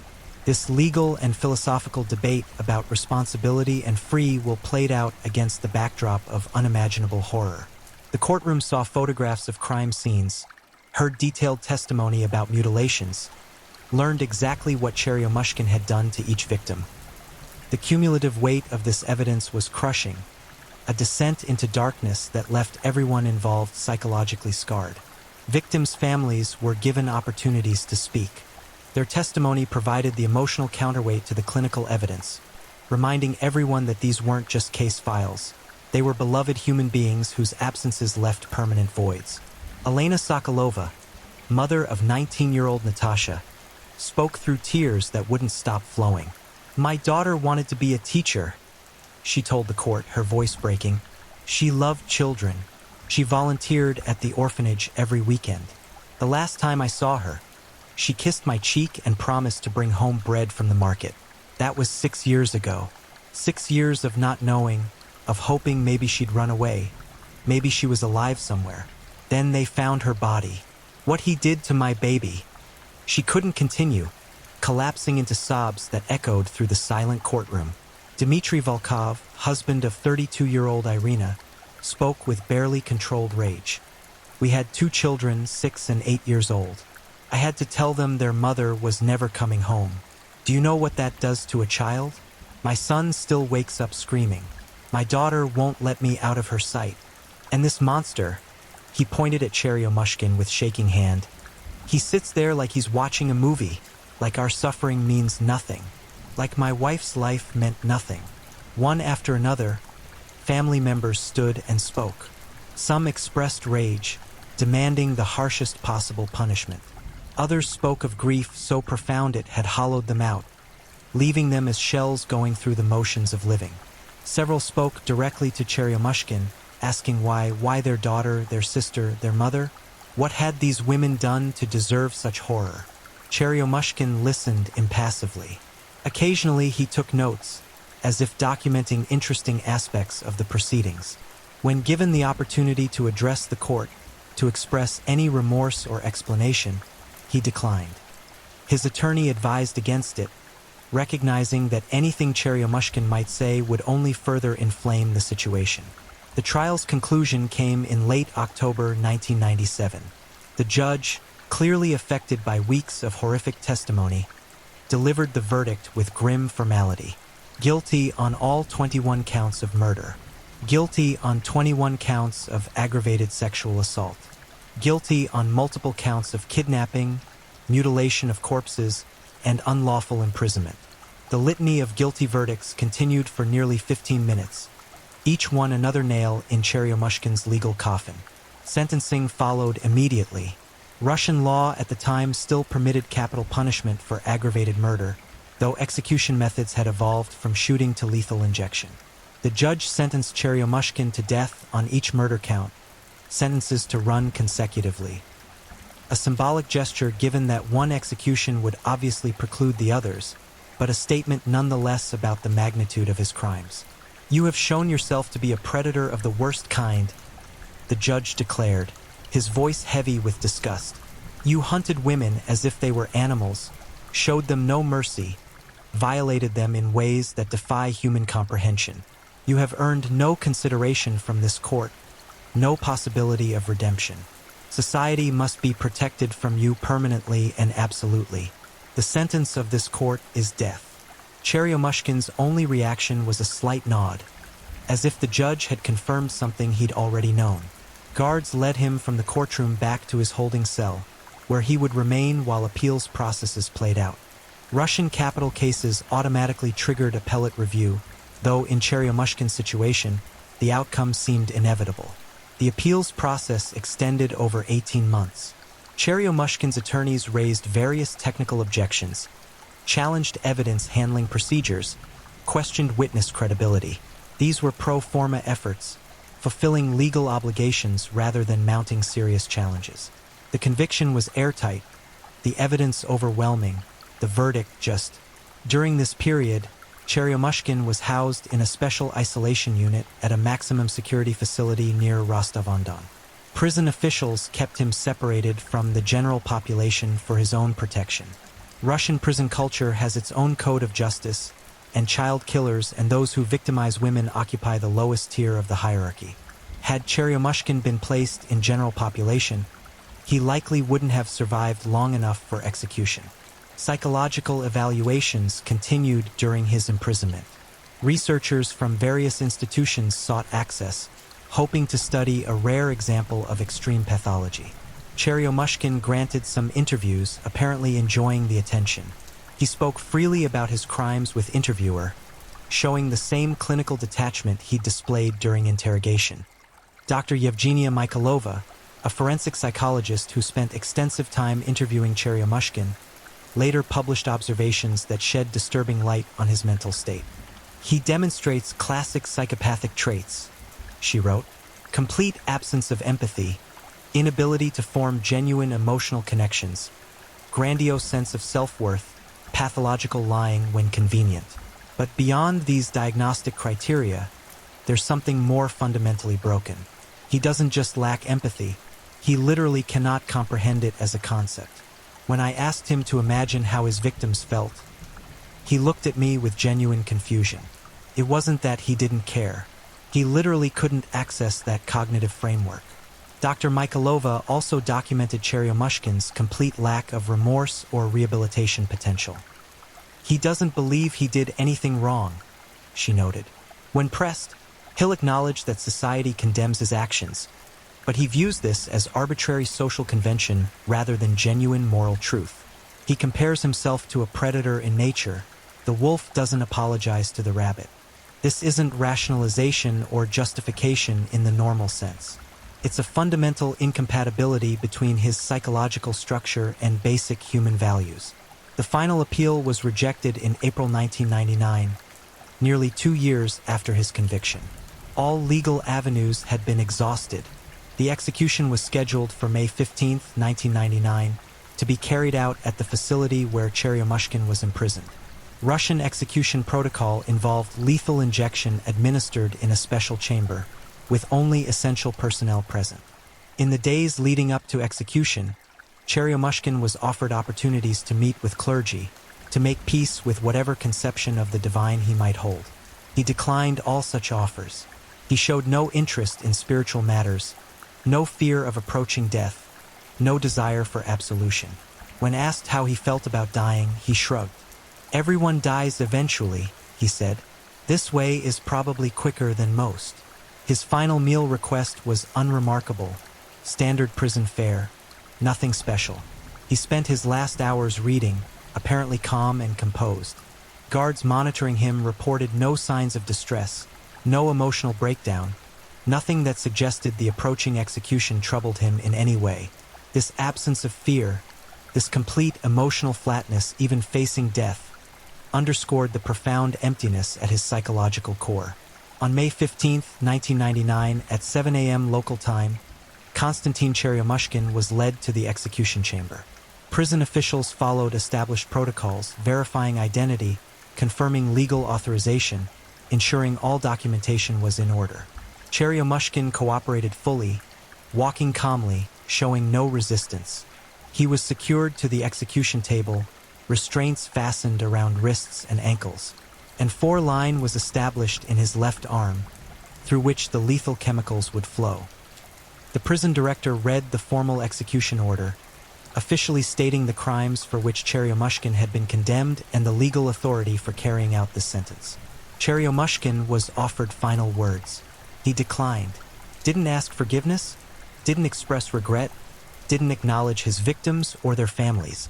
He simply stared at the ceiling, waiting with the same patient detachment he'd shown throughout the legal proceedings.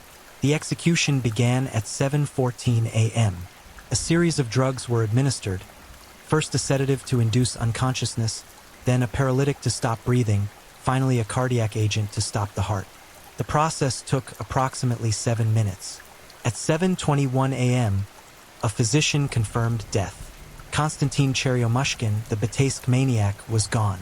News of the execution reached victims' families within hours. Reactions were mixed, reflecting the complex emotions surrounding capital punishment. Some expressed satisfaction, feeling that justice had finally been served. Others found the closure hollow. No execution could bring back their loved ones, could erase the trauma, could heal the wounds his crimes had inflicted. Elena Sokolova, who'd lost her daughter Natasha, spoke to reporters outside the courthouse where Cheryomushkin had been convicted. "I don't feel relief," she admitted, tears streaming down her face. "I thought maybe I would, but I don't. My daughter is still gone. The last years of her life were terror and agony. His death doesn't change that. Nothing changes that.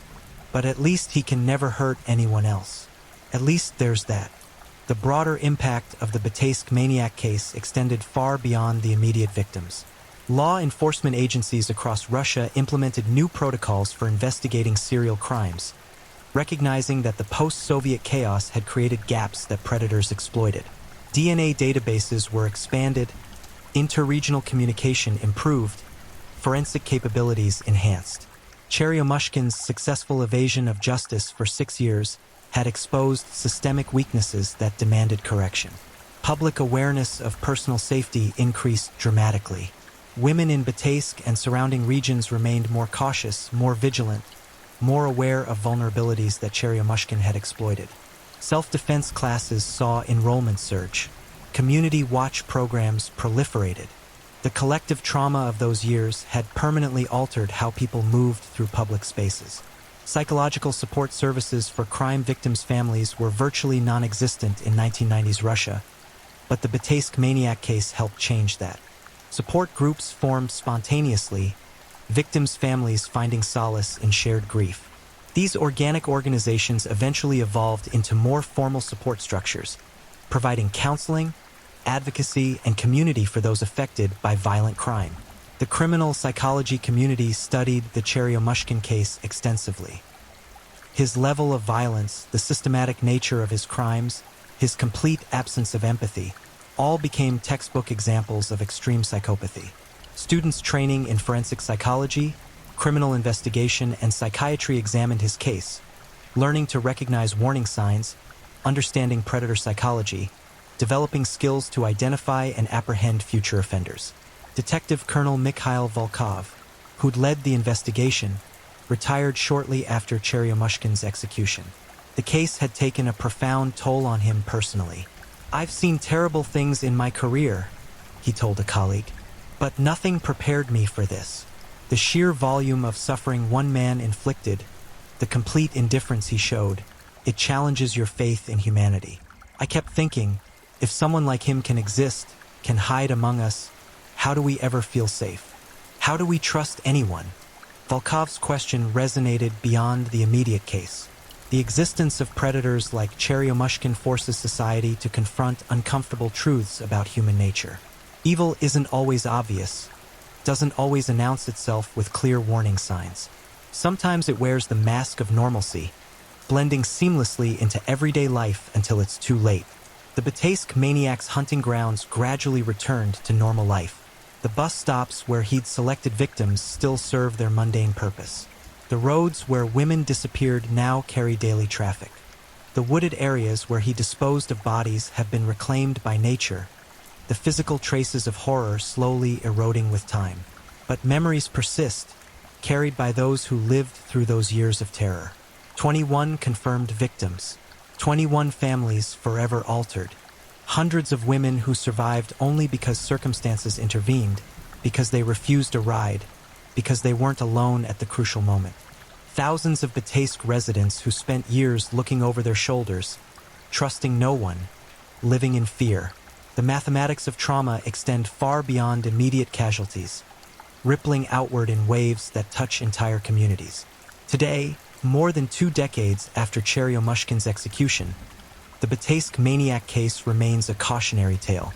It reminds us that monsters walk among us, that evil can hide behind ordinary faces, that vigilance and strong investigative institutions are essential safeguards. It underscores the importance of believing victims, of taking disappearances seriously, of refusing to accept that some violence is inevitable. The memorial erected in Bataisk Central Square lists the names of the 21 confirmed victims. Fresh flowers appear there regularly, left by family members who haven't forgotten, who never will forget. Each name represents a life cut short, potential unrealized, dreams destroyed. They were daughters, mothers, sisters, wives, friends, human beings whose only crime was being vulnerable at the wrong moment.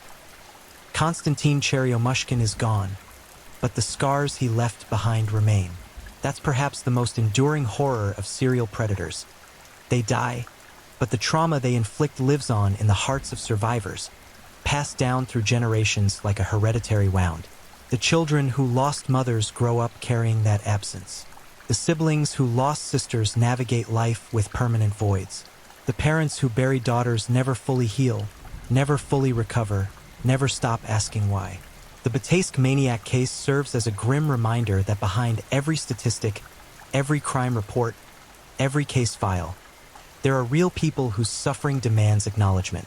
21 women died terribly, but they lived first, loved, laughed, dreamed, hoped. They deserved better than the fate Konstantin Cheryomushkin inflicted upon them. And we, the living, owe them the responsibility of remembering not just how they died, but that they lived, that they mattered, that their absences diminish us all. May they rest in peace, and may we never forget what was taken from them, and from us, by one man's incomprehensible evil. If you're still awake, let's move on to our final story. Story 4. The Tagansky Shadow. Moscow's winter air carried more than frost in 1998. It carried death. Through the crumbling concrete corridors of the Tagansky district, where Soviet-era apartment blocks stood like silent witnesses to history's darkest chapters, a predator moved unseen. Andrei Yevseev didn't merely kill. He orchestrated a symphony of terror that would leave Russia's capital paralyzed with fear. 11 women, 11 families shattered. One man whose appetite for violence knew no boundaries. This is the story of how a seemingly ordinary delivery driver transformed into one of Russia's most methodical and brutal serial killers. A man who hunted in the shadows of his own neighborhood, turning familiar stairwells into chambers of unspeakable horror. What you're about to hear will disturb you. It will haunt you, but these victims deserve to have their stories told, and justice demands that evil be named and understood. Moscow's Tagansky district sprawled across the southeastern quarter of the city like a weathered tapestry woven from Soviet ambition and post-Cold War neglect. The year was 1998, and Russia itself teetered on the edge of economic collapse. The ruble had crashed. Banks had failed. Ordinary citizens watched their life savings evaporate overnight. Against this backdrop of national desperation, the district's residents struggled through each day, their attention focused on survival rather than the danger breeding in their midst. The apartment complexes that dominated Tagansky told their own story of decay. 9-story brutalist structures, their facades stained with decades of pollution and indifference, housed thousands of families in cramped quarters. Narrow stairwells, dimly lit by flickering bulbs when the electricity worked at all, connected floors in vertical mazes where neighbors rarely spoke. The elevators broke down more often than they functioned. Security was a concept from another era, another world. Entrance doors hung loose on rusted hinges, their locks long since abandoned to vandalism and apathy. For women navigating these spaces, danger had always lurked as an unspoken possibility. Drunken neighbors, aggressive strangers, the general lawlessness that flourished when social systems crumbled. But what began in the autumn months of that terrible year was something altogether different. Something calculated. Something monstrous. Andrei Yevseev appeared to casual observers as unremarkable. At 34 years old, he had the forgettable face of 1,000 other men riding Moscow's metro, the same tired expression worn by millions grinding through existence in a city that had lost its way. He worked as a delivery driver, a job that kept him constantly mobile throughout the district, familiar with every alley, every shortcut, every blind corner where witnesses grew scarce. His vehicle became an extension of his hunting territory, allowing him to survey potential victims with the patience of a predator studying prey. Those who knew him, and few knew him well, described a quiet man who kept to himself. He neither drank heavily nor engaged in the boisterous socializing that characterized Russian male culture. He was married, though the relationship had grown cold years before. His wife worked long hours at a factory, their paths crossing infrequently in the small apartment they shared. Neighbors would later struggle to recall anything distinctive about him, which was precisely how he preferred it. Invisibility was his greatest weapon. The killings began in October, though authorities wouldn't recognize the pattern for weeks. The first victim was Svetlana Borisova, a 42-year-old hospital orderly returning home after a double shift. The autumn darkness arrived early at that latitude, and by 6 in the evening, the world had surrendered to night.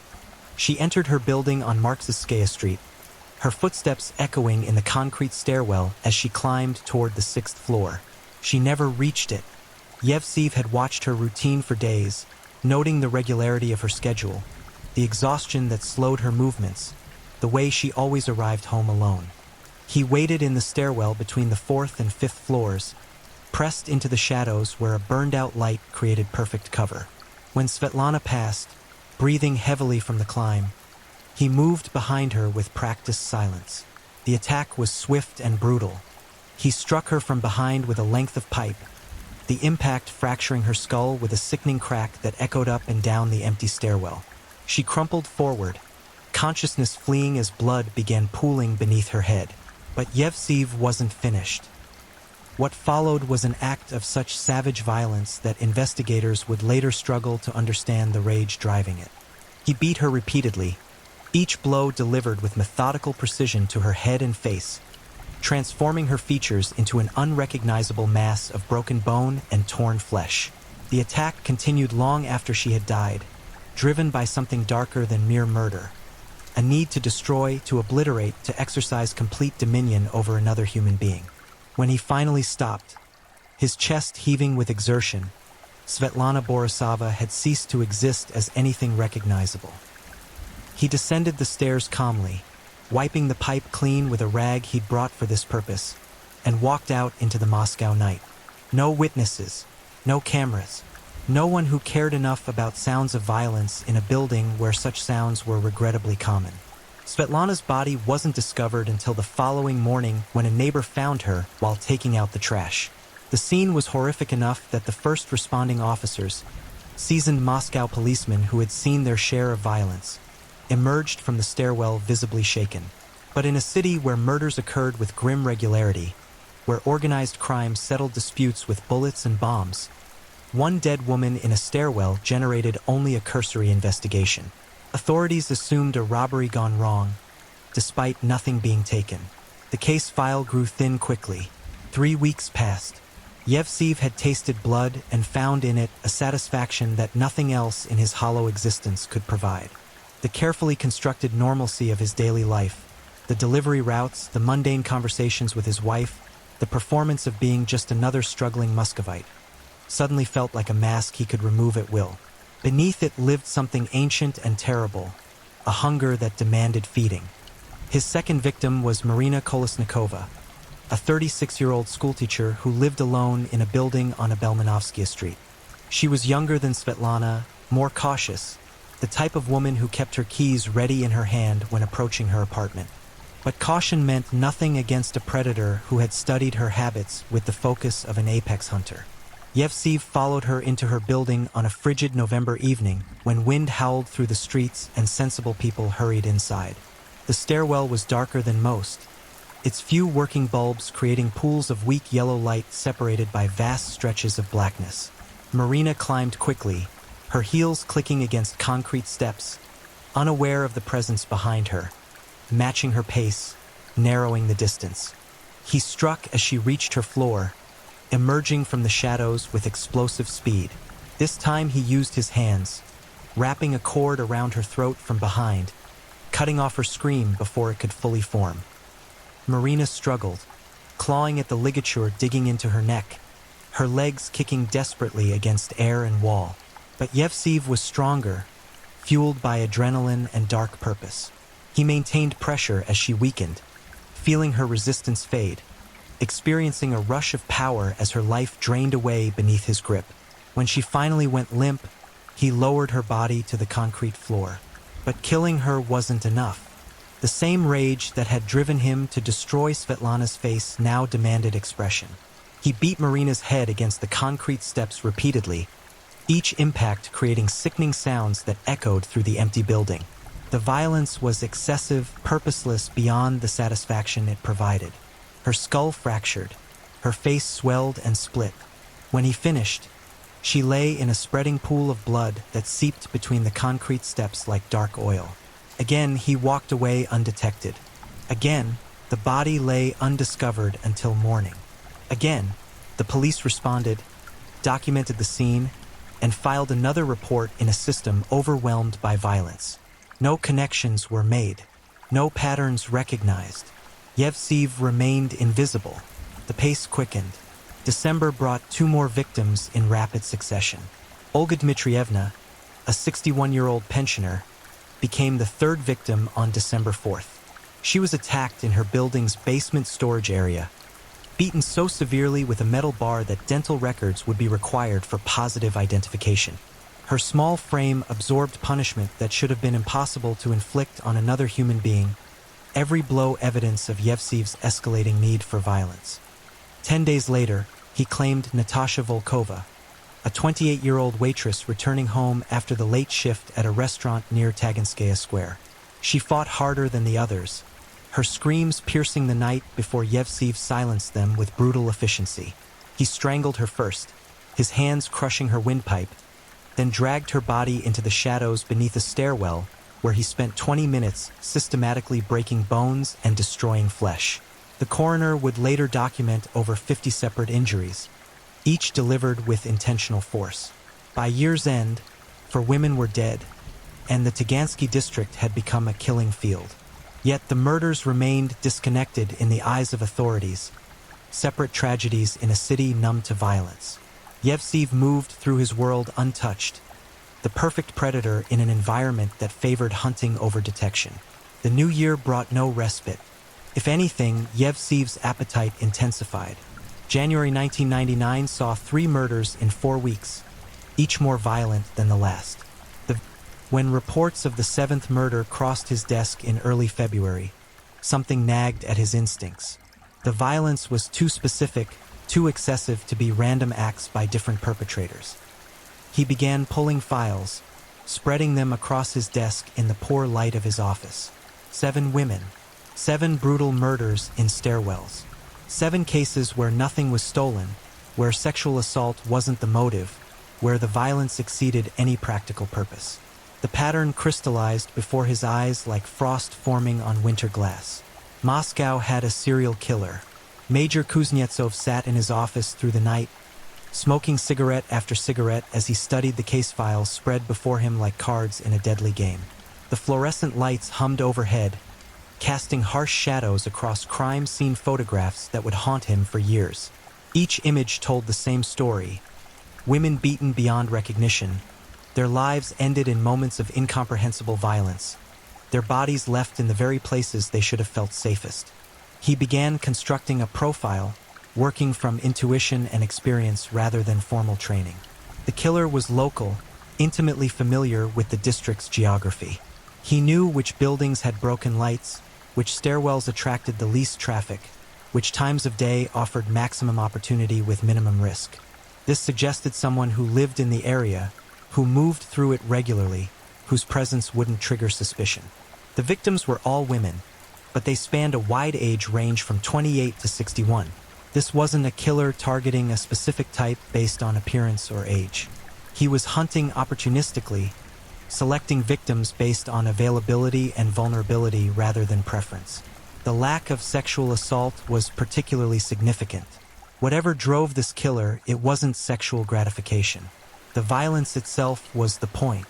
Kuznetsov called a meeting with his superiors, presenting his theory with careful precision. The response was skeptical. Serial killers required resources to investigate, manpower, overtime, coordination across jurisdictions. The department was already stretched thin dealing with gang violence, corruption, and the general lawlessness plaguing post-Soviet Moscow.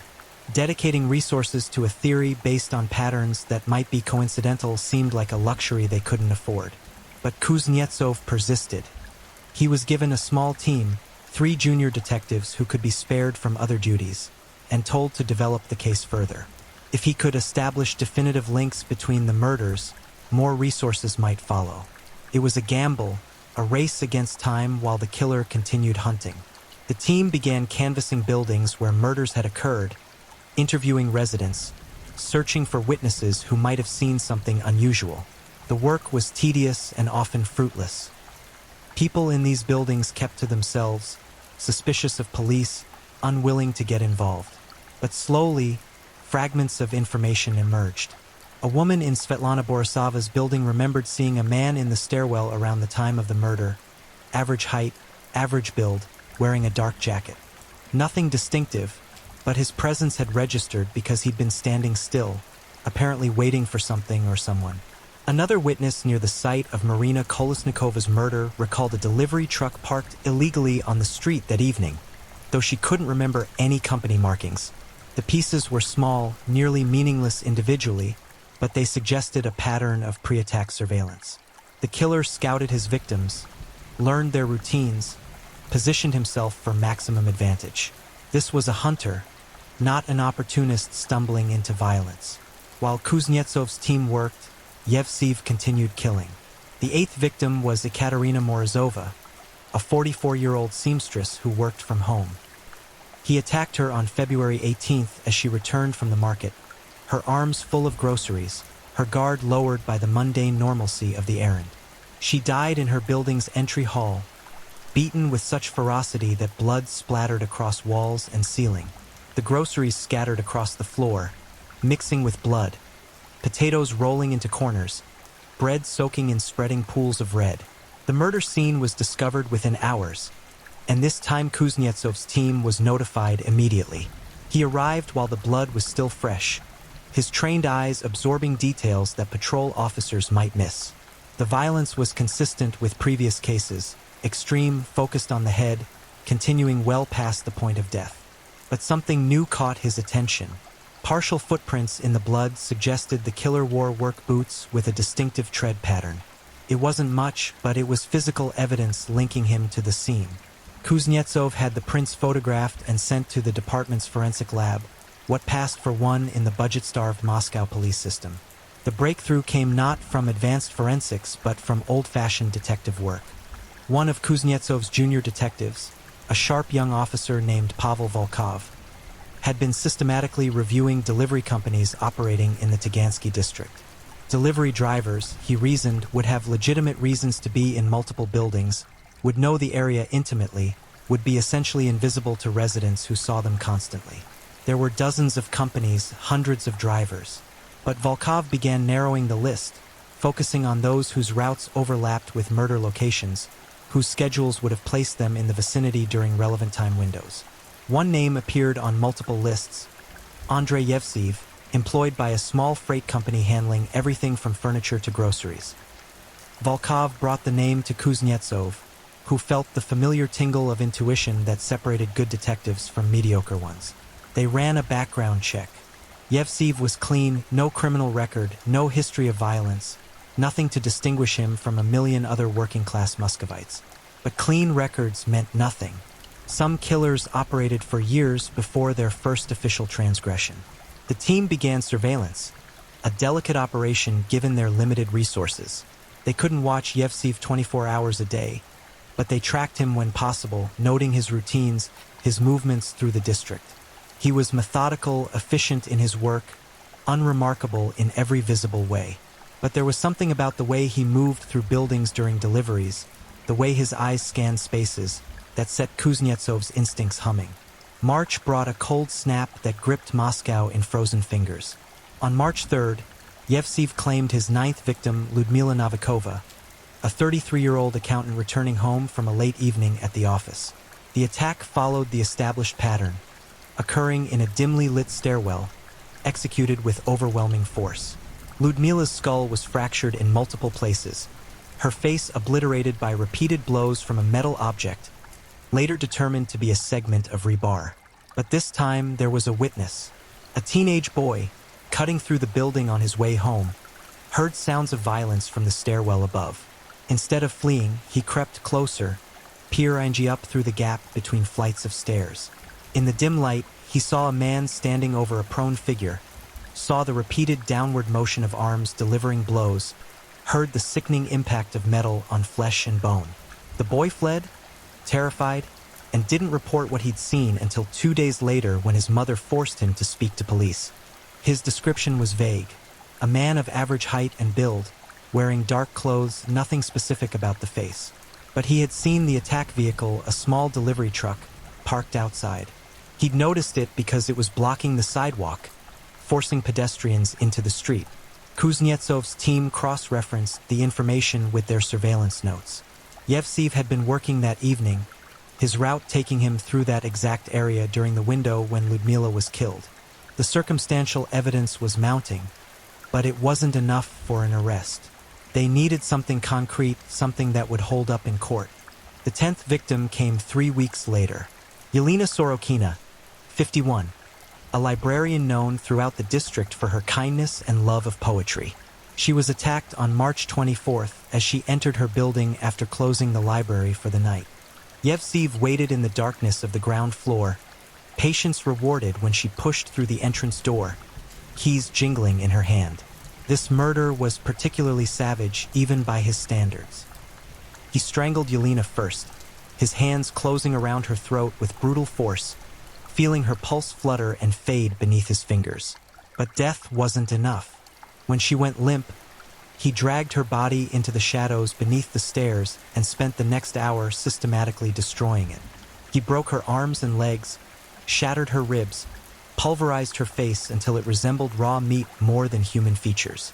The extended time at the scene represented a change in his pattern. Previously, he'd killed quickly and departed immediately.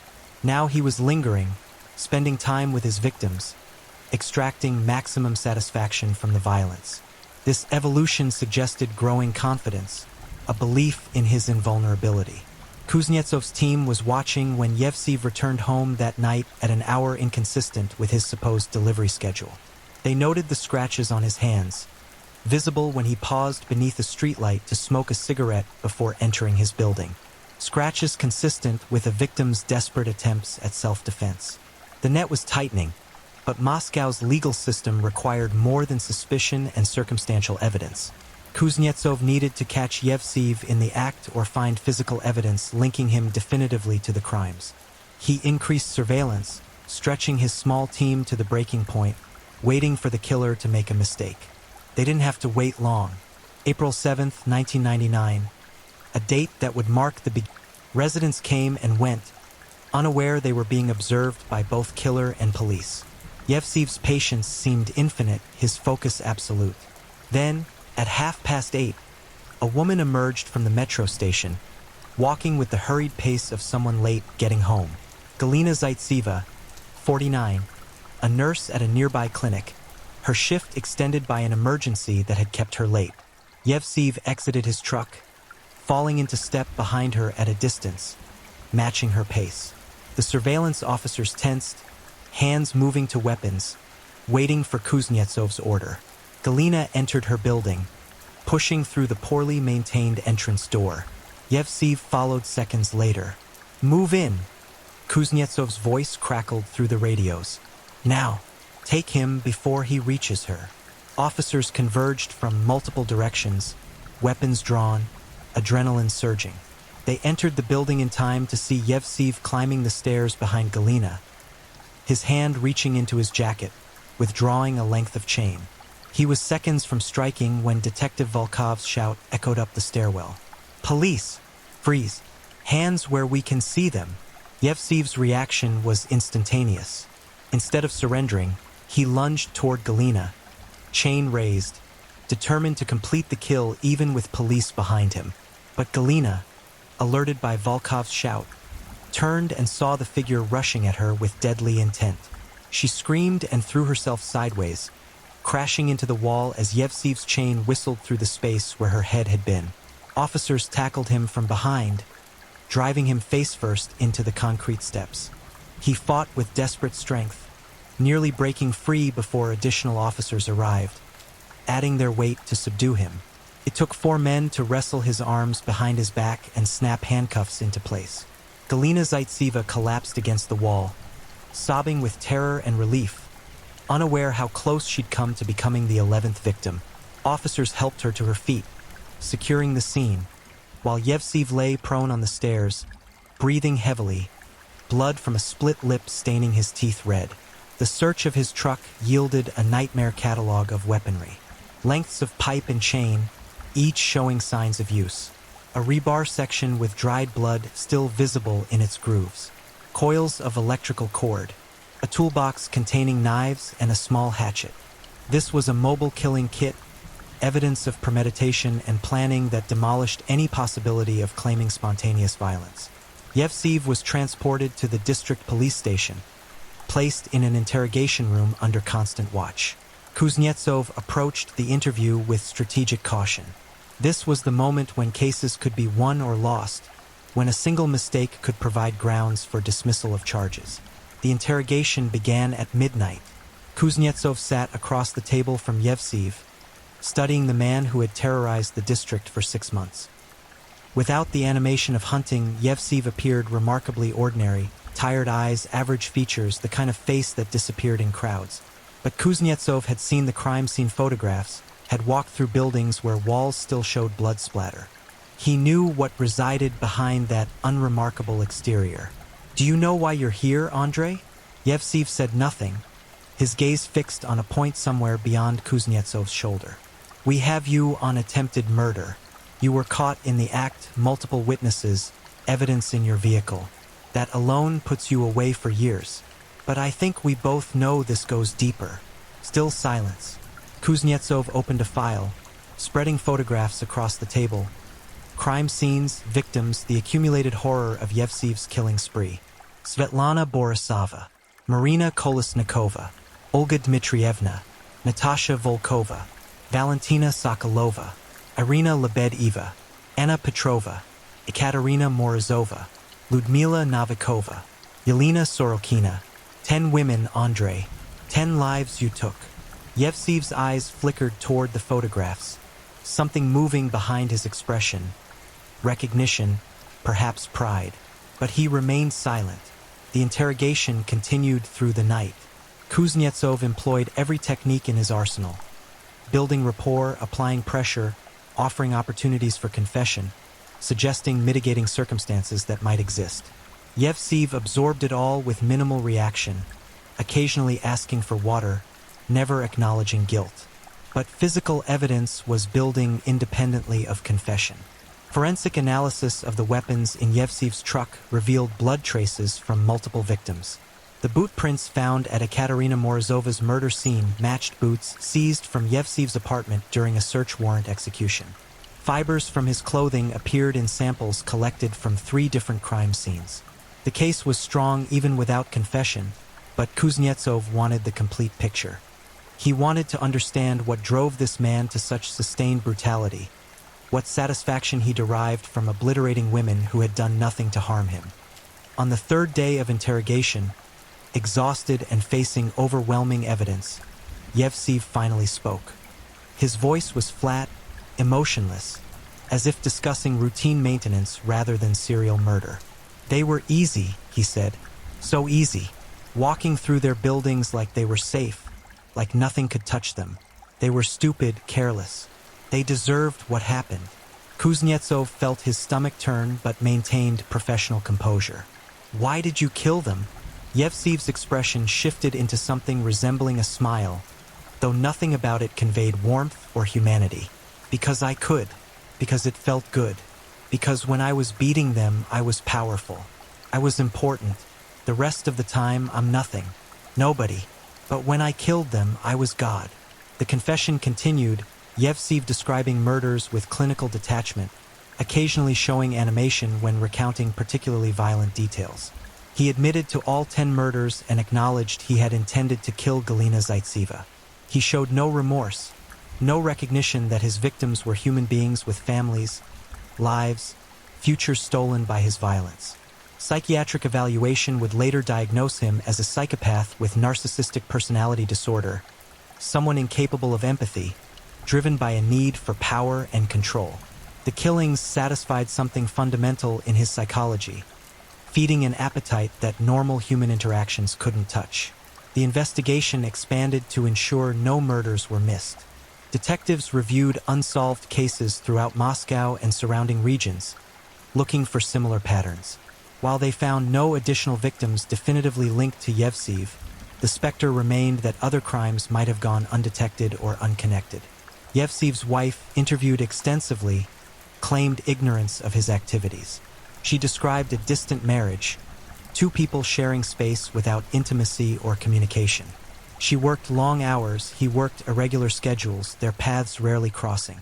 The scratches she'd occasionally noticed on his hands, the late nights returning home, the moods that darkened without explanation. She'd attributed them to work stress, never imagining the truth. Neighbors expressed shock, but, in retrospect, saw patterns they'd missed. The quiet man who seemed to lurk in shadows. The way he watched people, particularly women. The expression in his eyes that never quite matched his neutral face. Horror has a way of retrospectively illuminating details that seemed innocuous at the time. The trial of Andrei Yevseev began on September 15, 1999, in a Moscow courtroom packed with journalists, victims' family members, and citizens seeking to witness justice for the Tagansky terror. The proceeding would last 6 weeks, exposing the full scope of Yevseev's crimes to public scrutiny, forcing a city to confront the monster that had walked among them. The prosecution's case was methodical and overwhelming. Crime scene photographs projected on courtroom screens showed the aftermath of Yevseev's violence in unbearable detail: bodies broken beyond recognition, blood-soaked stairwells, the final resting places of women who had simply been trying to go home. Family members wept openly, some fleeing the courtroom unable to bear the visual evidence of their loved ones' suffering. Forensic experts testified to the physical evidence linking Yevseev to each crime. Blood analysis, fiber matching, boot print identification, the technical proof was irrefutable. The murder weapons recovered from his truck were displayed for the jury, implements of death that had transformed ordinary stairwells into scenes of butchery. Witnesses described Yevseev's presence in buildings near murder sites, his suspicious behavior, the delivery truck seen at multiple locations. The teenage boy who had witnessed Lyudmila Novikova's killing identified Yevseev as the figure he'd seen that night, his testimony halting but certain. Detective Volkov recounted the surveillance operation, the patient work that had eventually put them in position to stop Yevseev before he could claim an 11th victim. Galina Zaitseva herself testified, describing the terror of that moment in the stairwell, the chain whistling toward her head, the certainty of imminent death before police intervention saved her life. Then came the interrogation recordings. The courtroom fell silent as Yevseev's voice filled the space, flat and emotionless, describing murders with the dispassion of someone recounting errands. "They were easy," echoed through the room, "because I could, because it felt good." Family members' reactions ranged from rage to devastation. Some shouted at Yevseev, calling him a monster, demanding to know why he'd taken their mothers, sisters, daughters. He sat unmoved at the defense table, his expression blank, occasionally whispering to his court-appointed attorney, but showing no engagement with the proceedings' emotional weight. The defense strategy was limited by the overwhelming evidence. Yevsev's attorney couldn't claim innocence. The facts were indisputable. Instead, he focused on mental illness, arguing his client suffered from psychological disorders that diminished his capacity for moral reasoning. Psychiatric experts testified to Yevsev's psychopathy, explaining the neurological differences that prevented him from feeling empathy or remorse. But the prosecution countered effectively. Yes, Yevsev was a psychopath. Yes, he lacked normal emotional responses. But he understood his actions were criminal. The careful planning, the weapon preparation, the surveillance all proved awareness that what he was doing was wrong and required concealment. He wasn't insane by legal standards. He was evil. The families of the victims were permitted to deliver impact statements, each one a window into the human cost of Yevsev's crimes. Svetlana Borisova's daughter described a mother who had worked double shifts to provide for her children, who had never harmed anyone, whose final moments had been filled with unimaginable terror and pain. Marina Kolesnikova's elderly parents spoke of their only child, a teacher who had inspired hundreds of students, whose potential contributions to society had been stolen by senseless violence. Olga Dmitrievna's son, himself elderly, wept as he remembered a mother who had survived Stalin's purges, Hitler's invasion, decades of Soviet hardship, only to be murdered in the supposed safety of her own building. Natasha Volkova's husband stood at the podium unable to speak, overcome with grief for the young wife who would never grow old beside him. Each statement added another layer of humanity to the statistics, transforming victims from case numbers into real people with families, dreams, futures that Yevsev had extinguished for his own gratification. The verdict was never in doubt. On October 28, 1999, the jury deliberated for less than 3 hours before returning with their decision. Guilty on all counts, 10 murders, 1 attempted murder, multiple weapons charges. The courtroom erupted in applause and sobs, families clutching each other as the word "guilty" echoed from the judge's bench. Sentencing followed immediately. Russian law at that time still permitted capital punishment for aggravated murder, and the prosecution sought the death penalty. The judge, reviewing the evidence and the brutality of the crimes, agreed. Andrei Yevsev was sentenced to death by firing squad, but the sentence would never be carried out. In 1996, Russia had signed Protocol 6 to the European Convention on Human Rights, agreeing to abolish the death penalty as part of its efforts to join the Council of Europe. A moratorium on executions had been implemented, and though death sentences could still be handed down, they were automatically commuted to life imprisonment. Yevsev was transferred to Black Dolphin Prison, one of Russia's most secure facilities, reserved for the country's most dangerous criminals. Located in the Orenburg region near the Kazakhstan border, Black Dolphin housed serial killers, terrorists, and others deemed too dangerous for standard imprisonment. Here, Yevsev would spend his remaining years in a cell measuring 2 meters by 3 meters, allowed minimal human contact, his notoriety earning him isolation even among murderers. The conditions at Black Dolphin were deliberately harsh. Inmates spent 23 hours per day in their cells, denied natural light, subjected to constant surveillance. When moved through the facility, they were bent at the waist, hands behind their backs, unable to see where they were going. The psychological toll was immense, designed to break even the strongest minds. For Yevsev, who had derived his sense of power from dominating others, the complete removal of autonomy represented a peculiar form of justice. He had reduced his victims to objects, stripped them of agency in their final moments. Now he existed as little more than an object himself, moved through space by guards, his daily routine dictated entirely by institutional rules, his identity reduced to a prisoner number. Reports from prison officials indicated Yevsev adapted poorly to incarceration. The swagger evident during his crimes, the confidence he'd shown even during parts of his trial, eroded under the grinding reality of permanent isolation. He developed physical ailments common among Black Dolphin inmates, deteriorating eyesight from lack of natural light, respiratory problems from poor ventilation, the muscular atrophy that came from severe restriction of movement. But more significantly, he began to unravel psychologically. Guards reported him talking to himself, engaging in conversations with voices only he could hear. Whether this represented genuine mental breakdown or manipulation seeking transfer to a psychiatric facility remained unclear. Prison psychiatrists evaluated him periodically, finding no grounds for transfer, noting his symptoms seemed performative rather than authentic. The families of his victims followed news of his imprisonment with mixed feelings. Some found satisfaction in knowing he suffered, that every day represented payment for the suffering he'd inflicted.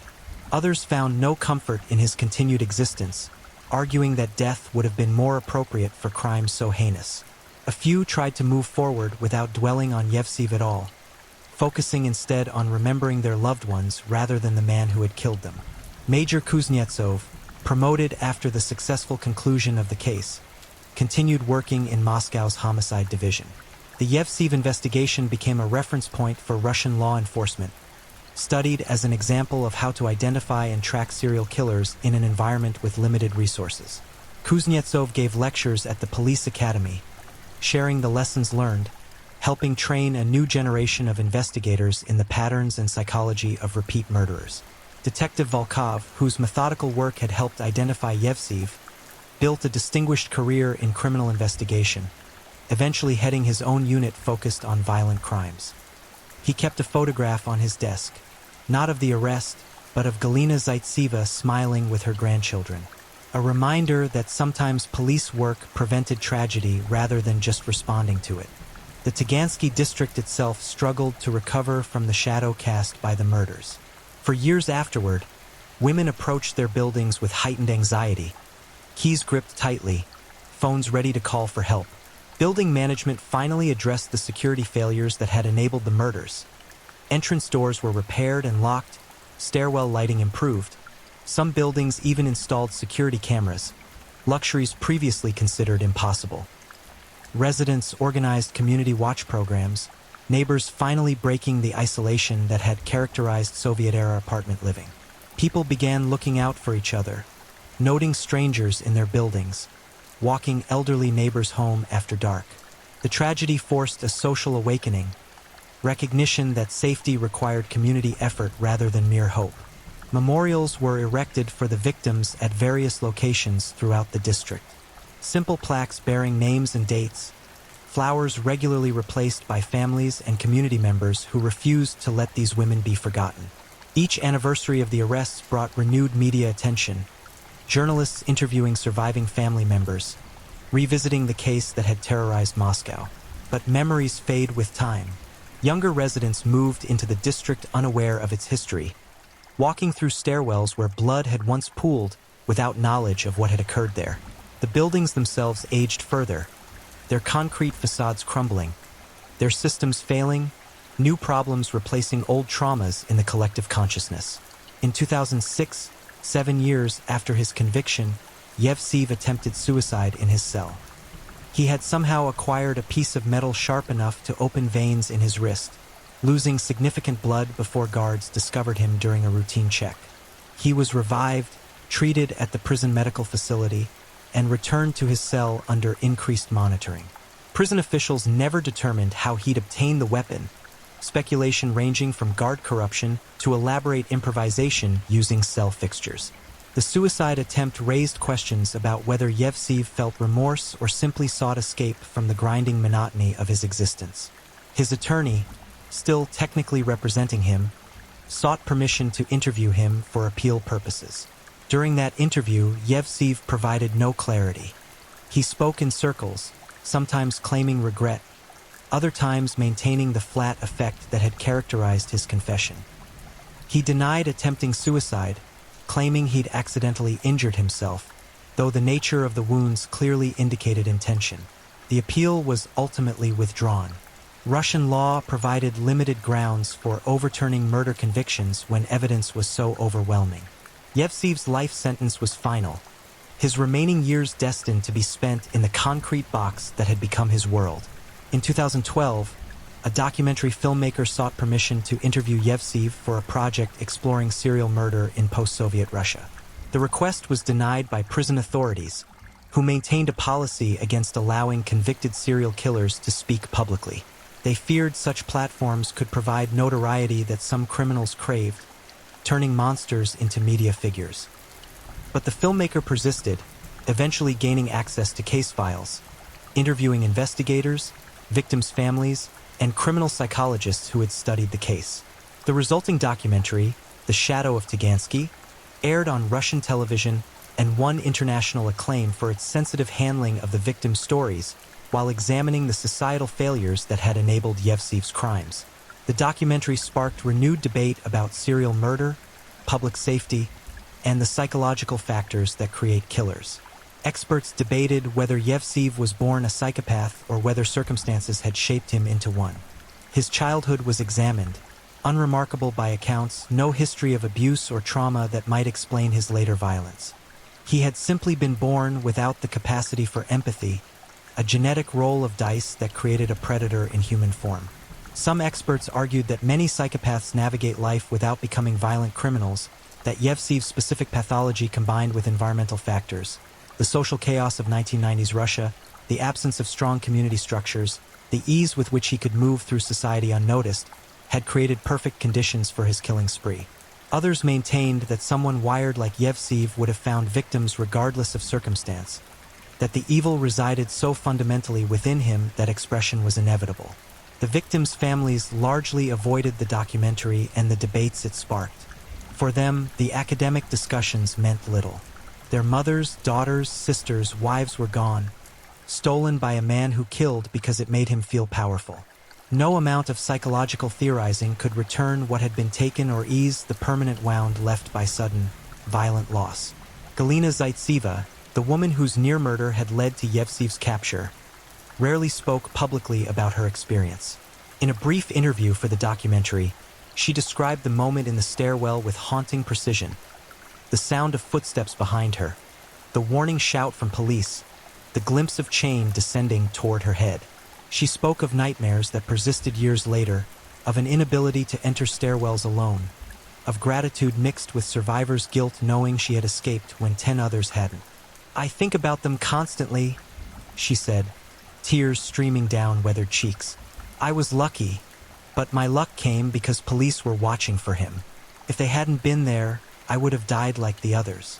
Sometimes I wonder why I survived when they didn't. Why was my life worth saving when theirs weren't? I know that's not rational, but grief and trauma aren't rational." She had attended every murder victim's memorial service in the years following Yevsev's conviction, feeling a connection to these women she'd never met, but whose fate she'd nearly shared. She brought flowers, stood silently among grieving families, offering her presence as witness to lives cut short. By 2015, Yevsev's health had deteriorated significantly. Years of minimal exercise, poor nutrition, and the psychological toll of isolation had aged him far beyond his 51 years. Prison medical reports documented cardiovascular problems, kidney disease, and signs of early dementia. He shuffled rather than walked during his brief periods outside his cell, his movements those of a much older man. Still, he lived, each day another entry in the ledger of justice, another day of punishment for crimes that could never truly be answered. Some victim family members tracked his continued existence with grim satisfaction. Others had stopped following news about him entirely, finding that dwelling on his life gave him more space in their consciousness than he deserved. The question of Yevsev's eventual death became a morbid point of speculation. Would he die of natural causes in prison, his final moments as isolated and powerless as his victims' final moments had been terrifying and violent? Would he attempt suicide again, perhaps succeeding in escaping the life sentence that had become unbearable? The uncertainty mirrored the uncertainty his victims had experienced, not knowing when death would come, living in a state of suspended ending. In 2018, Yevsev suffered a major stroke that left him partially paralyzed and largely nonverbal. He was transferred to Black Dolphin's medical wing, where he required assistance with basic functions, eating, toileting, movement. The man who had exercised absolute power over his victims now depended entirely on others for survival, unable to lift a spoon to his own mouth or walk to the bathroom without support. Prison officials debated whether to release medical details publicly, ultimately deciding transparency served justice better than secrecy. The announcement that Yevsev had been severely disabled by stroke prompted varied reactions. Some victim family members expressed satisfaction that he experienced helplessness and dependency. Others felt nothing, the news barely registering against the permanent loss they carried. A few advocated for his release on humanitarian grounds, arguing that a paralyzed, demented old man posed no further threat and that continuing his imprisonment served no purpose beyond vengeance. But this position found little support. The families of 10 murdered women had strong voices in public discourse, and their opposition to any form of mercy was absolute and understandable. "He showed my mother no mercy," stated Mikhail Dmitriev, son of Olga Dmitrievna, the 61-year-old pensioner beaten to death in December 1998. "He destroyed her completely, erased her face, broke her body, left her unrecognizable. Why should we show him compassion he never demonstrated? He should die in prison, and whenever that happens, it will be more than he deserves." That sentiment echoed across victim families. Justice, imperfect and incomplete as it always is in cases of murder, required that Yevsev remain imprisoned until death. His suffering, whether physical or psychological, registered as appropriately proportional to the suffering he'd inflicted. As of 2019, Andrei Yevsev remained alive, confined to a medical cell in Black Dolphin Prison, his body failing gradually, his mind retreating into the fog of dementia. Guards who tended him reported moments of lucidity when awareness flickered behind his eyes, recognition of where he was and why. Whether those moments brought regret or merely frustration at his reduced circumstances remained known only to him. The Tagansky district, meanwhile, had largely forgotten the terror that had gripped it 20 years earlier. New generations occupied the apartment buildings, unaware of the blood that had once stained their stairwells. The memorials to victims faded and weathered, occasionally refreshed by family members but increasingly overlooked by a population focused on contemporary concerns. Yet the story persists in law enforcement circles, in true crime literature, in the collective memory of those who lived through it. The Tagansky maniac remains a reminder of how evil can flourish in plain sight, how ordinary appearance can mask extraordinary depravity, how communities must remain vigilant because predators walk among us wearing human faces. The lessons extend beyond individual psychology into systemic failures. The delayed recognition of a serial killer's pattern revealed gaps in police communication and investigative coordination. The ease with which Yevsev accessed victims highlighted failures in building security and community awareness. The social isolation characterizing post-Soviet Russian life had created conditions where people could be murdered in populated buildings without neighbors responding to sounds of violence. These lessons, learned in blood, prompted changes that hopefully prevented future tragedies. Improved police training in serial crime investigation, better communication systems between precincts, community education about personal safety, all emerged from the Tagansky murders. The victims' deaths, senseless and brutal as they were, at least served as catalysts for changes that might protect others. For Major Kuznetsov, now retired from active police work, the case remained his most significant professional achievement and his greatest source of nightmares. He had stopped a killer, saved lives, delivered justice for 10 murdered women. But he also carried the weight of the deaths that had occurred before patterns became clear, before investigation could focus on the right suspect. I ask myself constantly, he admitted in a 2017 interview, could we have caught him sooner? After the 4th murder? The 5th? Could better systems, better training, better resources have prevented some of those deaths? The answer is probably yes, and that knowledge is difficult to carry. We did our best with what we had, but our best wasn't enough to save 10 women who deserved to live. That humility, that willingness to examine systemic failures rather than simply celebrating the eventual success, marked Kuznetsov as an exceptional investigator and a decent human being. He refused to let the case become merely a career highlight, insisting it remain a lesson about the costs of societal neglect and the price paid by the most vulnerable when systems fail. The final chapter of Andrei Yevsev's story remains unwritten. He lives still, breathing in and out in his prison cell, his existence reduced to the bare minimum of biological function. When death finally comes, It will be noted in prison records, reported briefly in media outlets, mourned by no one. The women he murdered, however, are remembered. Their names are spoken by families who gather on anniversaries. Their photographs are displayed in homes where grandchildren who never knew them ask questions about the women in the pictures. They exist in memory as more than victims, as full human beings whose lives had meaning beyond their violent ends. Svetlana Borisova, who worked double shifts to support her family. Marina Kolesnikova, who inspired students with her love of teaching. Olga Dmitrievna, who survived Stalin and Hitler only to fall to a killer in her own building. Natasha Volkova, who made restaurant customers smile even after exhausting shifts. Valentina Sokolova, Irina Lebedeva, Anna Petrova, Ekaterina Morozova, Ludmila Novikova, Yelena Sorokina, each a person, each important, each irreplaceable. And Galina Zaitseva, who survived, who carries the weight of that survival, who speaks for the dead by reminding us they were real. This is the story of the Tagansky maniac. Not a tale of a brilliant killer outwitting authorities, not an admiring examination of evil, but an accounting of horror, an acknowledgement of suffering, and a memorial to women who deserved better than the fate delivered by a man who killed because he enjoyed killing. In the end, Andrei Yevseev is exactly what he appears. A psychopath who found satisfaction in murder, who exercised power through violence, who reduced human beings to objects for his gratification. There is no deeper mystery, no complex psychology beyond the simple fact of his fundamental brokenness. The mystery, if any exists, lies in how society allows such individuals to flourish, how systems fail to protect the vulnerable, how communities become so atomized that screams go unanswered in buildings where dozens of people live. Those are the questions that deserve contemplation. Those are the lessons written in the blood of 10 women who climbed the stairs toward home and never reached it. May they rest in peace. May their families find whatever measure of comfort remains possible after such loss.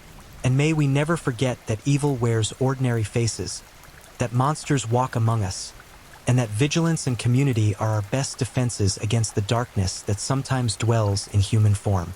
As of the most recent available information, Andrei Yevseev remains imprisoned in Russia's Black Dolphin facility, his life sentence continuing into its 3rd decade.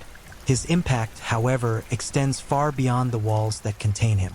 The Tagansky murders prompted Russia to examine its approach to serial crime investigation, leading to the establishment of specialized units within law enforcement trained specifically in identifying and tracking repeat offenders.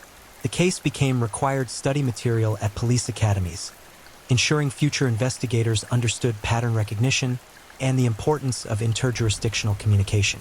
Community organizations throughout Moscow implemented safety programs inspired by the tragedy, escort services for vulnerable residents, improved building security, neighborhood watch initiatives that fostered connection between people who had previously lived as strangers despite sharing walls. The families of the victims formed a support group that continues meeting regularly, providing space for shared grief and collective remembrance. They have successfully lobbied for improved victim services throughout Russia, ensuring families facing similar tragedies receive better support than they did. These positive outcomes don't redeem the horror of what occurred. 10 women are still dead. Families are still broken. The trauma reverberates through generations. But perhaps their deaths weren't entirely meaningless if the lessons learned prevent future tragedies, if the systems strengthened protect others from similar fates. That is the only redemption available in stories like this, not forgiveness for the killer, not forgetting the victims, but ensuring their deaths spark changes that honor their memory by protecting the living. The stairwells of Tagansky District stand quiet now, traveled daily by residents who rarely consider the terror that once haunted those spaces. Life continues, as it must, flowing around tragedy like water around stone. But somewhere in those buildings, occasionally, someone pauses on a darkened landing, feels an inexplicable chill, experiences a moment of undefined fear. Perhaps it's merely imagination, the brain detecting danger where none exists. Or perhaps it's memory made manifest, the echo of terror that once walked these stairs, a reminder that evil was here, that women died here, that we must never become so numb or isolated that we forget to protect each other. That is the ghost that haunts Tagansky, Not the spirit of the killer, but the collective memory of his victims, calling us to vigilance, to community, to the recognition that we are our brothers and sisters' keepers, that safety is a shared responsibility, and that the price of indifference is measured in blood. Thank you for watching and joining us as we explored these chilling and mysterious stories. If you enjoyed the journey, don't forget to like, subscribe, and share with others who love a good mystery. Also, let us know where you're watching from. I'd love to hear where in the world you're tuning in. We appreciate you being part of this, and we'll see you next time for more gripping stories. Stay safe, stay curious, and keep unraveling the unknown.